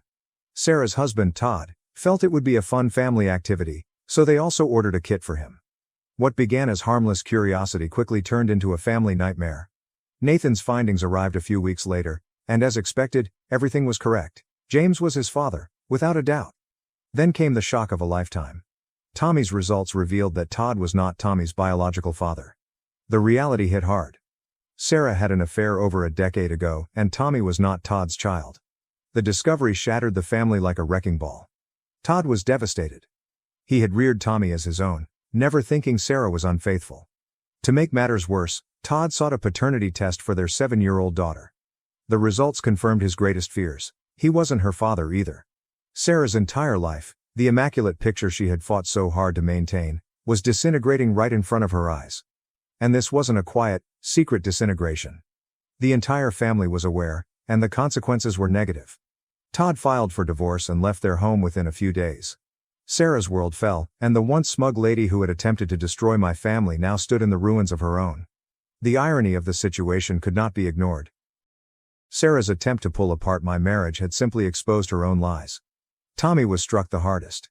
He transitioned from a carefree, joyful youngster to a confused and heartbroken young adult. The man he had always called dad was not his father, and his family was disintegrating. Nathan, too, was impacted. He and Tommy had always been close, and watching his cousin go through such upheaval made him sad and scared. He began questioning why Tommy's father was no longer around, and it hurt my heart to watch him so concerned about his cousin. Sarah's life became increasingly chaotic as time went. Todd pressed for full custody of their children, seeking to limit Sarah's role in their lives. Sarah, who had always been the glue that held the family together with her domineering personality, now appeared to be a shell of her former self.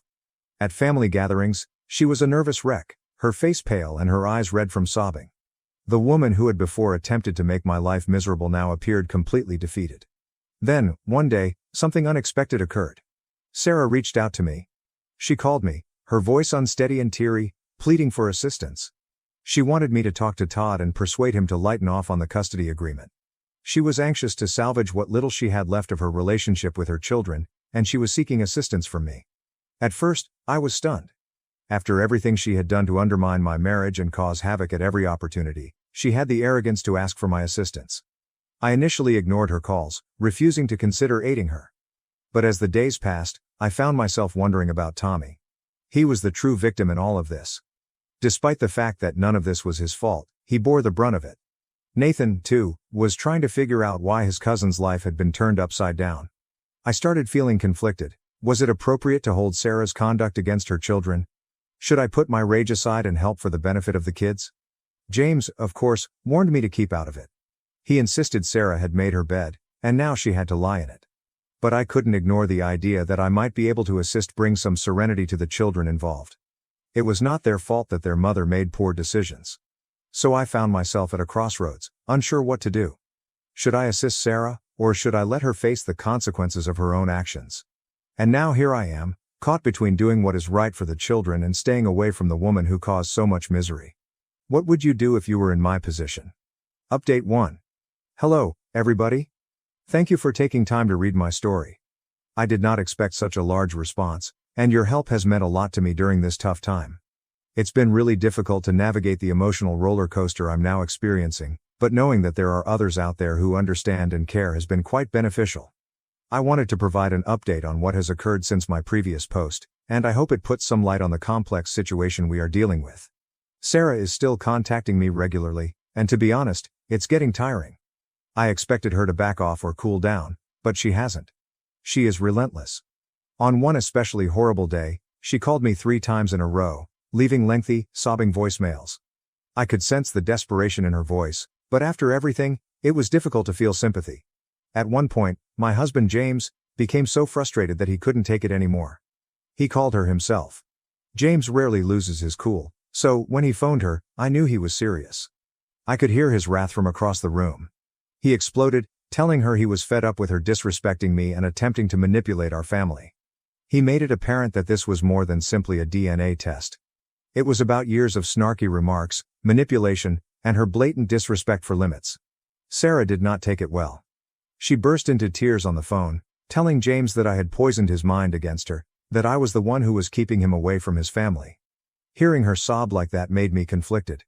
I felt a glimmer of sympathy, but basically, I was tired. After that chat, things became worse. Sarah's tone changed again. She began contacting me regularly, alternating between asking for help and accusing me of attempting to ruin her life. She was pleading for my aid at one point, claiming she wanted me to talk to Todd and help things go well. The next thing I knew, she was calling me manipulative, alleging I was jealous of her and her family, and that I wanted to end her marriage. It was as if she wasn't sure if I was her enemy or her rescuer. Honestly, coping with her emotional outbursts has been draining. I feel like I'm locked on a roller coaster that I didn't sign up for. Throughout all, my main focus has been the children. They are innocent in all of this, but they are the ones suffering the most. I can't quit thinking about Tommy and Nathan. Tommy's discovery about his biological father must have been traumatic for him, and it's evident that he's having difficulty processing it. It's difficult for me to see him suffer through this without being able to help. Nathan, on the other hand, isn't really sure what's going on, but he senses something wrong. We attended a family gathering a few days ago, and Nathan wanted to play with Tommy like they used to do.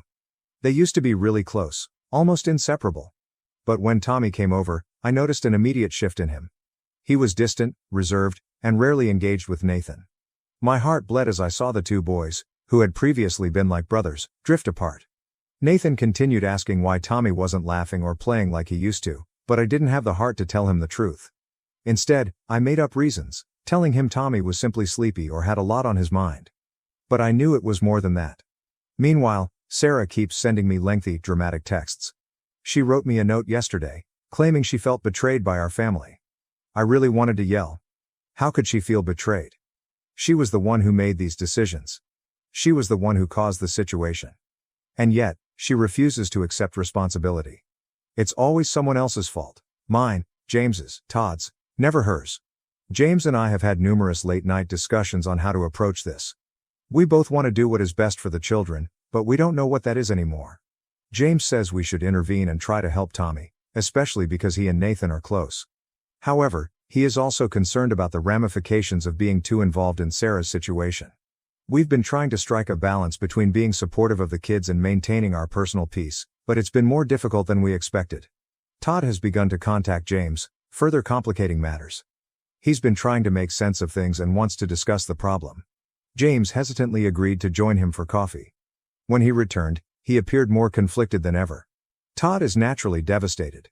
He told James that he believes his entire life has been a lie, and that he is now struggling to figure out how to co-parent with Sarah in light of everything that has occurred. Talking with Todd simply made James feel more torn. Todd is a kind guy who is only trying to do the best he can for his children despite the nightmare he has found himself in. After hearing Todd's side of the story, James is even more divided about how to proceed. He wants to help, but we both know that being too involved will drag us deeper into Sarah's drama. It's difficult to know what the appropriate thing to do. Every time I see Tommy, I have an intense want to help him. He's just a child caught up in this calamity, and he doesn't deserve any of it. Nathan continues asking why Tommy appears so sad all the time, and it aches my heart that I can't give him an honest reason. The more I think about it, the more split I am. Between wanting to intervene and being terrified of being drawn into Sarah's tumultuous world. At the end of the day, all I want to do is safeguard the children. Tommy and Nathan deserve more, and it's sad to see them suffer as a result of their parents' sins. I don't know what the future holds, but I'm hoping we can find a way to resolve this without causing further harm. I'll keep you posted on what happens next, and once again, thank you for your continuing support. Update 2. Hello folks. A lot has transpired in the last few days, so buckle up. It's been a lot for all of us, and I'm not sure how much longer this will continue. But this is where we are now. First and foremost, Sarah chose to proceed with an official medical paternity test. She was dissatisfied with the results of the at-home DNA kit, arguing it was not a reputable source for making such an important decision. To be fair, the at-home tests include a margin of error, and I'm guessing she was hanging on to whatever hope she had left. But, guess what? The findings did not change. The medical paternity test confirmed what the first one had revealed. Todd is not the father of Tommy or their daughter. Sarah just created a deeper hole for herself. I was not surprised by the conclusion, but there was no space for uncertainty. Todd, in particular, appeared to be preparing for the worst-case scenario. But when the medical test results came back, I could tell it still wounded him terribly. He appeared shattered, as if the last shred of hope he clung to had been taken away. He had previously told James that he did not expect a miracle, but there was always a glimmer of hope that the test had been incorrect. Seeing the confirmation in black and white felt like the last nail in the coffin. Todd grew even more withdrawn after receiving the news. I saw it coming, but I wasn't expecting what occurred next. Todd apparently did some research after receiving the results and tracked out the man with whom he suspected Sarah was having an affair. Todd told James that this guy was Sarah's coworker from more than a decade ago. Todd had misgivings about their connection for a long time, but Sarah always dismissed them as work issues. Todd now understood what was going on. He recalled Sarah and this man being extremely close, attending work parties together and messaging late into the night. She was always making excuses to Todd, convincing him that everything was fine. However, it appeared that all of those suspicions were coming true. Todd decided to confront the person. He traced him down to his home and went there without informing anyone. Todd wasn't in a good mood, as far as I could tell. He was hurt, angry, and desperate for an answer. Things moved swiftly. Todd wasn't having it, even if the guy initially disputed everything.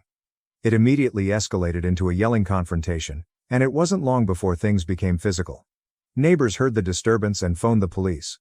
By the time the cops arrived, Todd and the other man had been beaten badly. Todd was arrested for assault, and he now faces prosecution. It's a mess. James had to go down to the police station to help Todd. He bailed him out, but Todd now faces major legal consequences.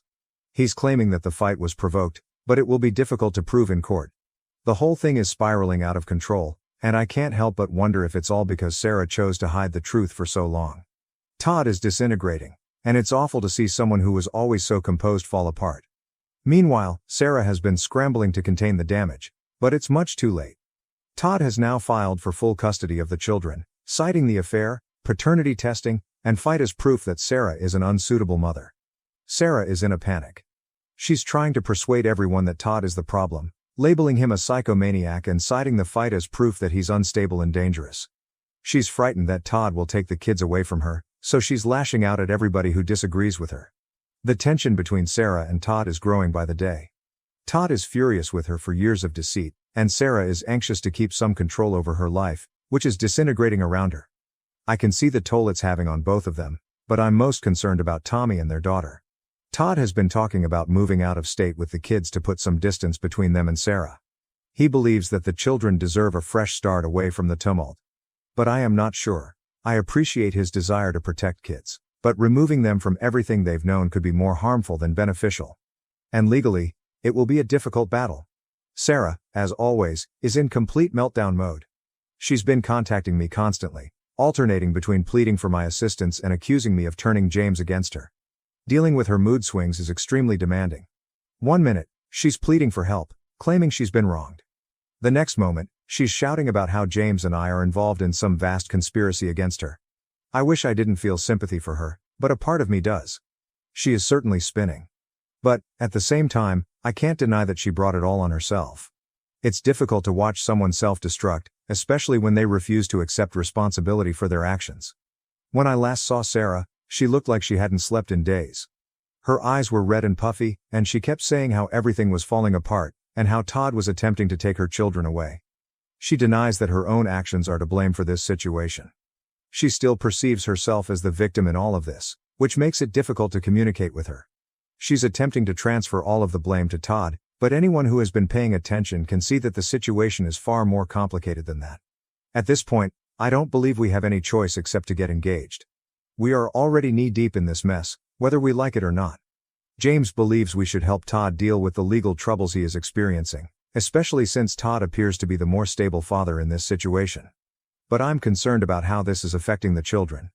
They're caught in the middle of a conflict they didn't ask for, and I'm frightened that they'll be the ones who suffer the most in the end. Tommy, especially, appears to be struggling. He's always been a sensitive child, but I've observed a shift in him since all of this began. He's quieter, more withdrawn, and clearly perplexed about what's going on. I can't imagine how it must feel to learn that the man you've always called dad isn't your own father. Nathan has asked me several times why Tommy doesn't want to play as much anymore, and each time it crushes my heart. I'm not sure how to explain it to him in a way that he will understand. The situation is spiraling out of control, and I have no idea how it will end. Every time I think it can't be any worse, something new happens, dragging us all deeper into the insanity. We're simply trying to take things one day at a time and hope for the best. But it's difficult to be hopeful when the future appears so uncertain. I'll keep you all posted as things go, but for the time being, we're simply holding on and hoping for a resolution that won't absolutely destroy these kids' lives. Update 3. Hello, everyone, it is time for the final update. A lot has transpired since my last post, and I believe things are finally starting to settle. We're not totally out of the woods yet, despite the roller coaster ride we've had. But it appears that the worst is behind us. I've been contemplating everything, and I wanted to express how things have progressed. First, let us discuss Todd and the man Sarah had an affair with. You're all aware that Todd was detained after the confrontation became physical. What I didn't mention earlier is that the issue worsened even further. Initially, we believed Todd would face substantial charges for the incident. However, in an unexpected change of events, the guy chose not to press charges. Todd told us that this man wants to disassociate himself from the whole affair. He was probably aware that his engagement may make matters worse for him, both personally and professionally. While he admitted to the affair when the police arrived, He has now severed relations with both Todd and Sarah. In some ways, that chapter of the story has come to an end, and to be honest, I believe it is for the better. Todd does not need to continue battling with someone who clearly has no regard for the consequences of his actions. Now, the bit regarding the kids has been the most emotionally draining for everyone. Todd had initially applied for full custody of Tommy and his younger sister, which understandably caused Sarah to panic. Todd, however, had a breakthrough following some difficult meetings with his lawyer and some profound thought. He recognized that no matter what the paternity test showed, Tommy and his sister were still his children. He has been their father since birth, nurturing, loving, and guiding them. That relationship cannot be severed with a DNA test. Todd informed James and me that he is no longer fighting for custody out of anger or vengeance. Instead, he is doing it to protect the children from the upheaval Sarah has caused. He is desperate to protect them from the consequences of her conduct, and he has been absolutely amazing throughout. It's evident how much he adores those children, and that has been his primary emphasis in everything. He has made it a point to remind them that whatever happens between him and Sarah, they will always be his children. He loves them unconditionally and isn't going away. Todd's handling of the chat with the children was exceptional. He sat them down and described the problem in an age-appropriate manner, not giving them too much information, but just enough to understand why things were changing. He told them that they had done nothing wrong and that this was not their fault. Tommy, in particular, has struggled to digest everything. I believe Todd's assurance that he is still Tommy's father, no matter what, helped to alleviate some of his bewilderment and anguish. Tommy is still struggling, but he isn't as lost as previously. Sarah, on the other hand, has been an absolute wreck. She's still in full panic mode, urgently attempting to save her relationship with the children. But she's not doing it the right way. Instead of focusing on their emotional needs, she has been preoccupied with her own issues, such as managing her public image and cleaning up the mess she caused. Meanwhile, Todd has been attending their school events, driving them to doctor's appointments, and ensuring their well-being. It's terrible to see, but Sarah seems more concerned with how things appear on the outside than what's going on inside her family. The custody battle is still underway, but Todd has shifted his strategy. He is now advocating for shared custody rather than full custody, recognizing that the children still need their mother in their life, despite everything. Todd is attempting to be the bigger person here, acknowledging that, as damaging as Sarah's actions have been, the children should not lose their relationship with her entirely. Nonetheless, Todd continues to advocate for primary custody because he has been the more stable father throughout. He wants to provide the children a sense of stability and normalcy, which they have been missing for a long time. Based on what we've heard, the court appears to be siding with Todd. He has proved that he is the one who provides stability for the children, and his love for them is obvious. Unfortunately, Sarah is not helping her own cause. She's still making everything about her, portraying herself as the victim and citing Todd's previous outburst as proof that he's unfit. But everyone involved understands Todd's outburst was motivated by hurt, and he's been doing everything he can to move on in a healthy way. Sarah and Todd's marriage is over. The divorce is underway, and there is no going back. Todd is now at peace with this. He's told James and me that he's no longer furious at Sarah, just sad. It's sad to think about what could have been. I'm sorry their relationship ended the way it did. It is unfortunate that it has had such an influence on the children. But he is also focused on going forward. Todd's top priority right now is his children, and he's doing everything he can to be the best father possible. James and I are doing well despite all of this. It's been difficult to see everything unfold, but we've tried to be supportive without becoming overly involved in the drama. Nathan and Tommy remain as close as ever, and we've been making sure the boys spend time together to assist Tommy cope. I think it's been beneficial for both of them to have that connection, especially because everything else feels so unstable. One thing I've learned from all of this is how resilient children can be when surrounded by love. Despite the tumult, Todd's love for his children has served as a stabilizing force, keeping them on track. We've all tried to help, but in the end, Todd's strength and determination will see them through this. I'd also like to take a moment to thank everyone for their tremendous support. I never dreamed that a DNA test would change my life so dramatically, but here we are. Your wisdom, good words, and support have helped me more than I can express. Navigating this scenario has been difficult at times, but knowing that there are others who care and understand has made all the difference. I'm hoping that this will be the final significant update I need to provide. Things are still in motion, but I am hopeful that the worst is behind us. The kids are still surrounded by affection, which is ultimately what matters. Thank you again for staying with me on this trip. Let's hope the next chapter is one of healing and harmony. I refused my aunt's outrageous request, but she manipulated my husband into leaving me. I later found out he had been having an affair with her. I, 28F, have been married to my spouse, Adam, 30M, for 3 years. We had our ups and downs, as any marriage does, but I thought we were relatively stable. That is why the entire situation has taken me entirely by surprise, and I am now wondering whether I am somehow responsible for this catastrophe. My aunt, let us call her Natalie, has always been strange, to say the least. Growing up, she was the type of person who would perform a favor for you just to hold it over your head for the rest of your life. As a child, I remember her as an overbearing presence, always talking about how much she had done for everyone and how much they owed her. It was simply her method of retaining control. She is known in the family for being manipulative, but I never expected to get caught up in her games, especially not like this. Years ago, when I was younger, about 18 or 19, I was going through a difficult financial period. My parents were not present at the time, and I had recently moved out on my own, scraping by on part-time jobs and figuring things out. It was a terrible moment, and Natalie came through for me in ways that I sincerely appreciated at the time. She lent me some money, not a lot, but enough to get me through a couple of months until I could get back on my feet. I thanked her politely and eventually paid her back in full. I assumed that was the end of it, and for years it appeared to be. She never brought it up or stated that I owed her anything, so I believed that was all in the past. Fast forward to now, and Natalie has a daughter. Let's call her Grace. Grace and I were never close growing up. She is a few years younger than me, but we have always been in separate social circles. The reality is that we've never really liked each other. She has always been the spoiled, entitled type, getting everything she wants because Natalie always puts her first. Grace commands the spotlight at family gatherings. During the holidays, Grace receives the greatest gifts, the most praise, everything. I've learned to overlook it over time because that's how Natalie operates. She adores her daughter as if she were a princess, and the rest of us are expected to be grateful simply to be in their company. So Grace's birthday is coming up. Natalie has been hinting for weeks that her daughter's birthday should be exceptional and that she wants to offer her everything. At first, I didn't think much of it because Grace's birthday isn't exactly on my radar. When Natalie suggested it, I was nice and replied something like, "Oh, that sounds great," but I wasn't really paying attention. Then, out of nowhere, Natalie phones me one evening and says she has to speak with me about something serious. I assumed it was for Grace's birthday or a family event, so I agreed to meet up with her.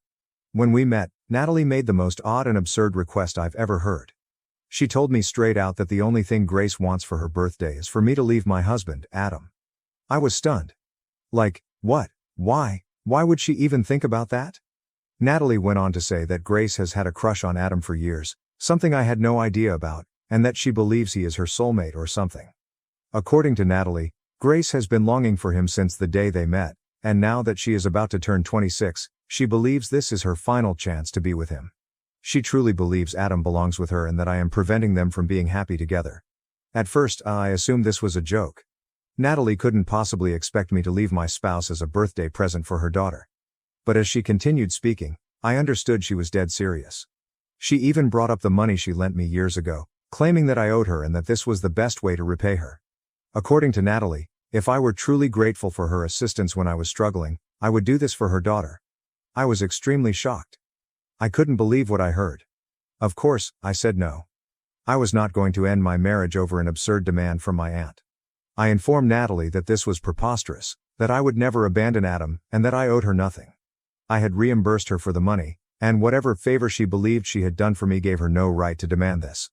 She didn't take it well. Natalie got angry and accused me of being ungrateful and self-centered. She went on and on about how Grace deserved happiness, how she had made many sacrifices for me over the years, and how I was ruining everything by refusing to see reason. I walked out of that conversation exhausted but convinced that I had done the right thing. I was not going to allow her to influence me like that. I didn't give it much thought after that, but a few days later, things started to change between me and Adam. He grew aloof and colder than normal. When I asked him what was wrong, he just brushed me off.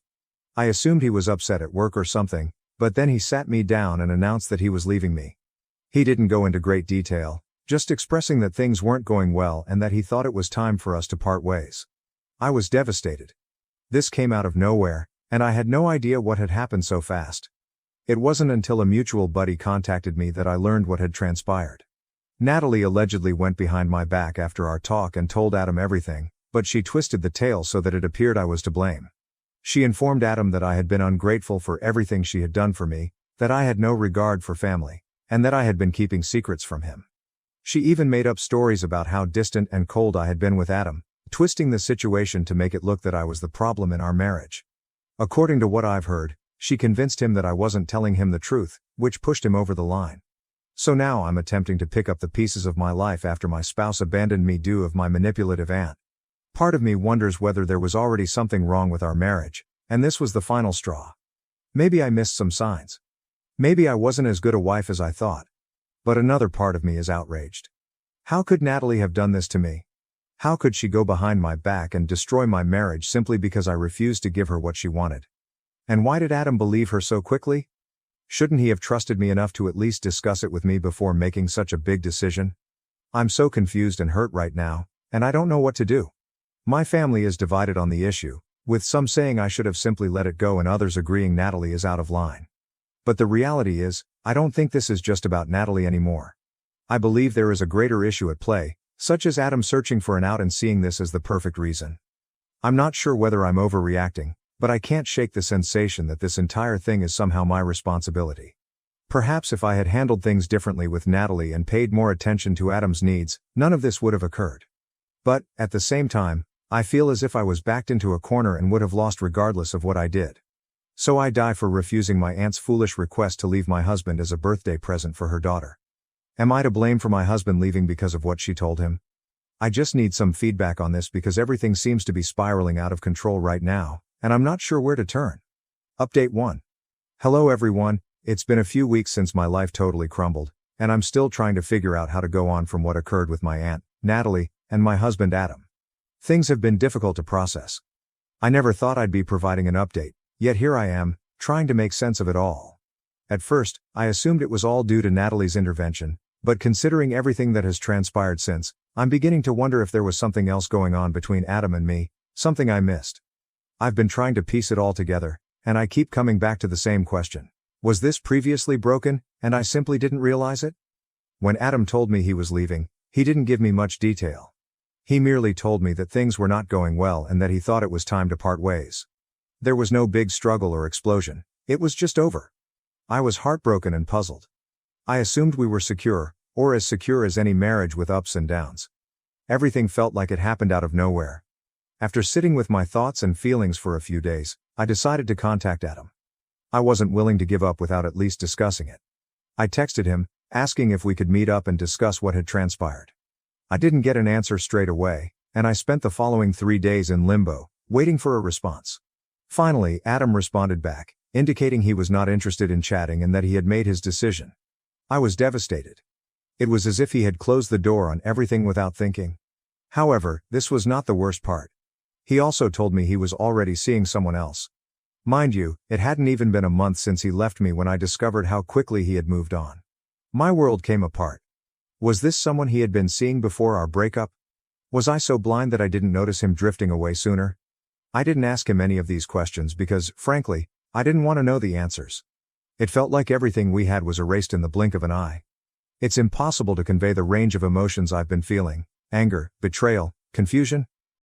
It's all coming together. How did he manage to move on so quickly?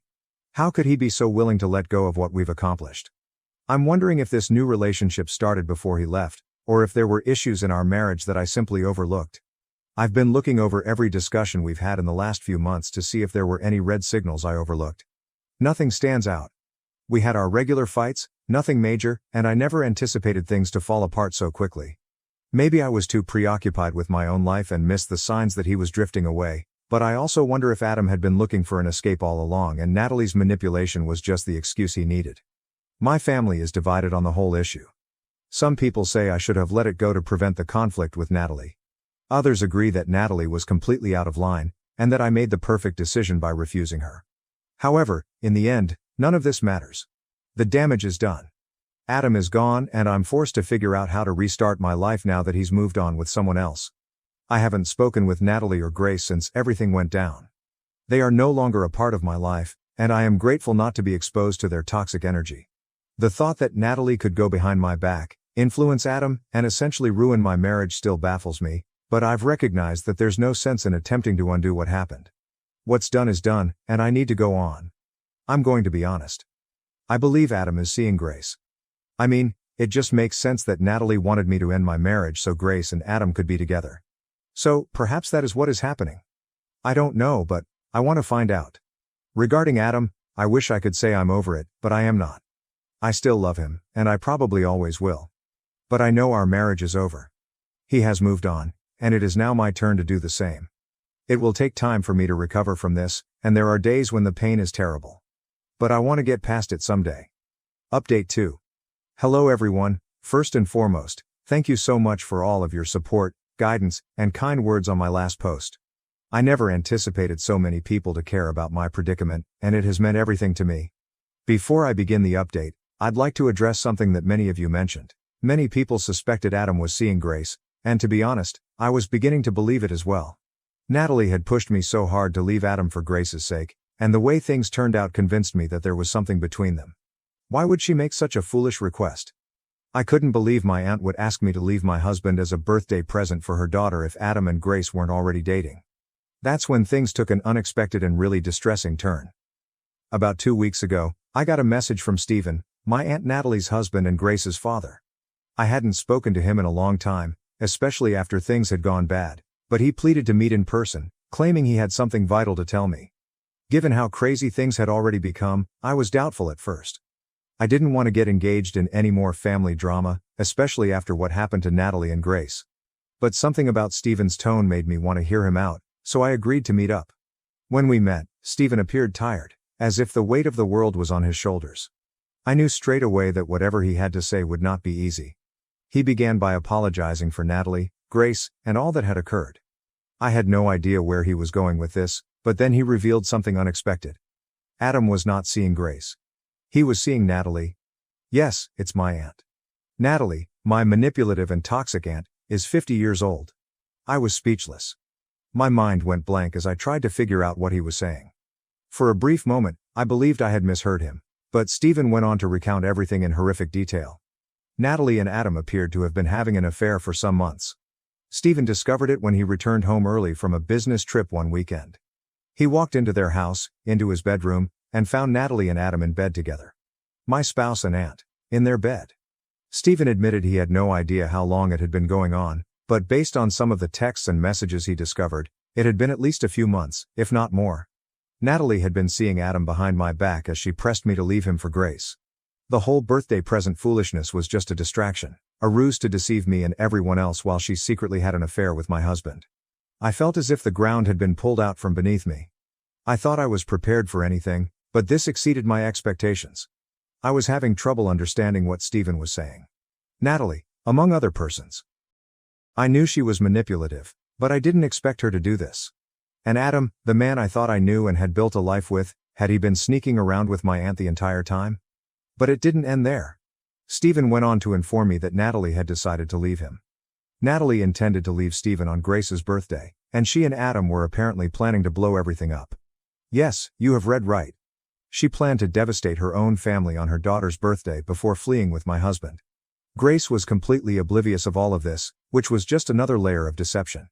Natalie had used her daughter as a pawn in this horrible, twisted game, fooling everyone into believing Grace had affections for Adam while, in reality, she was sleeping with him. Stephen informed me about it, and I sat there startled. I was unsure how to react. I had been concentrating all of my efforts on determining whether Adam was seeing Grace when, in fact, Natalie, my own aunt, had misled me in the worst conceivable way. After Stephen finished telling me everything, he handed me his phone and showed me some of the messages between Natalie and Adam. I couldn't look at them for long because it was too painful, the way they talked about me, their plans, and how they were going to start over after the dust had fallen. It made me physically ill. I still can't believe it. I spent weeks trying to believe that Adam could have feelings for Grace, but now, this was beyond anything I could have anticipated. Natalie had planned the entire affair from the beginning. She misled me and her own spouse while secretly having an affair with my husband. I've been trying to figure out where I should go next, but I'm still in shock. I thought I was dealing with a husband who left me for another woman, but now I'm having to accept the fact that he left me for my aunt, whom I considered family. I'm not sure if they're still seeing each other or if their little scheme failed when Stephen caught them. Part of me doesn't care at this point.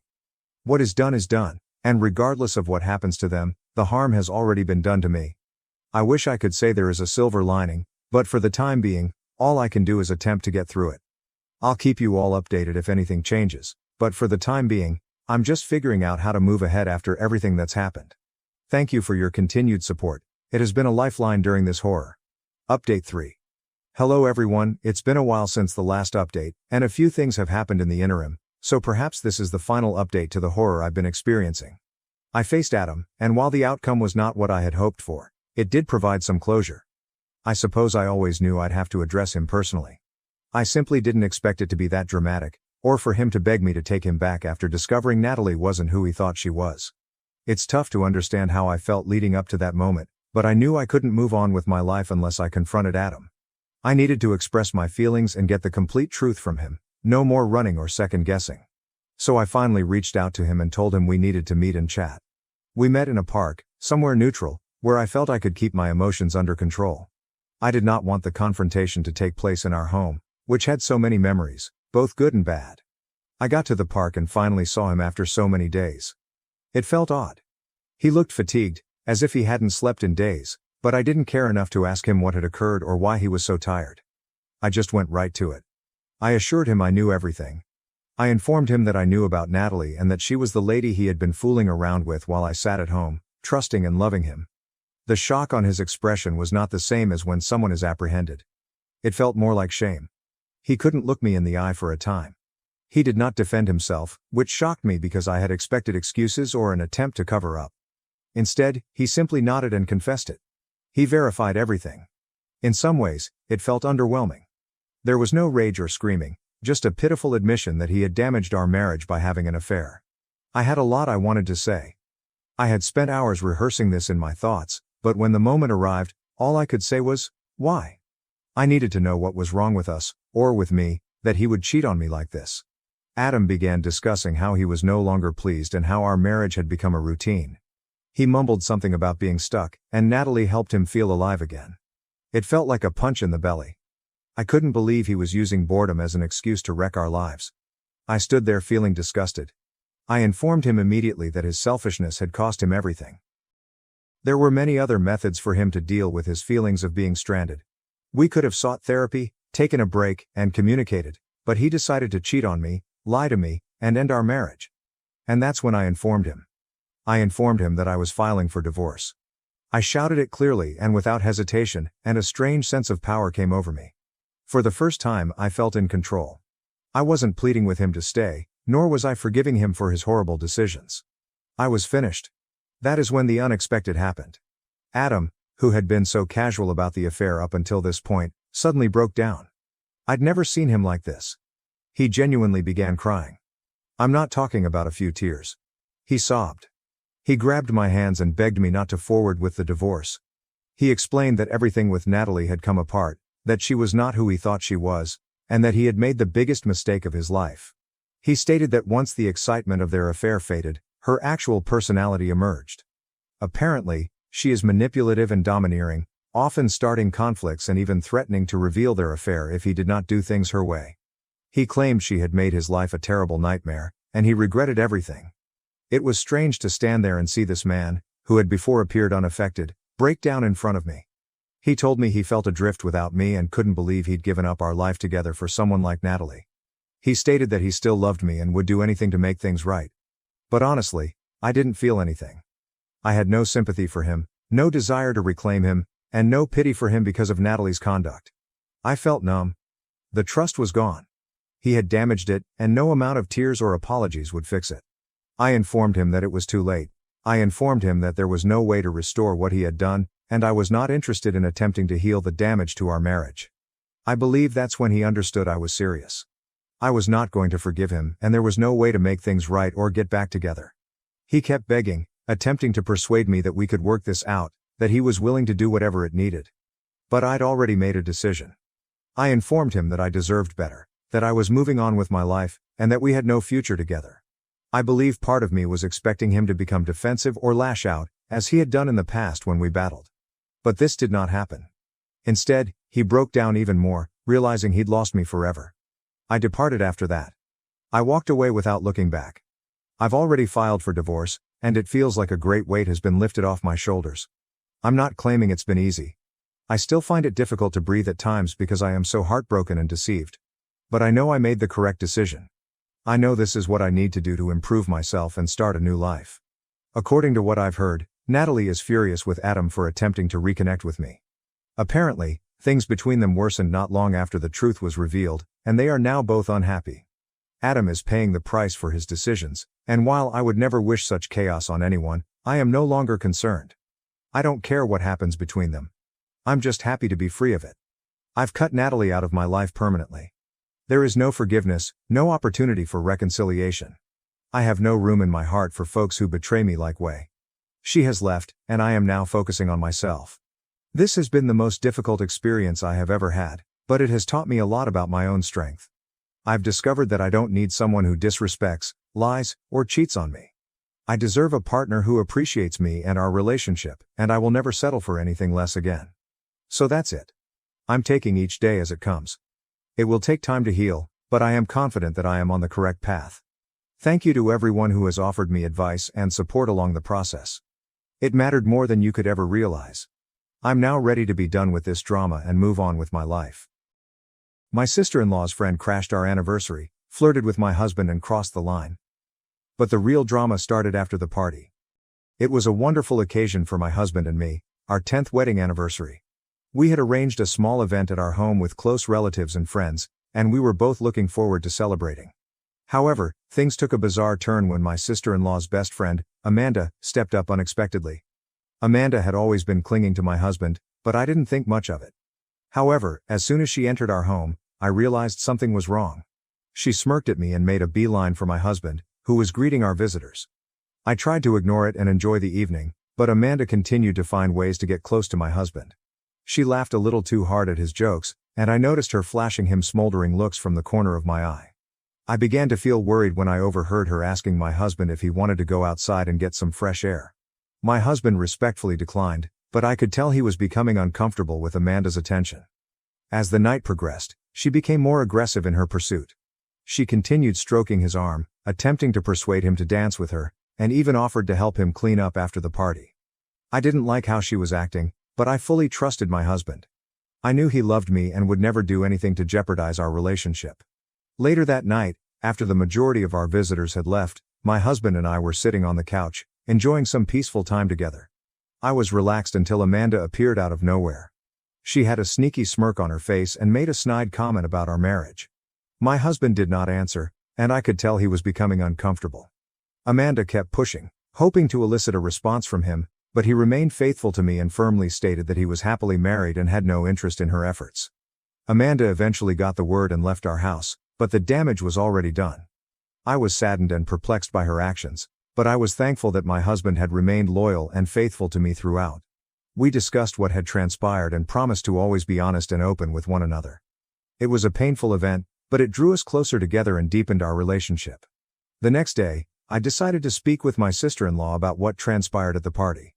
I wanted her to understand Amanda's actions, especially since she was her best friend. I approached her softly, avoiding excessive drama or broken feelings. I recounted what Amanda had done and how uncomfortable it had made both myself and my husband. My sister-in-law was stunned and apologized profusely. She had no idea her friend had acted that way, and she promised to talk to Amanda and clear things up. I could see she was serious in her regret, which made me feel a lot better knowing she was on my side. It also helped that my husband had been extremely supportive and faithful throughout the situation. After our chat, I felt like a weight had been lifted from my shoulders. I knew Amanda's actions were not my responsibility, and that my relationship with my husband was strong enough to withstand any outside interference. Amanda's antics ultimately made me appreciate my hubby even more. Even in the face of temptation, he had remained loyal and honest to me, and that was something I would always value and love. Update 1. My sister-in-law called to tell me about her talk with Amanda.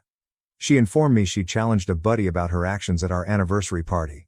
Amanda was initially defensive, but finally apologized.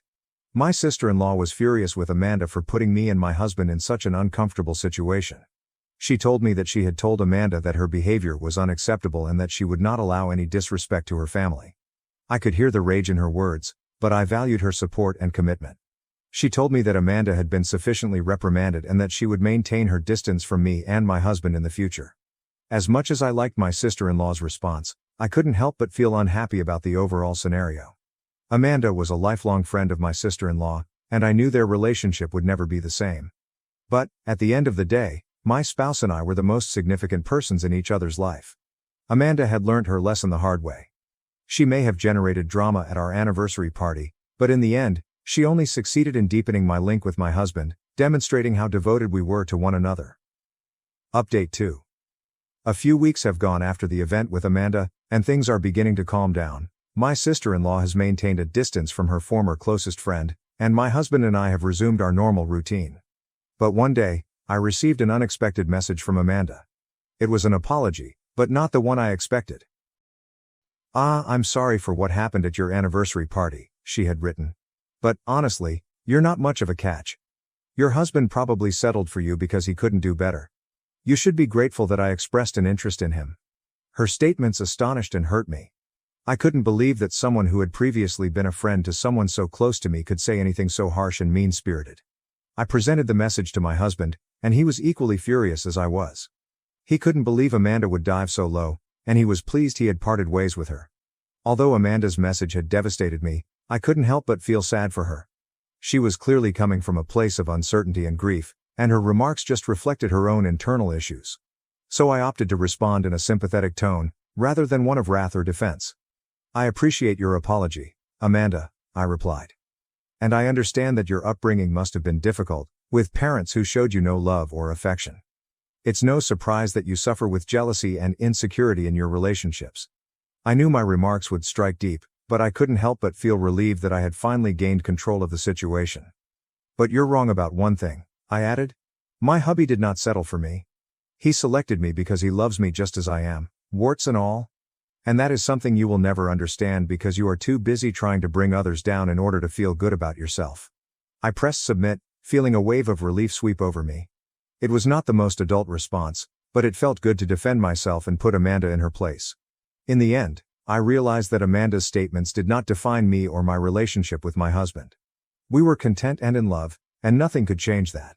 As for Amanda, I was willing to let her go and get on with my life, surrounded by those who actually loved and supported me. Comments and reactions. NTA. I genuinely feel horrible for the OP and her hubby. They did not deserve to have their beautiful day destroyed in that way, but I am glad they handled it with grace and respect. Amanda appears to be a bit of a drama queen and attention seeker. It's unfortunate, but some people simply can't take not being the focus of attention. NTA. Amanda's behavior is completely unacceptable. She should be ashamed of herself for attempting to separate a married couple like that. It's not adorable or funny, it's simply sad. I believe OP handled the situation effectively. She did not let Amanda's conduct ruin her night, and she did not respond to her message on her level. That requires a great deal of maturity and self-control.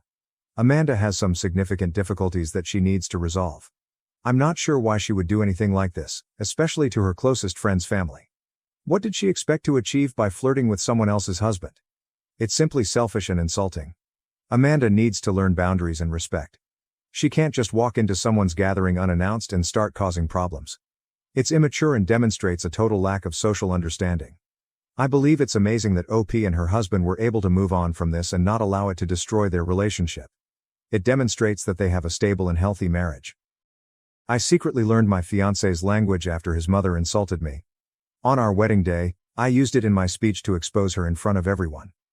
I am engaged to a beautiful man. He's not from around here. He came to this nation for college, which is where we met. We were in the same program. He's the kindest and most kind guy I know. He always treats me with such love and respect. I couldn't ask for a better spouse. We get along well, and things are usually rather easy between us. I'm head over heels for him. The issue, and it's a major one, is his mother. She doesn't like me, and that has been clear from the beginning. I've tried to be polite and considerate. I've attempted to get to know her, but nothing seems to work. I believe, and my fiancé concurs, that it is because I am white. His mother wished he would marry someone from their own nation. It's not just that she disapproves. She intentionally makes me feel uncomfortable, which is quite difficult. It puts a strain on things, even if my fiancé and I are content. It's like a perpetual shade over our relationship. The first time I met his parents was a complete mess. We went over to their place for dinner, and his mother snubbed me the moment I came in. I tried to say hi and be nice, but she refused to acknowledge me. It was as if I wasn't even present. My fiancé did his best to involve me in the conversation, but his mother refused to speak with me at all. Despite the fact that I knew she spoke English, she spent the entire evening speaking only in her own tongue to her son and husband. It left me feeling quite uneasy and out of place. My fiancé, and even his father, was uneasy about the whole thing. Dinner itself was really silent and tense. I felt like I was invading a private family moment, despite the fact that I was only supposed to be a visitor. I didn't just feel excluded from the talk. I also felt physically separated from them at the table. To make matters worse, as I reached for one of the plates, she took it away and served it to her husband and kid first, ensuring that I was the last to receive anything. My fiancé was very horrified. He apologized repeatedly on the way home. He kept expressing how awful her behavior was, and how sad he was that I had to go through it. He promised me that if things didn't improve, we would have less contact with her. He didn't even wait for my response before apologizing and defending myself. He appeared to be as upset as I was, if not more so. The entire meeting was unpleasant, and it gave me a good indication of what I was in for. Of course, even after that dreadful first meeting, I had to see his mother on several occasions. It was his birthday, and he wanted to celebrate with his family, including me. I understand how much he loves his family. Each time, I found myself battling my own emotions. I wanted to be there for my spouse, but I was afraid to go. I hoped things would improve, but she remained as cold and disinterested as before. It became a pattern. She would point to my hair, features, or clothes and make comments in her home tongue before laughing. It was clear she was making fun of me. She once pointed at my hair and commented on how it resembled a bird's nest. Then she inquired loudly if I even knew how to care for myself, before laughing again. My fiancé became very defensive and began arguing with her. But when I asked him what she was saying, he simply brushed it off and attempted to change the conversation. Later, he revealed that his mother had made a comment about my huge nose and pale skin. He clearly did not want to repeat the hurtful things she was saying. I felt that I was not only being ostracized, but being picked on, which was quite terrible. It's not like I'm a terrible person. I actually think I'm a very decent catch. I'm not trying to brag, but I am considered attractive. I was the valedictorian of my college class, and I actually have a better earning job than my fiancé. It isn't about the money, but it demonstrates that I am responsible and hardworking. We divide all of our expenses. I offer him nice gifts, and I've even started learning to prepare his favorite cuisines from his native country. I am doing my best to demonstrate my dedication to him. I also actively endeavor to simplify our home life. I do a lot of the housework and errands to show him that I'm a partner in all aspects of life, not just the fun stuff. I really tried to win over his mother as well. I purchased Christmas gifts for both her and his father. I gave them a lot of thought, trying to locate items they could enjoy, but we were never invited to their Christmas festivities. His father is usually kind to me, which I much appreciate. The issue is primarily with his mother. It seems like no matter what I do, it is never enough. I recall giving his mother a very fine scarf, and she looked at it with hatred and threw it away. Later, I overheard her telling someone else that it was cheap and ugly, which matched my tastes. Things like that truly appeal to me. It's not limited to his parents' house. At larger family gatherings, such as parties or weddings, she does the same way. She'll scowl at me from across the room before whispering to other relatives, pointing at and discussing me. If I try to approach her, she simply ignores me and walks away. It's so obvious, yet so degrading. It's not like she's hiding anything. She makes a point of physically turning away from me, letting everyone know that she rejects me. I noticed her at one party complimenting another relative's daughter-in-law, remarking how nice and conventional she was, all while utterly ignoring me. It felt as if she was trying to demonstrate to everyone how much superior this other woman was than me simply because she was from the same nation as them. What's more annoying is that I know she speaks English fluently. She is a kindergarten teacher, therefore she has to. She purposefully speaks in her native language to exclude me, making me feel like an outsider in my own fiancé's family. It's as if she utilizes language barriers as a weapon. I recognize that if I truly wanted to connect with my fiancé on a deeper level, I needed to better grasp his culture, including his language. I wanted to be able to share that aspect of his life with him. I figured it would bring us closer. I chose to study his original language. I intended to keep it a secret from him. I anticipated surprise him one day by engaging in a lengthy conversation in his language. I wanted to see the expression on his face. I wanted him to know how much I cared. So I truly dedicated to studying the language. I spent 5 months working on it virtually every day. I looked up every resource I could find online, including YouTube videos and language study programs. I practiced speaking aloud, hoping to get the pronunciation correct. I focused on being able to hold a conversation rather than just acquiring a few phrases here and there. My major motivation was to communicate with and surprise my fiancé. But, to be fully honest, a part of me wanted to know exactly what his mother was saying about me. And, well, I began to understand. It wasn't easy, but after a few months, I was able to understand more of what Mom was saying at family events or when she thought I wasn't listening. I pretended I didn't comprehend anything around her. I just stayed quiet and listened. And what did I hear? It was devastating. It was far worse than I had imagined. All the little comments, murmurs, and laughing were so cruel and intimate. I recall when my fiancé informed his mother that we were engaged. We were in the car, and he had her on loudspeaker. She instantly began ranting about how he was marrying a white woman and how their ancestors would be rolling in their graves. The phrase rolling in their graves made me feel as if I was doing something wrong just by existing. It felt greater than just her dislike for me, like I was going against years of tradition. She stated she was having trouble accepting me. Then she said that if he had to marry a white lady, she wished he had selected someone more homely. She claimed I was too modern to be a decent mother. My fiancé, of course, defended me, but she would not stop. She acknowledged as much. She'll probably raise our grandchildren to be spoiled and disrespectful, unlike children raised in our culture. She's completely unfit to be a mother in our family. That one really hurt. Later, when we went to see his parents to start talking about wedding plans, his father was overjoyed for us. You could feel it on his face. But what about his mother? She was as disapproving as always. While we were there, she began ranting in her own language at my fiancé and his father. But this time, I got everything. She was wishing my fiancé would reconsider the marriage, claiming that an astrologer had foretold a black hole in the family because of me, and that I was infertile. She began fussing about how many of my white relatives would attend the wedding and even recommended removing people from my guest list. My fiancé declined, and they had a heated disagreement. I just stood there, crushed, and knew exactly what she was saying. To top it all off, she lied to my father-in-law, stating I had been bragging about how much more money I made than my fiancé, in an attempt to make me appear terrible. It was all so unfair and untrue. I thought wedding dress shopping may be a good bonding experience, so I invited my future mother-in-law, as well as my mother and sister to join me. I was hoping it would be an opportunity for us to connect and have a good day together. It proved to be anything but that. She was terrible. She made a critical comment about every dress I tried on. She'd roll her eyes, make passive-aggressive comments, and basically make me feel bad. What is the worst part? When I discovered a dress that I simply adored, I felt lovely wearing it. My mother and sister were in tears, telling me how beautiful I looked. What about my potential mother-in-law? She simply looked at me and exclaimed in her native language that it was horrible. I completely understood her. My mother and sister were swooning over me, telling me how beautiful I looked, while his mother kept picking on every dress.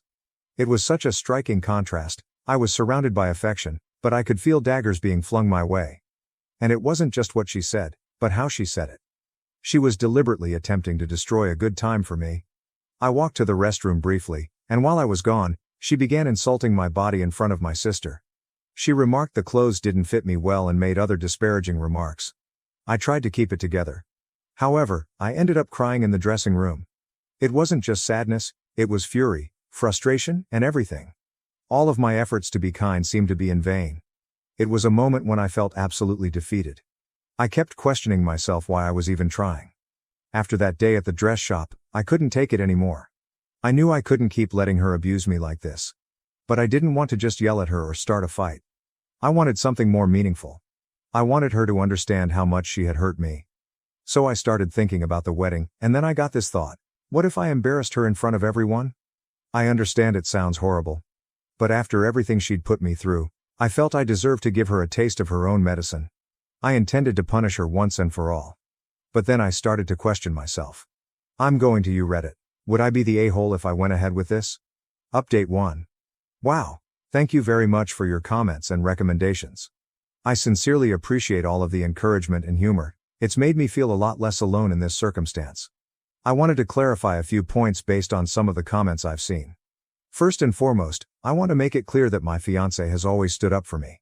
He's been tremendously helpful since the beginning. He confronts his mother when she is disrespectful, and he always comforts me when I am unhappy.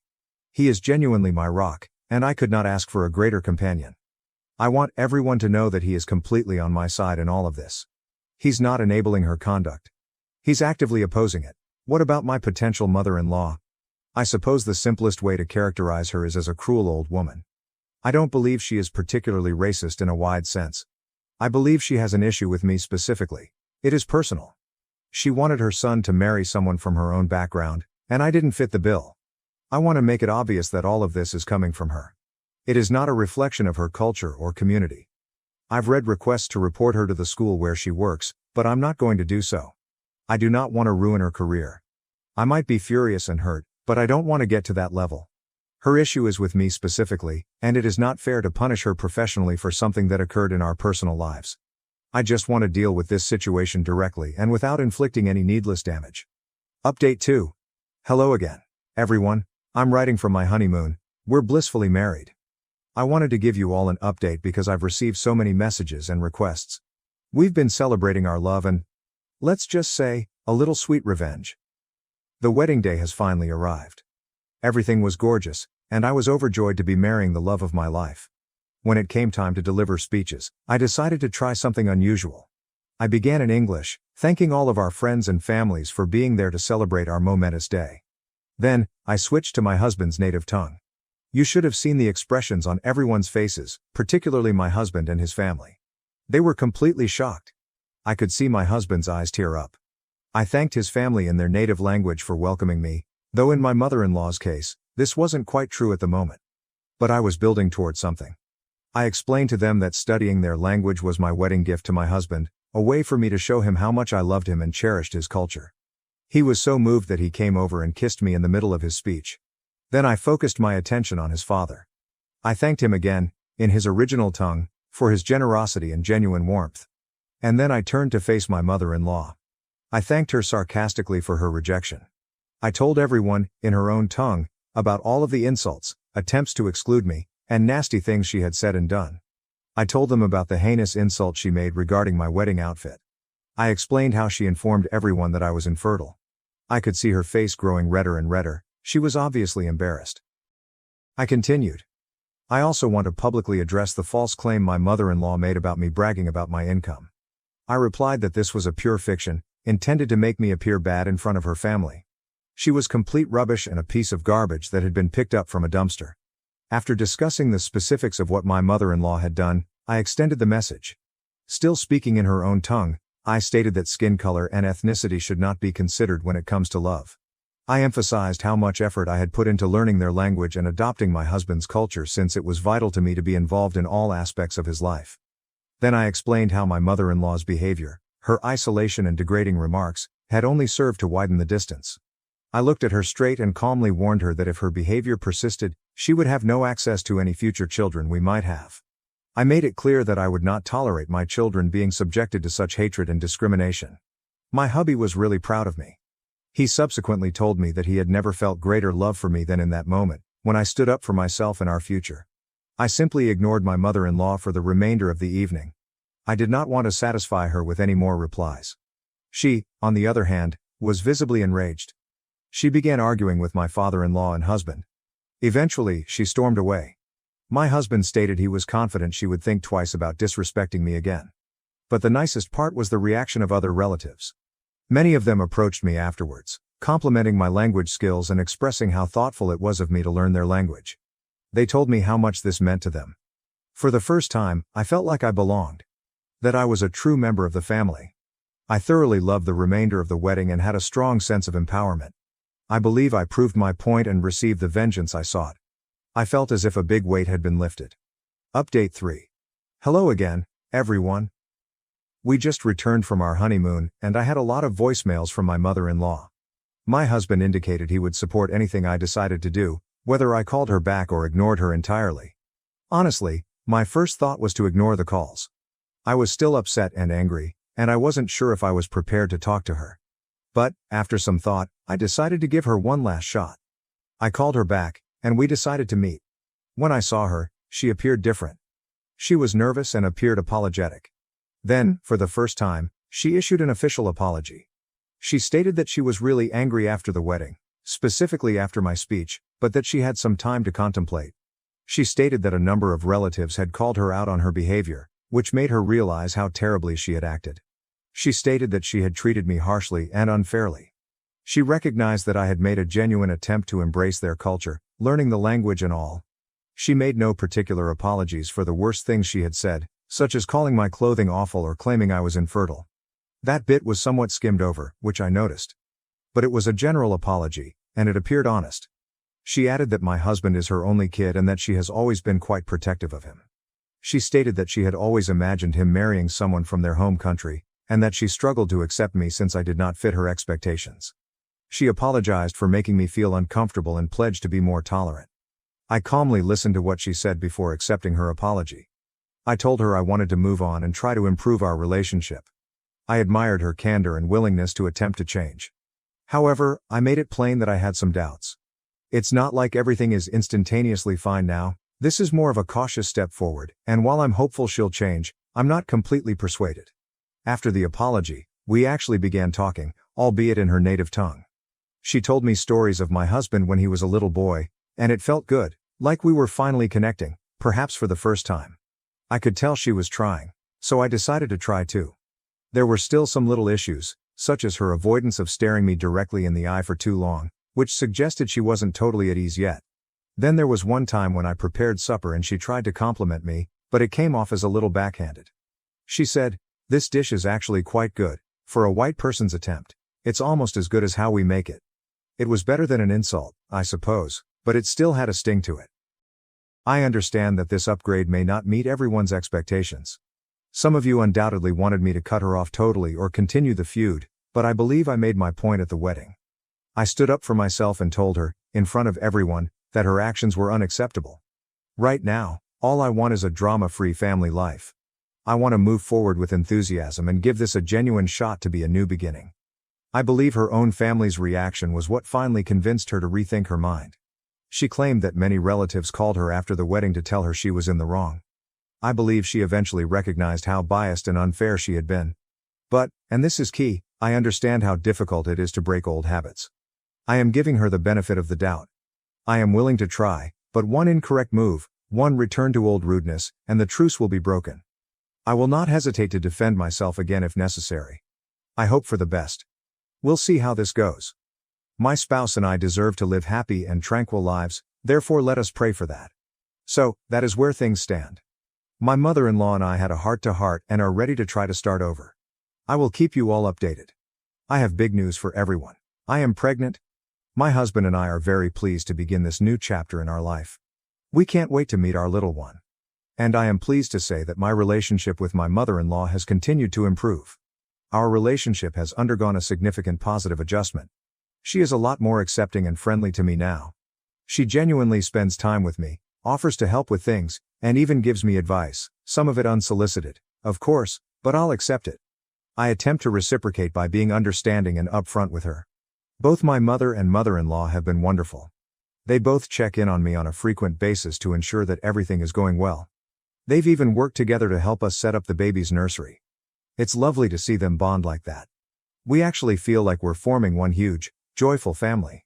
However, there are still small reminders that things are not perfect. We were talking about baby names the other day, and I suggested a few that I thought were cute.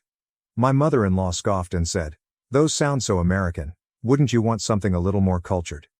It was a minor remark disguised as a suggestion, but it still hurt a little. It's as if those old biases are still present, just below the surface. My husband continues to be extremely supportive. He's relieved to see his mother making an effort, and he's as excited about the baby as I am. What about my father-in-law? He has been wonderful. He's building a baby rocker for the nursery and has already promised to build a treehouse for the little one when they grow up. I am deeply grateful for his love and support. Overall, things are significantly better than they were before.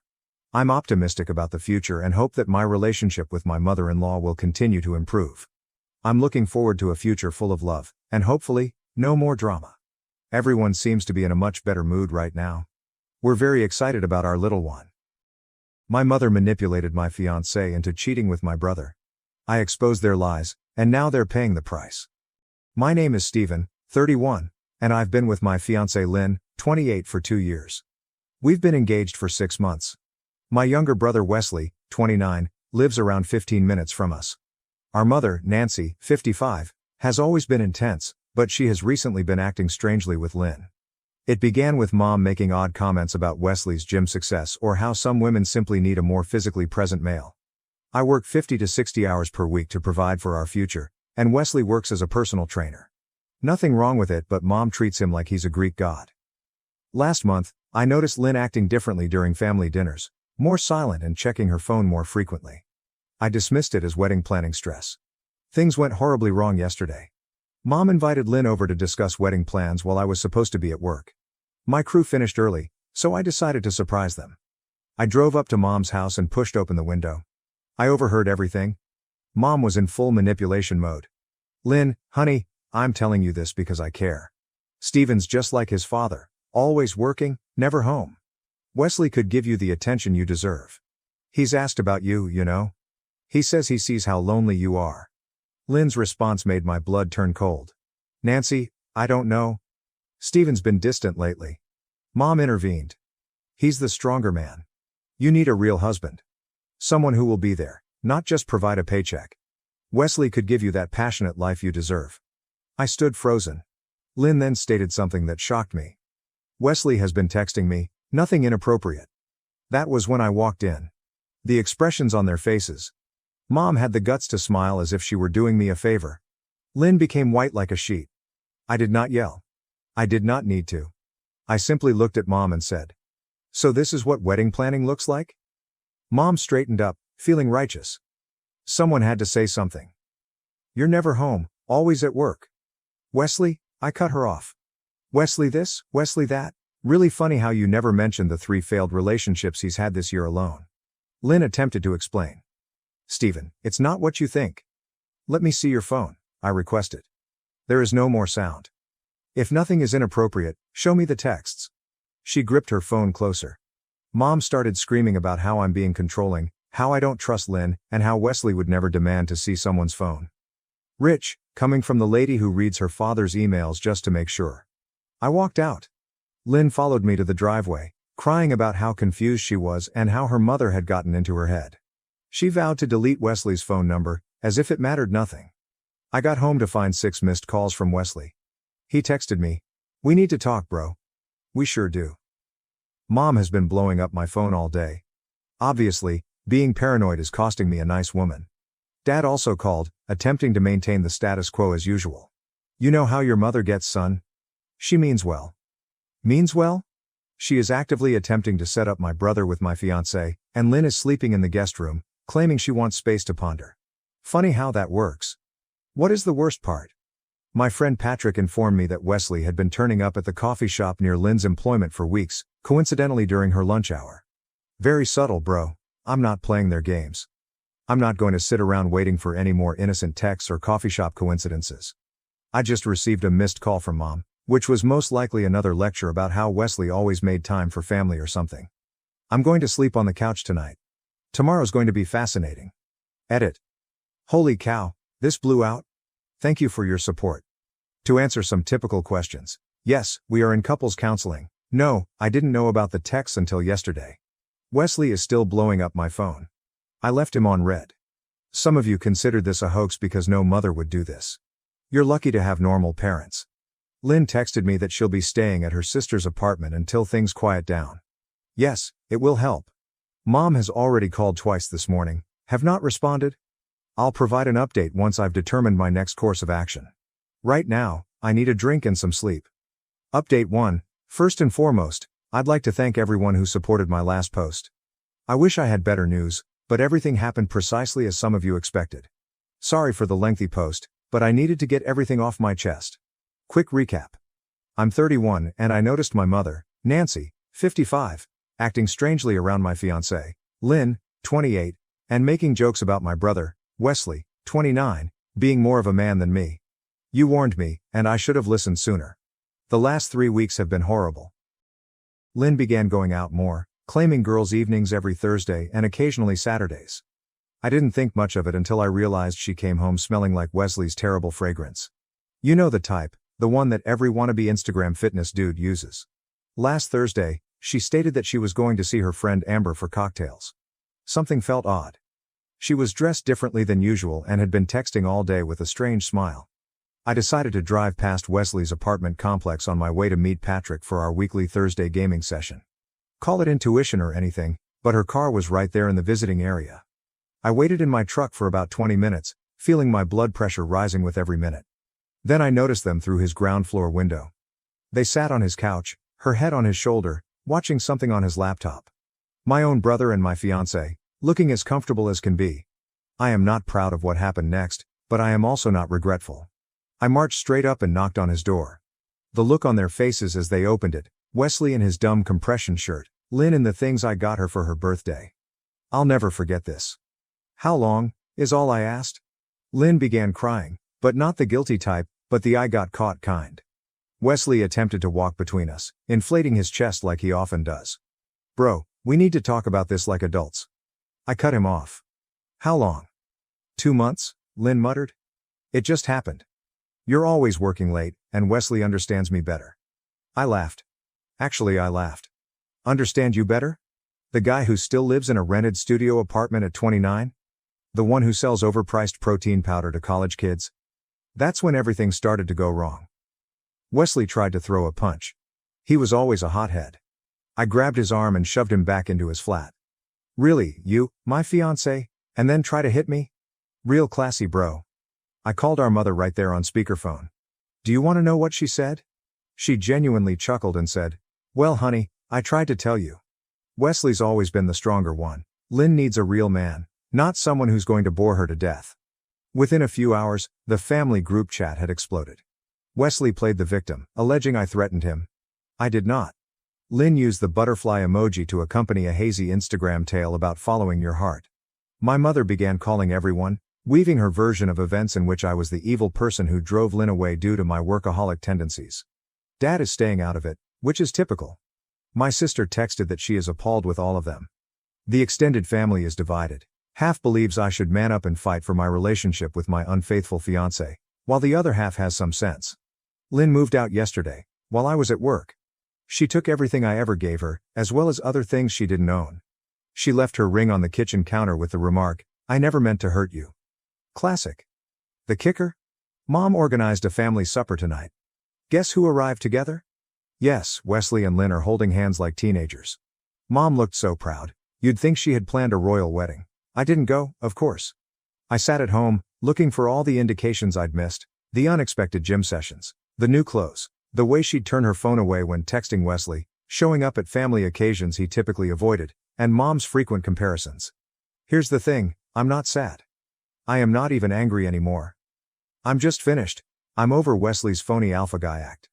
I'm done with Lynn's victim routine. I'm done with Mom's manipulation. They think I'll just take it and show up at Christmas as if nothing happened. They have no idea what is coming. TLDR. I caught my fiancé with my brother. Mother practically arranged the whole thing. They're now playing the happy couple while portraying me as the bad guy, but I'm not taking it lying down. Edit. Many thanks for the prizes and messages. To everyone who has asked, yes, I have already spoken with a lawyer about what Lynn took, and no, I am not going to try to work it out as some of you advised. Some bridges need to be burned. Edit 2. Stop DMing me and asking for Wesley's Instagram. I understand you want to disgrace him, but I'm doing it my way. Update 2. It's been 3 weeks since my previous update, and holy, everything just went horribly wrong. Remember how Wesley and my mother used to gloat about how I'd ultimately come around and accept things as they are? Yeah, karma is a bitch, and I am her favorite wingman right now. First and foremost, thank you for all of your supportive direct messages. You guys kept me focused when I wanted to drink myself stupid. Special thanks to the person who advised that I look into Wesley's business methods. You were onto something there. So, remember how Wesley was constantly bragging about his personal training business? It turns out Mr. Perfect was not exactly following the rules. All those protein supplements he sold to his customers, he was getting them from a shady supplier and repackaging them in his garage. I may have provided an anonymous tip to the fitness certification board regarding his unlicensed practice. Whoops. What is the best part? He was conducting his business using Venmo and Cash App without reporting anything. That type of information tends to pique the curiosity of tax officials. I didn't even have to do anything illegal. I simply forwarded some of his social media postings where he was literally bragging about his cash-only dealings to the appropriate individuals. My mother, Nancy, was not pleased when Wesley's certification was suspended. She came to my flat last Tuesday, yelling about how I was killing the family. I just stood there sipping my coffee as she was having a meltdown in the hallway. My neighbor even filmed it. Thank you, Mrs. Johnson. TikTok truly took off. You're just jealous because Wesley's a real man, she yelled. I just chuckled and added, real men pay their taxes, Mom. The expression on her face was amazing. But this is where things get better. Remember how my mother was always the top real estate agent in our area? It turns out she's been cutting corners too. Nothing huge, but enough that when someone, certainly not me, began investigating her business operations, things became intriguing. What about those fantastic reviews she was always bragging about? Half of them vanished after being identified as suspicious. Lynn is beginning to detect flaws in her beautiful new man. Wesley had to cancel their weekend excursion since he could no longer afford it.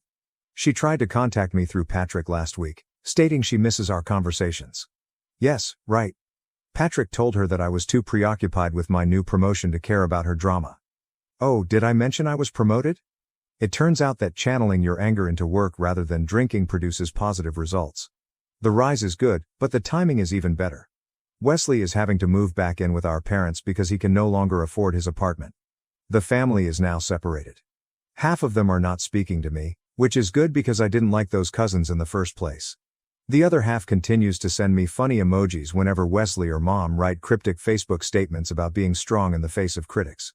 Everything came to a climax last night at a family meeting intended to sort things out. Mom and Wesley ambushed me at Dad's home.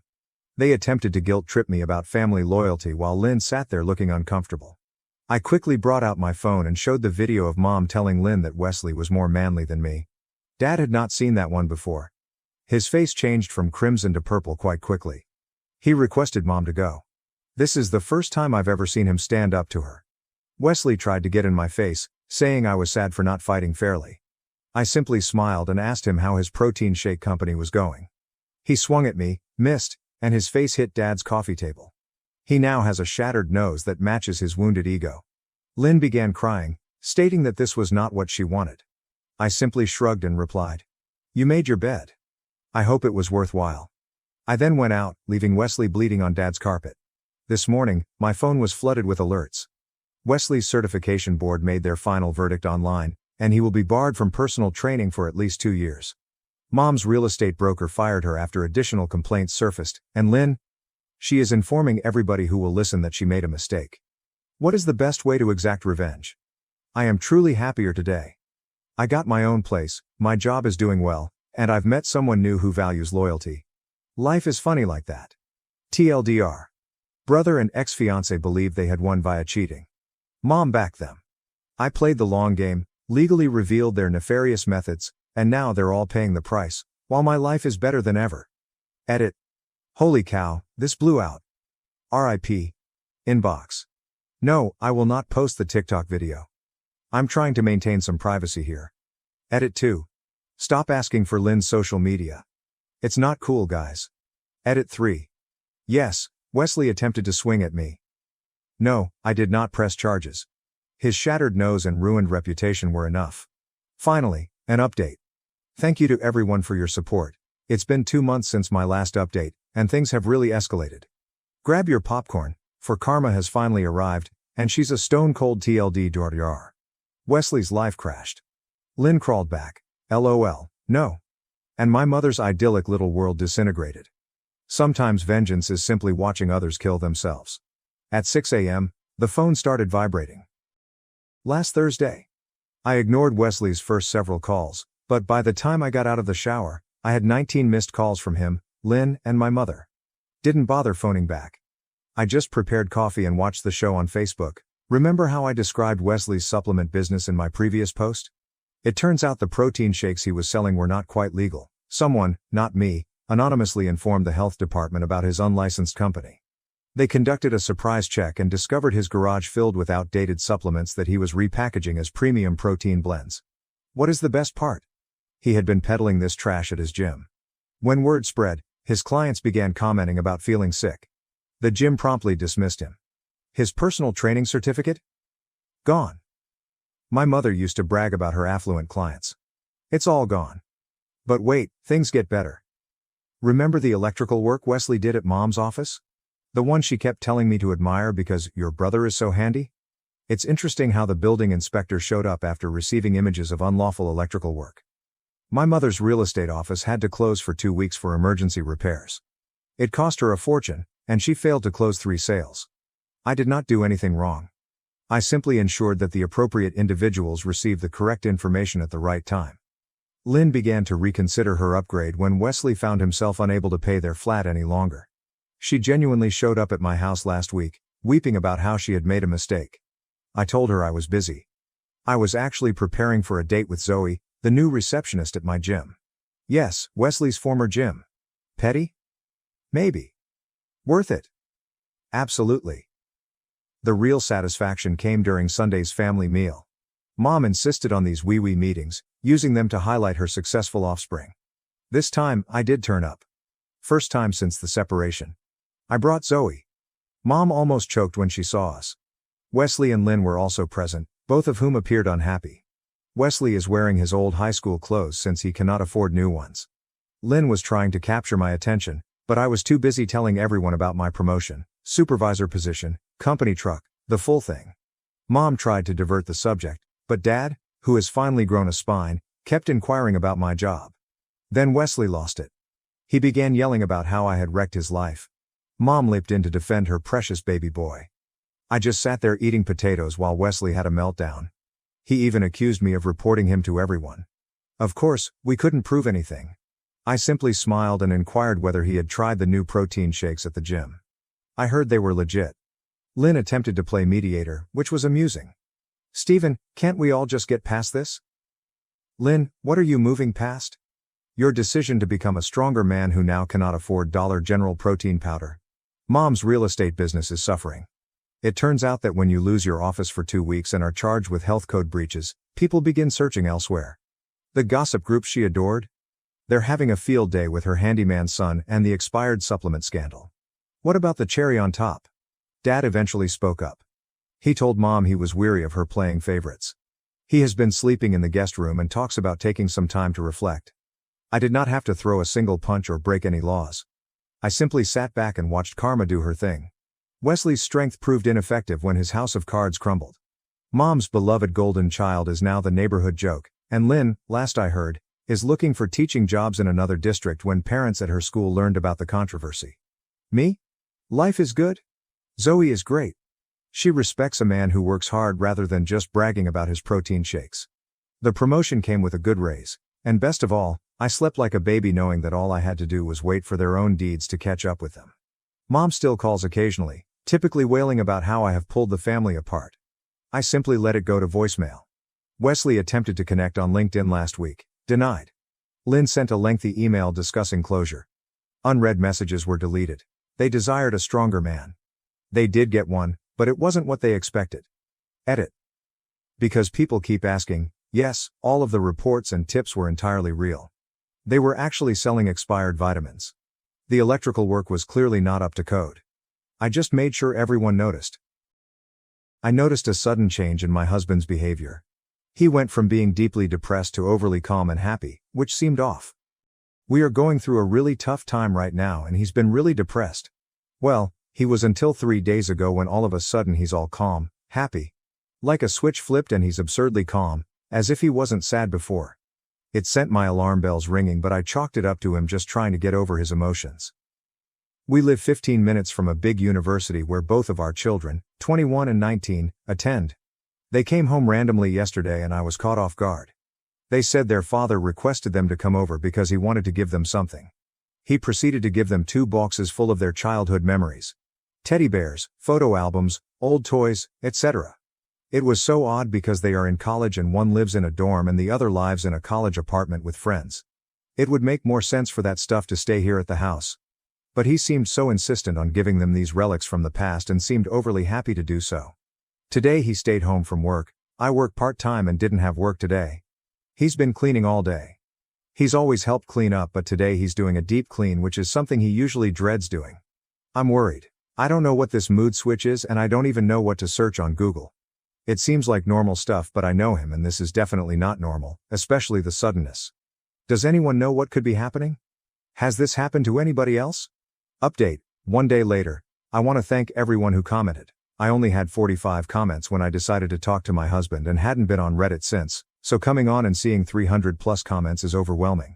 After reading those comments and seeing suicide mentioned so much, I got a knot in my stomach and researched behaviors of someone ready to commit, and sure enough it matched his.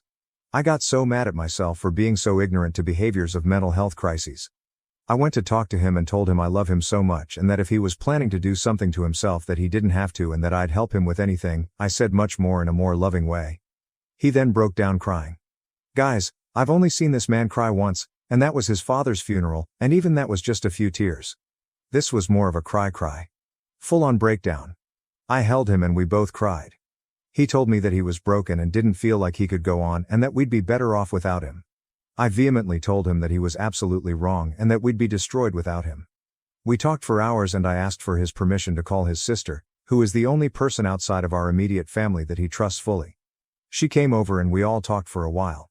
His sister and I convinced him to let us take him to the ER. Thank you guys for this advice. After the medical and mental evaluation, they concluded he was high risk and they kept him. That opened my eyes to how bad it was. That's pretty much it. They still have him and I'm at home. His sister offered to stay with me, but I told her to go home. She has her own family and I don't want to keep her from them.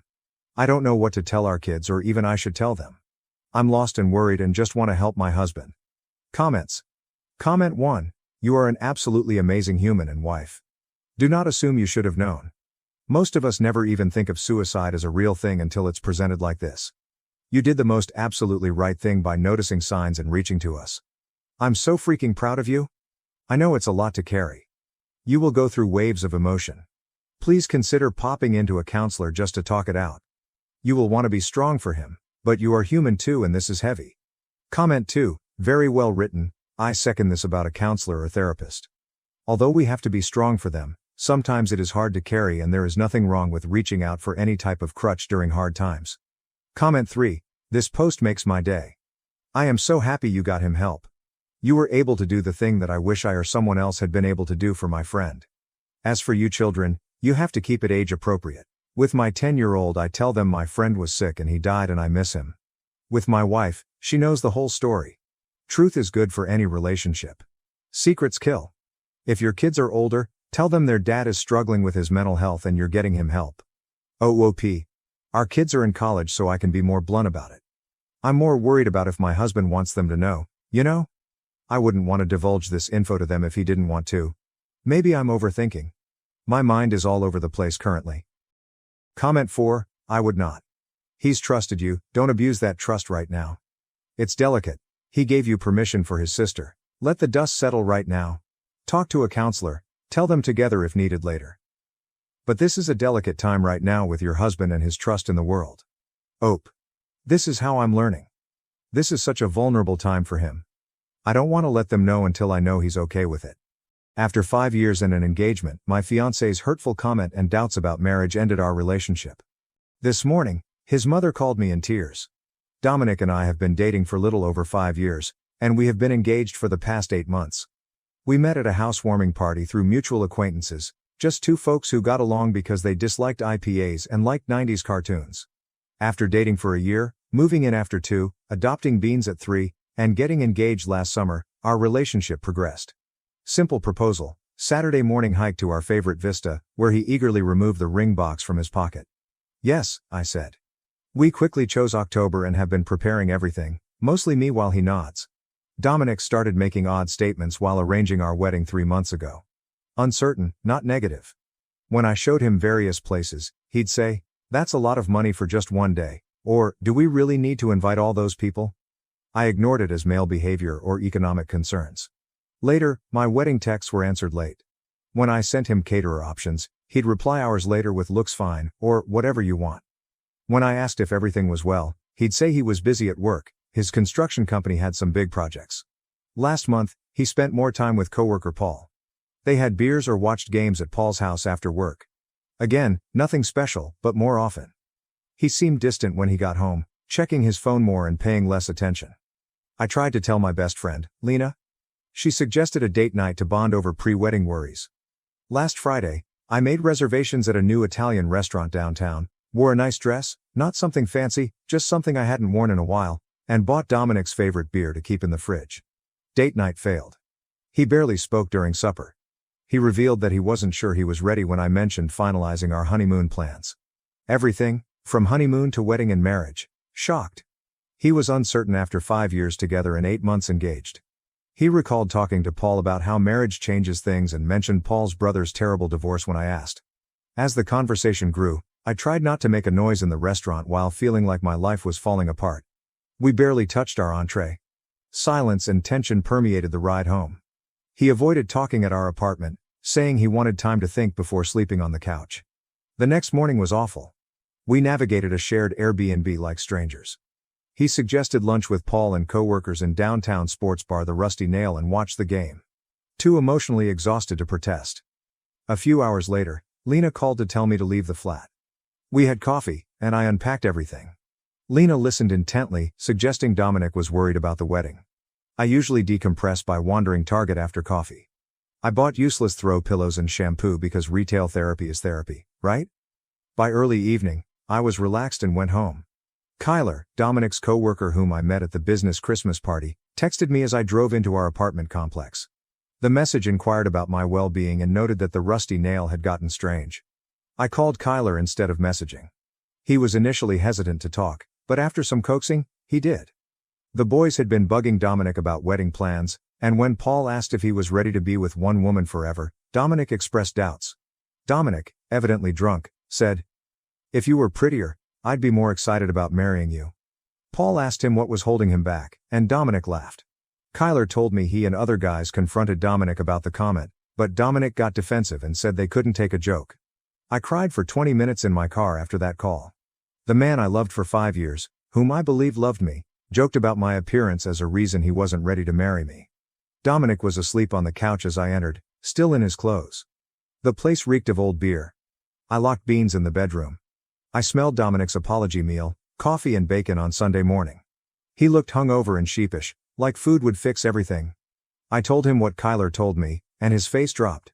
He claimed ignorance and inebriation to lessen the situation. He said he murmured something dumb to stop the boys taunting him for being strapped down. He exacerbated, guys being guys, by supporting them. We discussed him humiliating me in front of his friends, but he denied that was his goal. He said that he was worried about wedding costs and pressure, but I couldn't get over how he exploited my beauty as a cruel joke. I couldn't stay at his flat. I took my handbag to Elliot's apartment. My brother has always been my refuge in tough times. When I told him what happened, he was furious and ready to face Dominic. I calmed him by stating I needed space and a place to stay until I thought things out. Dominic texted apologies and invitations to chat at home throughout Sunday. Only once did I say I needed time.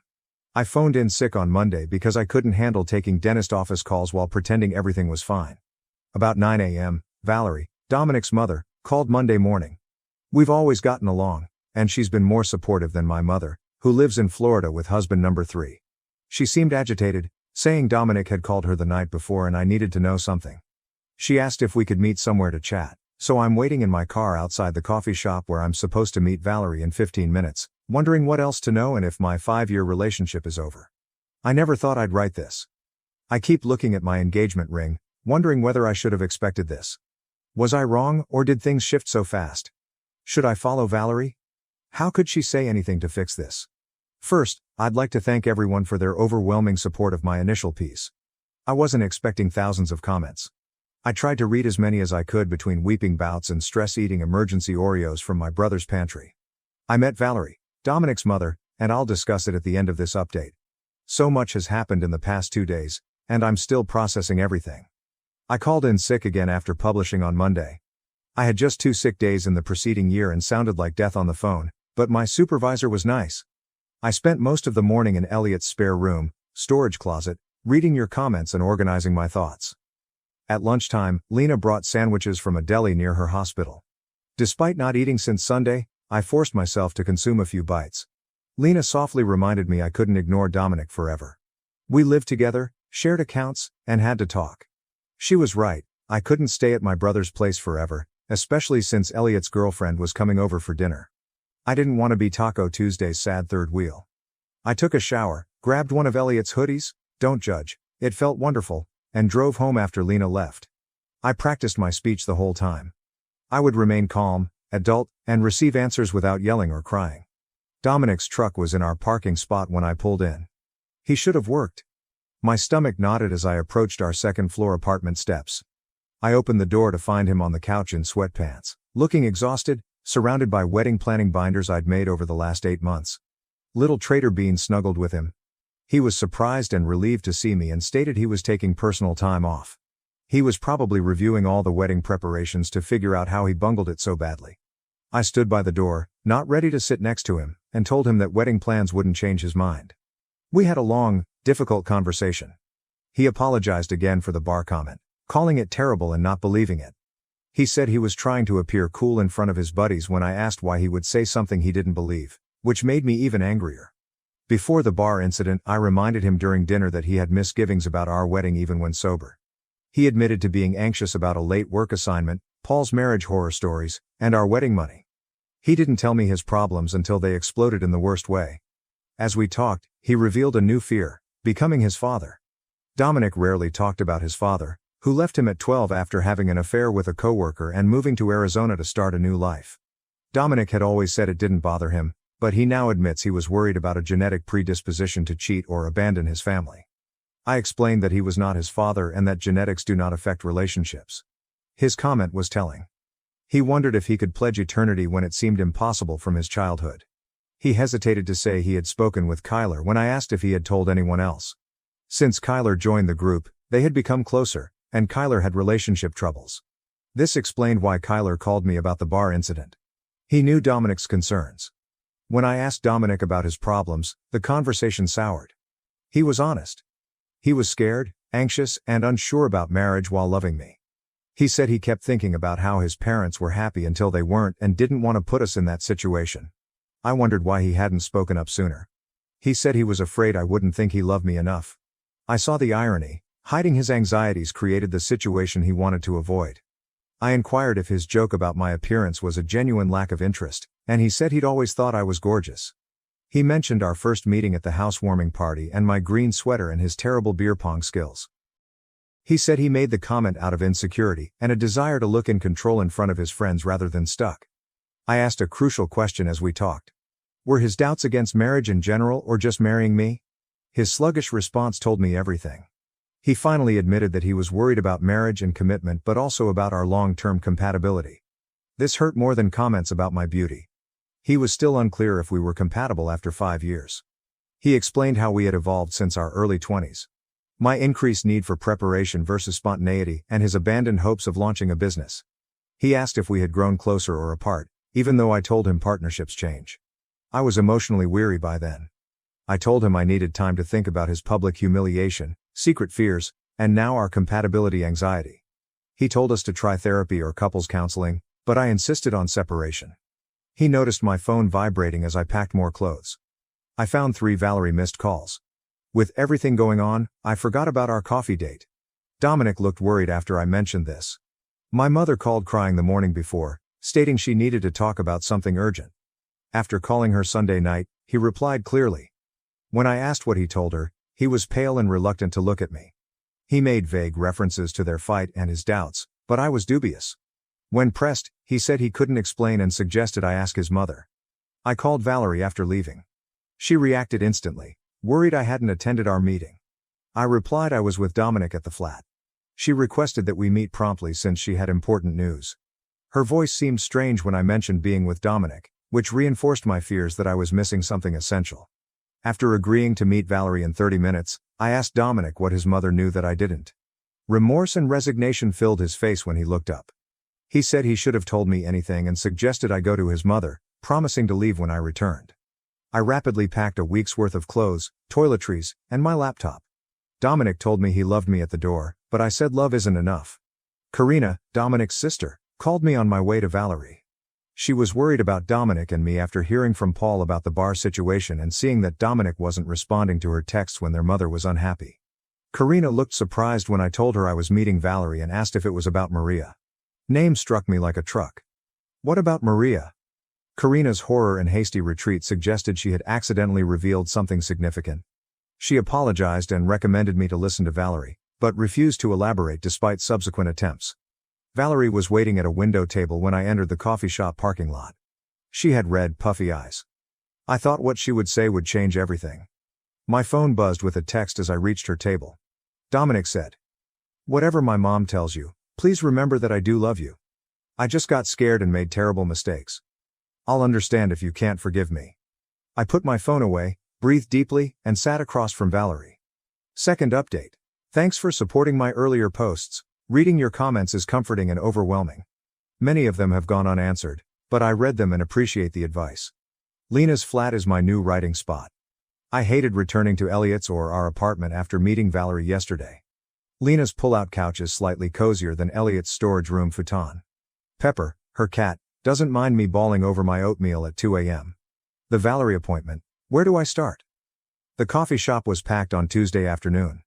Computer-using students filled most tables at a nearby community college after classes. Valerie received a corner booth with high backs for privacy. She changed since our monthly family dinner 3 weeks ago. Her gorgeous hair was unkempt, and she wore no makeup. Valerie has always worn mascara and lipstick in my 5 years of knowing her. This is her routine, just like others need coffee to start the day. She stood and hugged me when I came, smelling like her lavender dryer sheets. Instead of a caramel with extra whipped cream, I requested a black coffee. It felt improper to order anything fun for this talk. After some awkward small talk, Valerie got to the point. Dominic broke down Sunday night and called her. She understood his concerns about commitment and becoming like his father, but Maria drove his behavior more immediately. I almost choked on coffee. Dominic's new project coordinator, Maria? What about the woman he mentioned briefly? Valerie hurriedly ripped a napkin into tiny pieces to explain Dominic's love for Maria over several months. Dominic told his mother there was no physical contact, but an emotional connection made him rethink our relationship. I sat there trying to understand this, feeling like the coffee shop was tilted. Creating a timeline in my head while Valerie spoke. Maria started working with Dominic around New Year's. I briefly met her at the March corporate holiday dinner. Dominic had already changed, he was more aloof, checked his phone more, and spent more time with co-workers. What I thought was more stress from his big task was more. When I asked Valerie why she was telling me this instead of protecting her son, she cried. As she explained, her marriage dissolution became clear. Before Dominic's father moved to Arizona with a coworker, there were months of alienation, harsh words, and staged disputes to create distance rather than face truth. She left me in the dark as Dominic took the coward's way out to avoid repeating the past. The bar comment became clear, not intoxicated folly, but a subconscious attempt to harm our connection so he didn't have to make the hard decision. We chatted for over an hour. Valerie recounted how she battled to save her marriage after finding the affair and blamed herself for not being enough. Before I parted in the parking lot, she said, "The hardest lesson I learned was that you can't make someone choose you. They either do or they don't, and anything in between is just delaying the inevitable." Afterwards, I stared at my phone in my car for a while. Dominic sent 3 more texts, all variations on "I'm sorry" and "I love you," but Maria was not mentioned, hinting that the truth was buried. I called Lena instead of responding and begged to stay at her flat. She did not hesitate or ask questions. She simply said she was setting up the pull-out couch and would pick up dinner on her way home. Everyone needs that kind of friend in a crisis. Finally, I wrote to Dominic. "I know about Maria.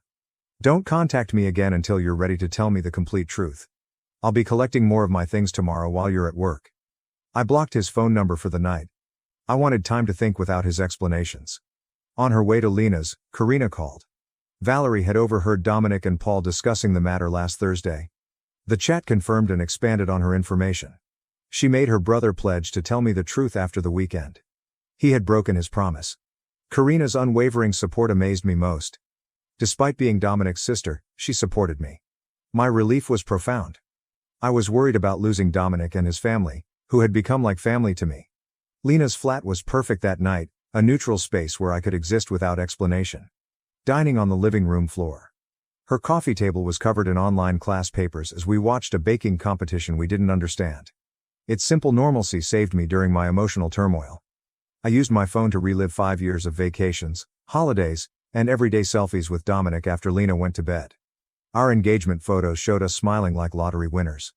I was mentally planning for the next day, going to the apartment while Dominic was at work, packing more stuff, possibly talking to the landlord about breaking our lease, when an unknown number texted me. "Hi, Margot. This is Maria. I know you have blocked Dominic. Can we meet tomorrow?" There's more to the story, which you should know. Only the two of us. My pulse raced as I glanced at the letter, wondering what else could be and why this woman would want to tell me directly.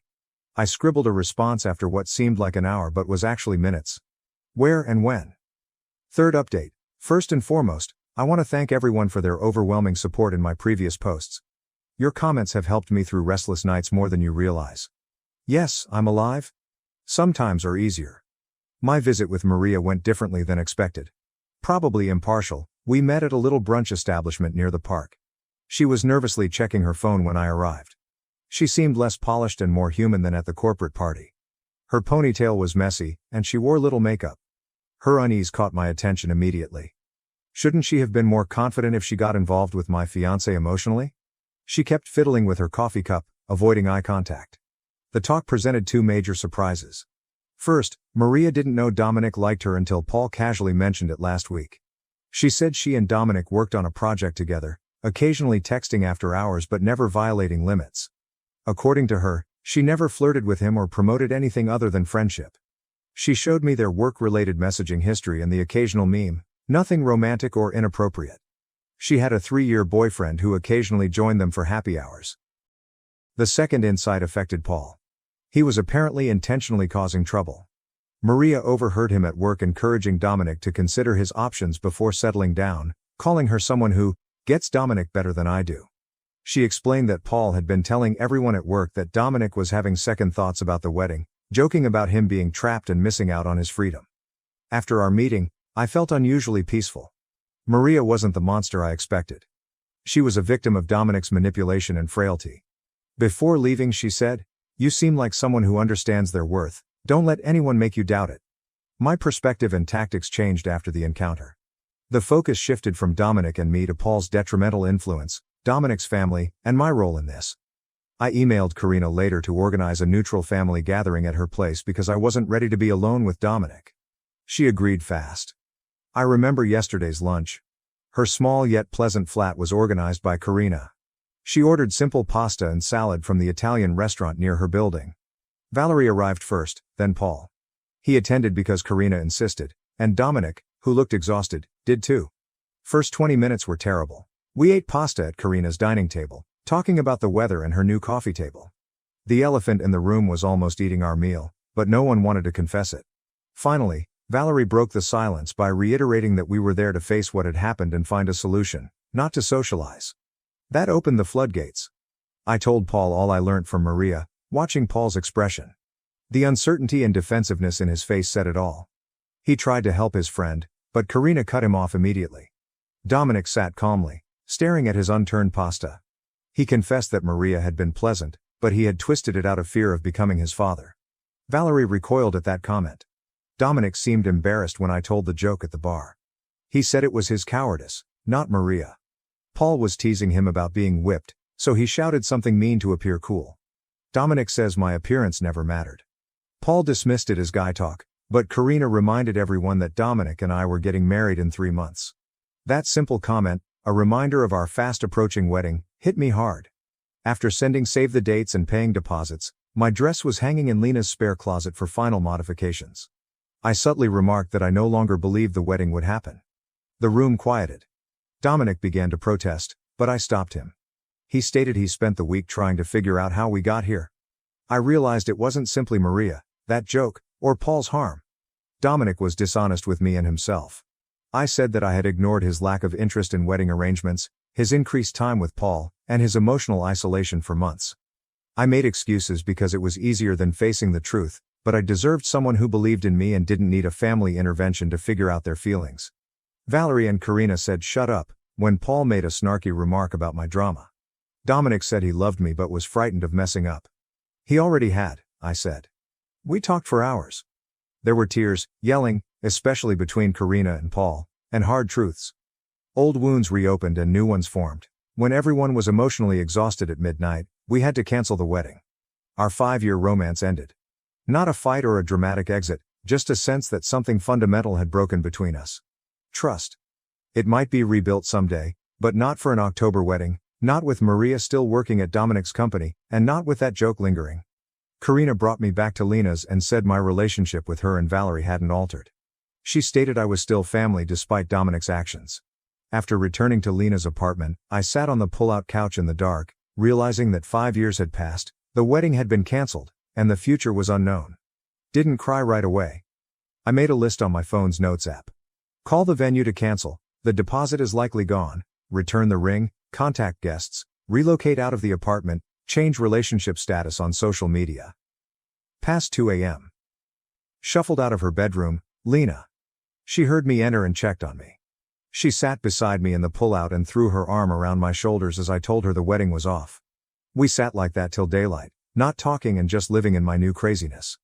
Dominic texted me this morning to meet to discuss the apartment lease, separating our accounts, and what to do with our shared furniture. So mature, so final. Elliot also asked when he could help me pack. My brother is always practical. My mother asked if she should cancel her flight to the wedding after hearing from one of my relatives who follows Karina on Instagram. My finger feels heavy with the ring. Twisting it unconsciously was a nervous habit I didn't realize. Nothing fancy, just a round diamond in white gold. Dominic chose it because it reflected our classic relationship. I called the venue this morning, ironically. The coordinator was kind but firm. The deposit is non-refundable so close to the date, $8,000 lost. Trips, new clothes, and outings have been cut for nearly a year. My cerebral half cringes at the waist, while my emotional side is indifferent about money. Karina texted me that she had found a photographer who might move our money to a future event. Valerie promised to tell relatives about the cancellation to avoid awkwardness. Small kindnesses afterward. Paul replied with a non-apologetic text stating things happen for a reason and I'd find someone better. I deleted it without replying. Maria wrote me a quick message apologizing and assuring me that nothing happened. Strangely, I trust her. Dominic's anxieties and Paul's manipulation seem to have made her collateral damage. Simple reminders like my wedding planning binder in my tote bag, our shared Spotify soundtrack for the celebration, and my laptop honeymoon research folder are the hardest. A lost future in small pieces. I went to work against Lena's advice to take a mental health day. Reddit browsing and overthinking appeared more distracting than answering phones and filling insurance claims at home. Coworkers have been surprisingly normal, either unaware or respectfully ignoring my puffy eyes and missing engagement ring. Tomorrow, Dominic and I will exchange keys and discuss the place at a coffee shop. Since my name is on the lease, he'll stay with his cousin until he leaves. Another practical discussion about leaving a relationship. Part of me doubts this. Last month, we debated reception music and tried different cakes. Separating kitchen appliances and disputing who keeps the PlayStation. Valerie stated at dinner, endings are rarely clean or perfect. Most of the time, they're messy, sad, and complicated. She should know. After Dominic's father left, she rebuilt her life, had 2 children, and found happiness. You wouldn't believe she'd been through so much looking at her now. Maybe there's hope. Now I'm taking things day by day. Tomorrow, I'll manage the flat and money. Next week, I'll start house hunting. The future after that is murky but real. Karina texted me to meet for coffee this weekend. She said her longtime family friend Kenzo had offered his holiday cabin if I needed a getaway to clear my thoughts. Dominic's family's unexpected help is much appreciated. Accepting Kenzo's offer is up in the air. Something inside me wants to process in peace. I understand I need Lena's realistic sympathy, Elliot's protective big brother energy, Valerie and Karina's complex allegiance right now. I'll stop using my wedding countdown app. Will not pin reception decorations or practice Dominic's surname signature. That future is over, but I'm hoping for something else. It's weird to write this final report from my new apartment. It's been 3 months since the family dinner that ended my engagement, 3 months of rebuilding my life in unexpected ways. Since several of you have requested an update, here it is. The good, the bad, and the unexpected. First, practicalities. After we broke up, Dominic left our shared flat within a week. Elliot and Lena helped me pack his possessions while he was at work, placing everything neatly labeled in the living room for him. It was strange to divide 5 years of shared existence into his and mine. The coffee maker he got for his birthday, the throw blanket I bought on our weekend trip to that small mountain town, and the framed photos we hung on every wall made the apartment feel hollow, like a stage set. After 2 more weeks, the leasing management let me out for a month's payment. To escape our relationship's ghost in every room was worth the money. Finding a new home was harder than planned. My single-person budget is tighter due to the bad rental market. My 1-bedroom apartment across town, farther from work, has a tiny balcony where I'm growing herbs in dollar store pots. The basil fades, but the mint grows. Against all odds, I saw that as symbolic. A financial adjustment. When planning for one, car insurance, streaming subscriptions, and even groceries become my responsibility. I now use coupons, buy store brands, use a spreadsheet, and think twice before ordering takeout. Growing up lessons I never thought I'd need at 29. Marriage merchants were surprisingly accommodating. The venue withheld our deposit but sent me a nice card wishing me happiness. The florist refunded half our payment despite their no refund policy. In a shocking but thoughtful move, the DJ suggested his rehab working brother. I keep the engagement ring in its box in my dresser. Dominic advised me to keep or sell it because returning it was bad karma. Not sure what to do with it. I sometimes forget it's there, and other times I open the box and stare at it, wondering how something so small could have had so much potential. Social media had its own horror. I waited 2 weeks to update my relationship status to avoid questions. I completed it at 2 a.m.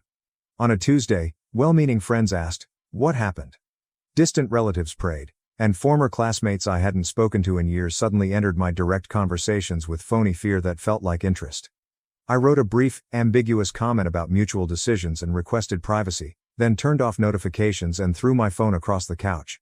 Later, I posted a photo of my new apartment keys with the caption "New Beginnings." It got fewer likes than my engagement announcement, but it felt more authentic. Since the breakup, we've talked about practical issues like mail that arrived at the wrong place, the shared cloud storage account we forgot to separate, and returning a borrowed air fryer to his sister. Each conversation was polite but tense, like acquaintances forced to make small talk in an elevator.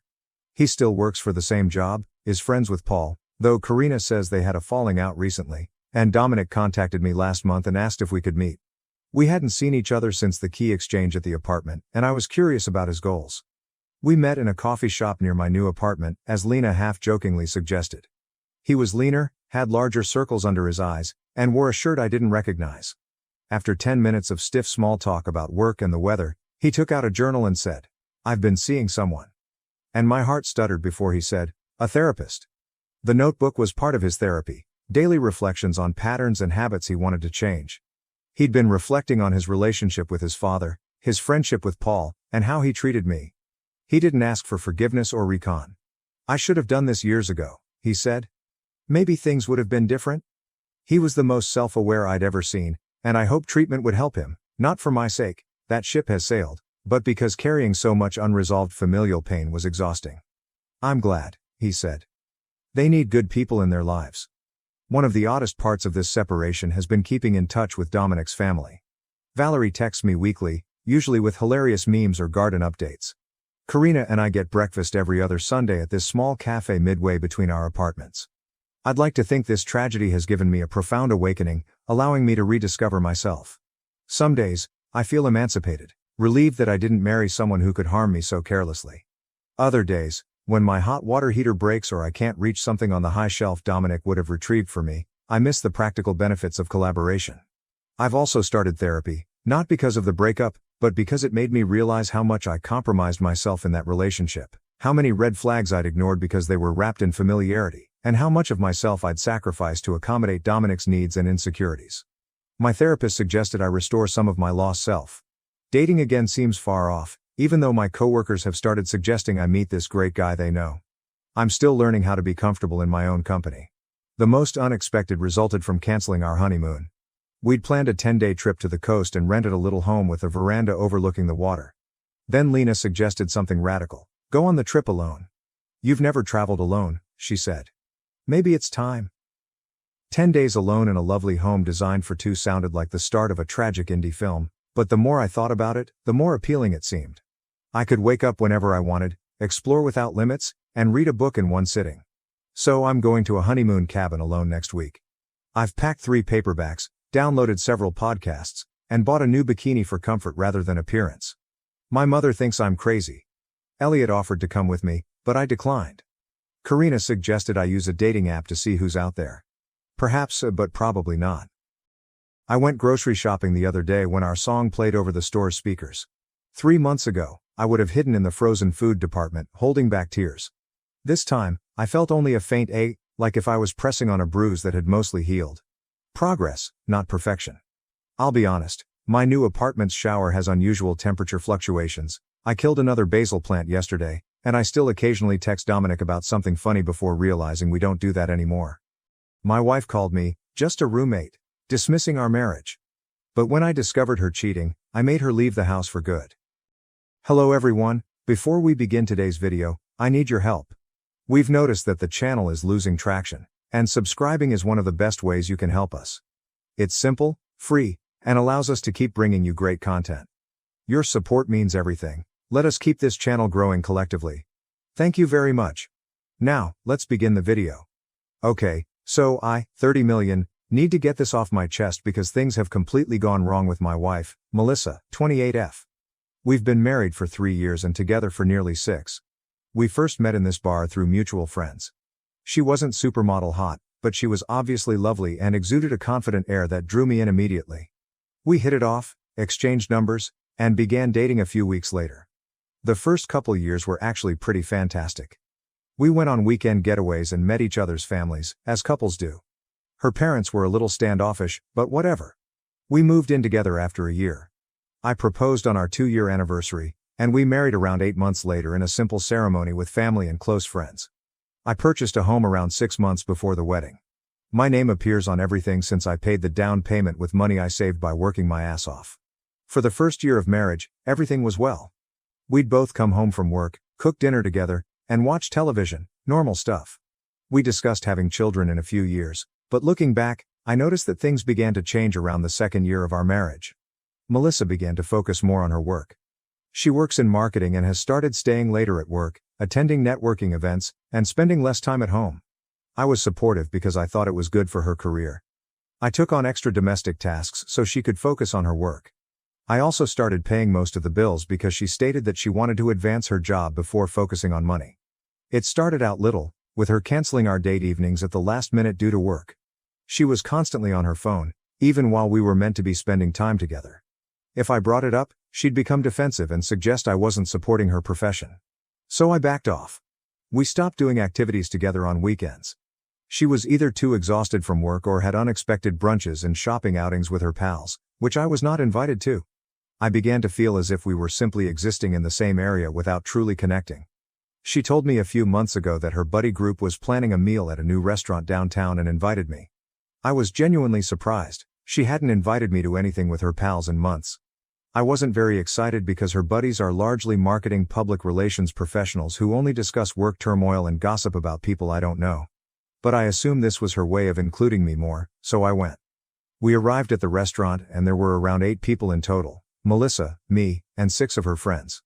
The room was crowded and noisy, and we ended up at this long table. I was around 3 seats away from Melissa, sandwiched between her buddy Taylor, who was chatting to someone else the entire time, and a guy I had never met before, who was addicted to his phone. Basically, I was simply sitting there sipping my soda, without participating in any conversation. No one spoke to me or even acknowledged my existence. To be honest, these things are rather usual.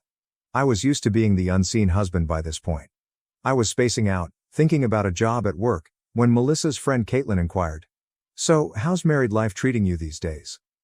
The way she stated it was strange, as if there was something underlying the question. That's when I focused on what Melissa was saying. Guys, I swear it felt like someone punched me in the stomach. Melissa snorted dismissively and replied, "Oh, please. He's just my roommate at this point. Only my roommate." I literally froze with my beer halfway to my mouth. Who is saying that about their husband? And the way she said it was not a joke. It was as if she were stating an obvious fact that everyone already knew. She even looked at me as she said it, noticing I was paying attention, but she didn't mind. What's worse? Her friends' reactions.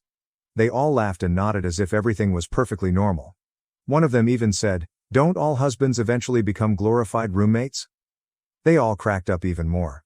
All but one girl, Olivia. She's new to their friend group, I've only met her a few times. She did not laugh.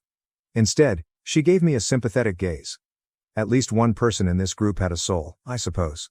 I can't remember the rest of the dinner talk. My brain was caught on loop, hearing my wife repeatedly refer to me as her roommate. I continued to eat and drink on autopilot, not saying anything but attempting to understand what had just transpired. The trouble is, she said it without looking at me. She didn't ask if I'd heard, and she didn't care, as if I wasn't even a factor in her life worth considering. Melissa was speaking about trivial topics on the way home, appearing entirely normal, while I sat there feeling as if my entire marriage had been nuked. I scarcely answered, only offering one-word answers and nods. When we arrived home, she plopped down on the couch and scrolled through Instagram like nothing had happened, as if she hadn't just completely degraded our entire relationship in front of all her pals. I stood there for a minute, waiting for her to say something, recognize what she said, apologize, anything. But nah. Nothing. That's when it occurred to me, perhaps this wasn't just a random comment. Maybe this is how she sees me? Just a man who stays in the same house and pays his bills. Not her spouse, not her partner, only her roommate. I couldn't keep it in anymore. So, am I really just your roommate now? I inquired, attempting to seem casual despite my feelings. Melissa looked up from her phone, angry to be interrupted. What are you talking about? At dinner, you told your friends I'm just your roommate at this point. She rolled her eyes and returned to scrolling. Oh my God, it was just a joke. Don't be so sensitive. That's just how we talk sometimes. Didn't sound like a joke, I said. Well, it was, she retorted. You're seriously overreacting. Can we not do this right now? I'm tired. And that was all. No apologies. There's no explanation. Not even acknowledging that it might have harmed me. Simply disregarding my feelings and making it appear as if I was at blame for being sad. I didn't want to exacerbate the situation because I was still trying to process everything. Plus, I wanted to consider how to approach this. But one thing was clear, something was badly wrong in our relationship, and I couldn't deny it any longer. The next morning, I followed my usual routine on autopilot. Melissa was hurrying around as usual, barely addressing me, except to inquire whether I had seen her phone charger. It was just another routine day for her. As I drove to work, I kept revisiting that moment from supper in my thoughts. The more I thought about it, the angrier I became. I've worked hard for years to construct a life with this woman.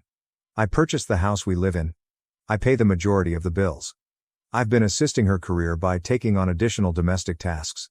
I've been the one who has put the most effort into our connection. Meanwhile, she has been doing what? Going out with pals? Working late? Paying little attention to me? And this is how she views me? Just a guy who happens to reside in the same house? By the time I arrived at work, I had made a decision. If Melissa prefers a roommate above a husband, she will get one. During my lunch break, I opened a new bank account and transferred the majority of our money from our joint account to it. I only left enough to meet my portion of the bills for the month, not a penny more. I used to pay 80% of everything because I earned more. But roommates split the bill 50-50, right? When I went home that evening, I didn't ask Melissa about her day as I usually would. I did not inform her about my. I simply said hey, and went directly to the spare room where I keep my gaming gear. Usually, I'd wait for her to complete work before we decided on dinner. But not tonight. I ordered a pizza just for myself. When it arrived, I took a few slices and returned to my game. Melissa entered the room a few minutes later, bewildered. Did you order pizza? Where's mine? I shrugged, still staring at my tablet. Oh, I just ordered for myself. Figured you'd get something if you were hungry. She waited there for a second, hoping for a more detailed explanation. When I said nothing else, she just murmured, okay, and exited the room. A bit later, I heard her in the kitchen preparing something. That marked the beginning of what I now call Operation Roommate. Over the next few weeks, I gradually changed how I interacted with Melissa. I stopped texting her during the day to check in. I stopped getting groceries for her. I stopped washing her clothes with mine. I stopped asking whether she needed anything when I went shopping. I stopped telling her when I was going out or when I would return home. I stopped cooking dinner for both of us. Essentially, I stopped doing all the husband's things and began acting like we were just two people sharing a shared space, like housemates. Melissa didn't appear to notice right away. Or if she did, she said nothing. She still went out a lot. Still working late. Even when she was at home, she was glued to her phone. However, after approximately a week, things began to alter. One night, she came home, opened the fridge, and gave me an irritated expression. Melissa's buddy was the only one who appeared uncomfortable when Melissa introduced me as her roommate at supper. Hey, Jake, right? She said, walking over. Melissa's husband? I nodded. Yeah, hey, Olivia. She grinned, surprised. I remember your name. Good memory. Didn't know you came here every morning. Their coffee is better than the office stuff. There was an awkward moment. I could sense she wanted to say something but was unsure whether she should. Finally, she stated, I've been trying to contact out. Melissa's comments at the dinner a few weeks earlier were inappropriate. I simply wanted you to know that not everyone felt it was hilarious. I was surprised that someone acknowledged it. Thanks, I appreciate that. Are you all okay? I mean, it's not my business. I shrugged. We're figuring things out. No way was I going to put my marital issues on someone I barely knew, even if she appeared pleasant. Olivia nodded. Well, I hope everything works out. For what it's worth, I think you seem like a gentleman. This made me grin for the first time in weeks. Thanks, Olivia. We ended up sitting together for about 15 minutes, just talking, and it turns out she's actually pretty cool. She works as a physical therapist, arrived to the city about 6 months ago, and met Melissa and her group through a common friend. She was easy to talk to, and it felt good to have a real conversation with someone who actually cared about what I had to say. She hesitated before saying, "Look, I know this might be weird, but if you ever need someone to talk to, here's my number." She scrawled it on a napkin and gave it to me. I honestly felt it was a bit strange, like crossing a line. I didn't know precisely what her aim was, but I thought I could use some aid. It also appeared like she was just being polite. Thanks, I replied, slipping it into my pocket. I might take you up on that. A few days later, I was having an especially frustrating day. Melissa had become increasingly irritated by the roommate situation, grumbling about having to contribute more to bills and calling me juvenile. Then, I discovered that someone had used our joint credit card, which I believed had been revoked but evidently wasn't, to purchase a $500 purse. 3 guesses who? I was sitting in my car in the office parking lot, angry, when I remembered Olivia's phone number and decided to call her. Perhaps she knew what Melissa was doing. So I messaged her. "Hey, this is Jake. Is the offer to chat still open?" She replied almost instantly. "Absolutely. Is everything okay?" We met for coffee after work. I didn't intend to dump everything on her, but staring into her huge, warm eyes, it all came out. The roommate joke, how Melissa had been distant for months, and how I'd initiated Operation Roommate. All of it. Olivia simply listened, asking occasional questions rather than passing judgment. When I finished, she sighed. "I don't know Melissa very well, but based on what I've seen in the group, she talks about you differently when you aren't present." My stomach plummeted. "How come?" Olivia expressed discomfort, saying, "She complains a lot and says you're boring. She feels stuck." Wow. I wasn't sure what else to say. "I'm sorry, I shouldn't have said anything." "No, I appreciate your honesty. Seriously." Before we went, she touched my arm. "Jake, you deserve someone who's proud to be with you, not someone who treats you like an inconvenience." That hit me hard, because she was correct. For the first time, I saw Olivia. Not simply as Melissa's friend. Not just as someone who happens to be present. But as someone who observed me, who saw the cracks before I even acknowledged they existed. We began messaging after that. It was just regular conversation, how the day went, little annoyances, inside jokes, but it seemed different. For the first time in a long time, I wasn't just talking to fill the silence. Someone wanted to hear what I had to say. No sighing. No eye rolls. Just a real chat with someone who cares. And man, I didn't realize how much I missed it till I got it back. Of course, Melissa didn't notice. She was too caught up in her own world, going out many nights a week with business pals, getting home late, and smelling like cologne that wasn't mine. I was not foolish. I knew where this was going, but I wanted proof before making my next step. Now, let me be clear. I'm not the suspicious kind. Really, I am not. I've been cheated on before, back in college, and I promised myself I wouldn't be that anxious partner who constantly checks phones. However, there is a distinction between being paranoid and just connecting obvious dots. Melissa was displaying all the traditional signs. Staying out late. She is being clandestine with her phone. I suddenly made new work buddies that I had never met before. Getting suited for office meetings. The cologne fragrance. I mean, come on. I needed to know for sure. The setup first, I attempted a straightforward approach. "So, who is this new work friend you have been spending so much time with?" I asked casually one morning. Melissa barely glanced up from her phone. "What?" "Oh, simply members of the marketing staff. No one is interesting.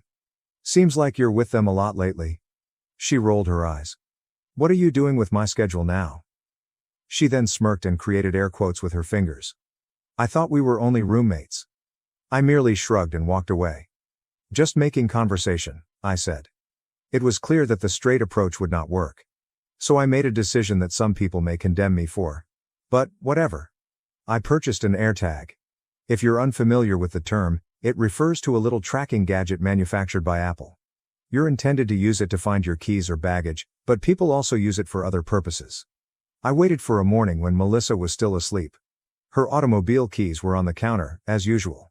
I quickly took them, inserted the AirTag into a little compartment in the center console, where she stores spare cash and receipts, and returned the keys. The whole thing took about 30 seconds. The truth comes out. Melissa texted the next day, stating she'd be working late again and asked not to wait. The timing was ideal for testing my new setup. Around 6 p.m., I launched the Find My app on my phone to verify the AirTag's location. It showed that her automobile was on the move. I watched her drive, not toward her downtown workplace. But I'm going to a luxury apartment complex on the city's north side. Her automobile came to a stop about 6:45 p.m. My heart pounded. Part of me hoped for an innocent explanation, like a friend living there or a work event, but deep down I knew. I watched her movements for 3 days and discovered a clear pattern. Tuesday, she told me she was having dinner with co-workers. Her car was at the same apartment complex from 7 p.m. to 11 p.m. Thursday, she said she had a client meeting. Car was at the apartment complex from 6:30 p.m. to nearly midnight. Throughout all of this, I texted Olivia, not telling her what I was doing, but screaming about Melissa's blatant lies. Olivia was supportive but cautious. "Are you certain you want to know?" she texted. "Sometimes, finding out only makes things worse." "I need to know," I told him. "I'm tired of being played for a fool." The following Tuesday, when Melissa stated she had another late meeting, I told her I was going to grab drinks with some guys from work and wouldn't be home till late, which was obviously a lie. Instead, I parked down the street from the apartment complex and waited. Melissa's car arrived at 6:30 p.m., and I watched as she parked, checked her cosmetics in the mirror, got out, and walked to one of the buildings, typing a code at the door and entering. I sat there for maybe 15 minutes, debating what to do next. Part of me wanted to storm in, catch them in the act, and make a big scene, but what would that accomplish? More drama? No thanks. Instead, I took pictures of her car in the lot and the building she entered, then took a deep breath and drove home. Melissa was cheating on me, and now I had all the proof I needed. The question was, what was I going to do about it? I called Olivia on the way home, and when she answered, I simply stated, "You were right about everything." "Oh, Jake," she whispered softly. "I am so sorry. What are you planning to do?" "I don't know yet," I told her. "But I'm done being just her roommate." I slept in the spare room that night, and Melissa didn't notice I wasn't in our bed when she arrived home after midnight. The following day, I called in ill to work because I couldn't concentrate on spreadsheets and meetings when my marriage was collapsing. I spent the morning researching divorce lawyers and found one with positive reviews who could see me that afternoon. When I got down with him, I explained everything: the roommate comment, the infidelity, the housing issue, and our money. "So, what am I looking at here?" I inquired after explaining everything. The lawyer leaned back in his chair and said, "Well, you're in a fairly solid legal position. The house is in your name, and you owned it before marriage, therefore it is probably protected. Having no children simplifies things. Virginia is not a no-fault state, thus her adultery could benefit you. The important question is, how contentious do you want this to be?" I considered it. "I don't want drama. I just want out." The lawyer smirked. "You're a smart man. Those who want vengeance end up paying me a lot more money." He then gave me a knowing glance. "Let's start drafting the paperwork. Meanwhile, document everything. Her absences, evidence of the affair, and financial documents. And don't tell her you're filing until we're prepared." I paid his retainer and departed feeling lighter, as if I'd finally taken control of the problem. When I arrived home, Olivia texted me. "How are you doing?" I proposed we meet for coffee, and she accepted. We met at a quiet small area a few towns away, where Melissa's pals wouldn't notice us. Olivia looked troubled when she saw me. "You look exhausted," she remarked. "Haven't been sleeping much," I admitted, absently stirring my coffee. "I met with a divorce lawyer today." Her eyes widened. "Wow, that was fast." Once I learned for certain about the cheating, it wasn't a difficult decision. Our marriage has been dead for several months. She nodded. "I understand, but it's still a big step." She reached across the table and squeezed my hand, a swift, encouraging gesture that seemed more genuine than any contact I'd had from Melissa in months. "What happens now?" she asked. "A lawyer is preparing the papers. I am gathering evidence. Then I serve her and ask her to go." "She's not going to like that." I shrugged. "Tough." She should have considered that before cheating on me. We talked for nearly 2 hours, not only about the divorce but about everything: our careers, kids, favorite movies, and vacation adventures. It was so easy to chat to Olivia. There was no judgment, no stress, just two individuals who were truly interested in what the other had to say. When we eventually said our goodbyes, she hugged me and whispered, "You'll be fine, Jake." Better than okay. For the first time in weeks, I truly believed it. Over the next few days, I kept gathering evidence, taking screenshots of our bank statements proving I paid for everything, downloading records of Melissa's credit card charges, fancy restaurants I never went to, hotel charges on nights she was supposed to be with friends, and backing up her AirTag location history. Put everything in a folder for my lawyer, Richard. Melissa, on the other hand, was entirely unconcerned, continuing with her usual schedule of getting home late, barely speaking to me, and spending weekends with friends. The arrogance of it all only increased my determination. Olivia and I texted every day at that time. Nothing untoward happened, and I was not going to be a cheater like Melissa. What about Olivia? She was the first person in a long time who genuinely cared about me. And I wasn't going to be a cheater, but we were definitely getting closer. She told me about her previous relationships, her difficult family, and I opened up about things I hadn't told anyone in years. She made me laugh when I didn't think I could, and I thought it was nice to have someone supportive through all of this. The divorce papers were ready a week later, and the lawyer suggested that Melissa be served unexpectedly, preferably with a witness present. "You want someone there who can verify how it went down," he told me. "Especially if she gets emotional or makes threats." Well, without thinking twice, I requested Olivia to be my witness. She consented quickly. "I'll be there," she texted, "whatever you need." I chose the date for Friday night, knowing Melissa would be home. It was time to end this farce of a marriage once and for all. Friday arrived faster than I expected, and I spent the morning going over the plan with the lawyer, making sure I understood exactly what to say and how to handle various circumstances. He handed me the divorce papers in a manila envelope that felt far too light for something so significant. Olivia sent me supportive texts throughout the day. "You can do this. Stay strong. I'll be there." Simple words, but they were helpful. We decided to meet at a coffee shop near my house at 6 p.m. Melissa normally arrived home around 7 p.m. on Fridays, when she wasn't going straight to her jerk's place, and the plan was for Olivia to come over around 6:30, after which we'd wait for Melissa together. We remained there for a while, not really drinking our coffees, just passing the time, and at 6:25, we drove to my house.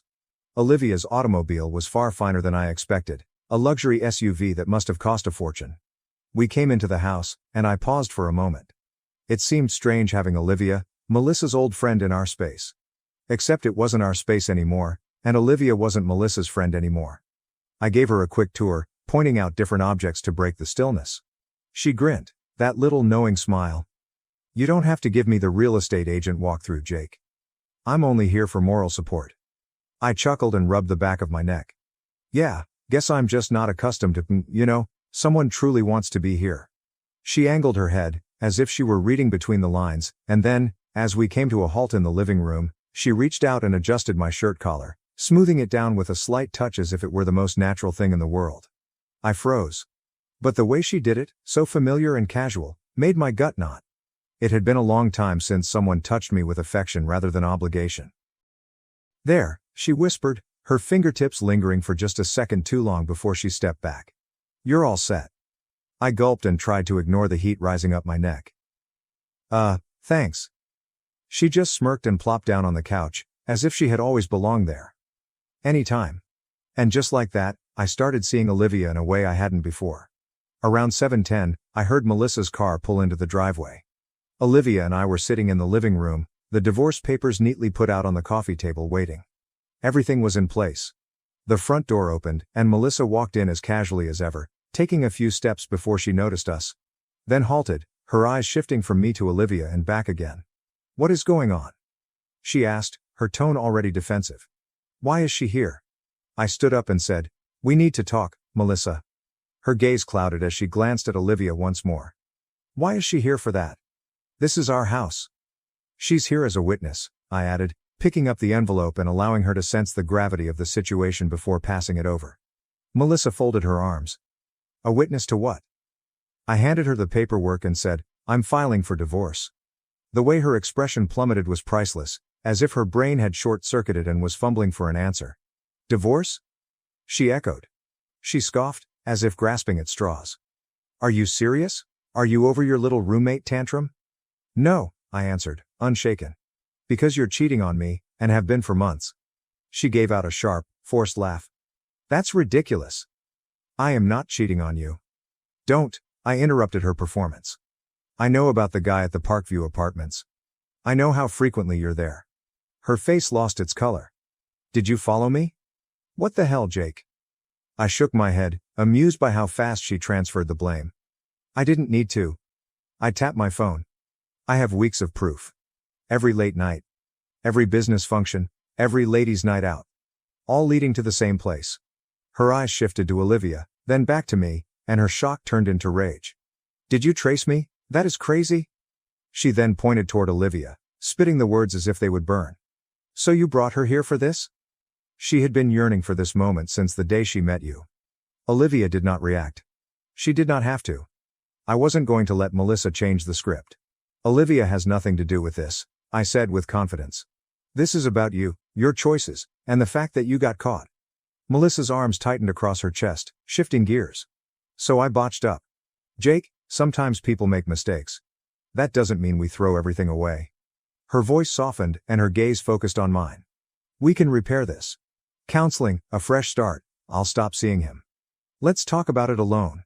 She gave Olivia a stare as if she could remove her from the room.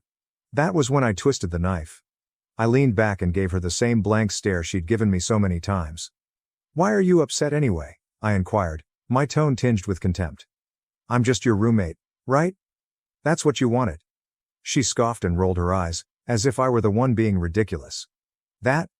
You're still mad about that, Jake? It was a joke. I nodded as if I had finally understood her argument. Oh, right. It was a joke. Hilarious. I tilted my head. Wait, so you do joke about replacing your husband with another guy? Just checking. Her jaw tightened, but I was not finished. You were right though, I said, my voice silky.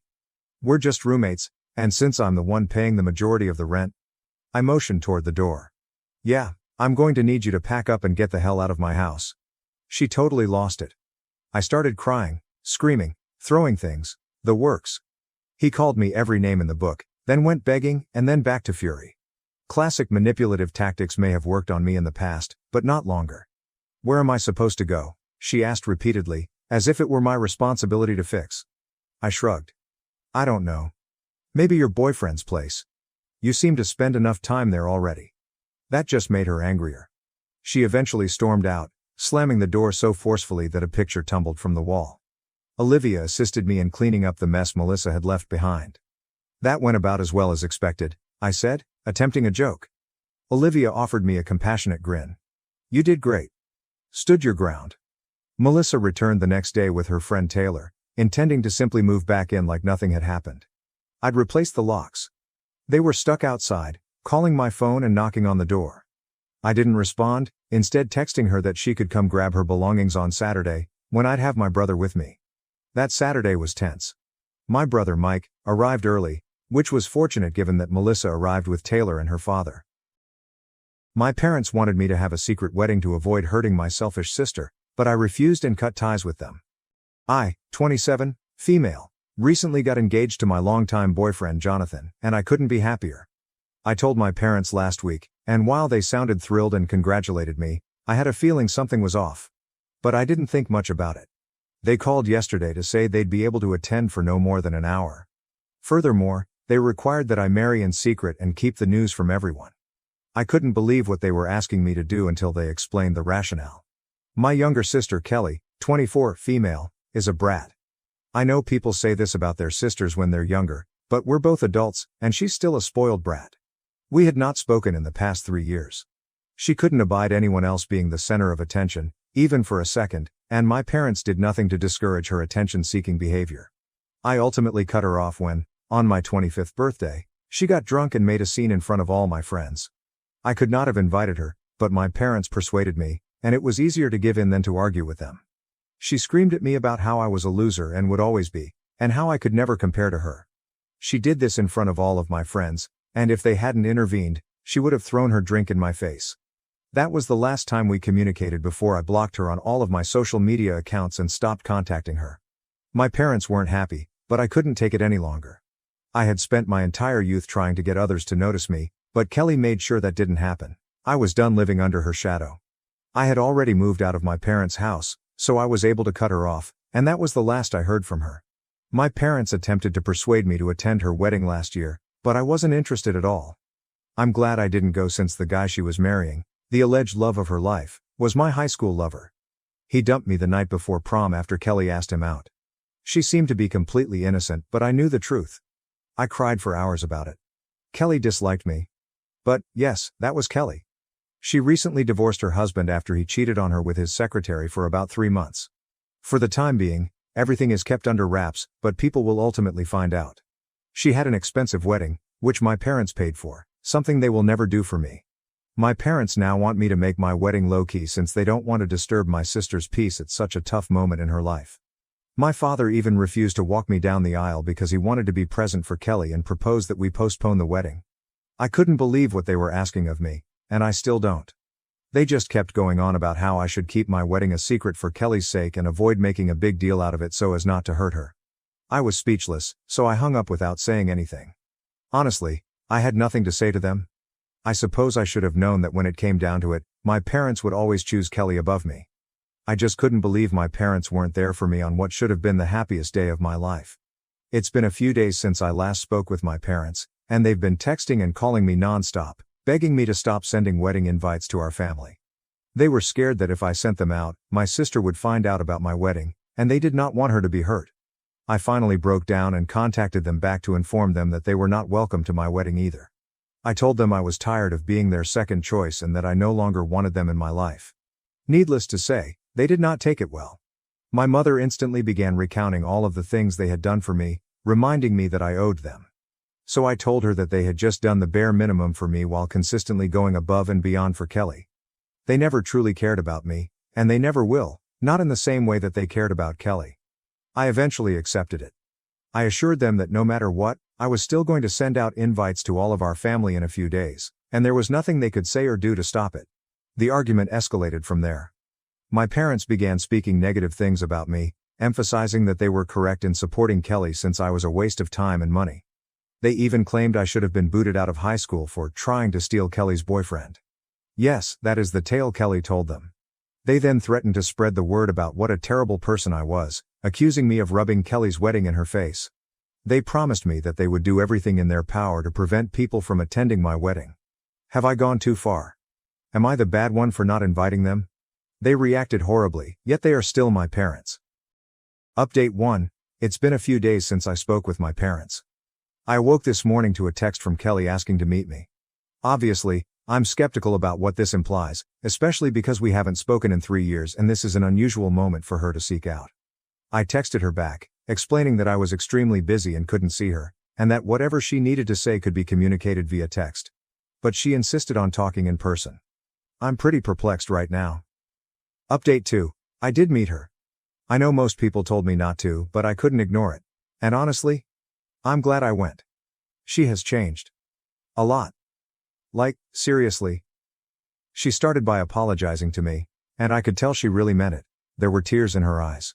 She claimed she sincerely apologized for what she had done to me and hoped she could take it all back. It was surreal. I never expected to hear those remarks from Kelly of all people. In addition, I had a better understanding of my parents. Apparently, they were the ones who instilled in Kelly the belief that she needed to outperform me in every aspect if she wanted to be their favorite. She clarified that this was not an apology for what she had done, but rather an explanation. And it really did explain a lot of things. My parents informed her that the boy I was dating was too good to be with me and needed someone better, like her. That's why she pursued him in the first place. I was devastated to discover that I had been blaming my sister for everything that had gone wrong between me and my parents, when it was actually the other way around. My parents had wrecked not only my childhood self-esteem, but also the potential for a healthy relationship between my sister and myself. Both of us ended up crying at the cafe. It was a little awkward, but well worth it. We hugged it out. And now she's a bridesmaid too. She was quite grateful since it would take her mind off the divorce and everything else. I can't wait to see how my folks respond to this. Update 3. I'm a married woman. I realize this update is long overdue, but I've been so busy with the wedding that I couldn't find time to publish. The wedding was all Jonathan and I had hoped for, and I could not have been happier. And no, my parents did not attend. However, They attempted to ruin it by informing all of my relatives that I was a terrible guy and that this marriage was a ruse to bring my sister down. Fortunately, I didn't have to say anything in my defense because Kelly had already cleared everything up. She made a big post and shared it on social media for all of our relatives to see. She described how our parents were to blame for constantly putting us against each other, resulting in this nasty rivalry between us. Of course, Mom and Dad were upset, but there wasn't much they could do but yell at us over the phone, since both of us had already cut off contact with them. So our relatives did come to our wedding. In fact, many of them assured us we had made the proper decision by removing our parents from our life. Most of them had done the same, because what my parents did was genuinely wrong. Kelly and I are gently rebuilding our friendship and making up for missed time. Jonathan, who has been my rock through everything, is likewise delighted now. I don't talk to my parents anymore since they'd never miss an occasion to criticize him either. Basically, we're all better off now that we're not talking to my toxic parents, and I am glad I chopped them off. They do not deserve me. They do not deserve Kelly. I'm finally pleased now. Comments from others. NTA, your parents are insane. I can't believe somebody would put their own girls through this. Seriously, this was messed up. I feel sorry for both you and your sister. Your folks really are the worst. It's good for you that you avoided interaction. OP and Kelly deserve better. Best wishes to you and Jonathan.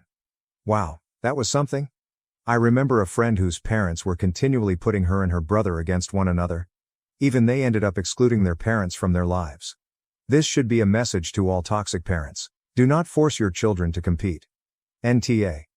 I hope you and Kelly are happy right now, OP. You should explore treatment to undo who knows how many years of damage.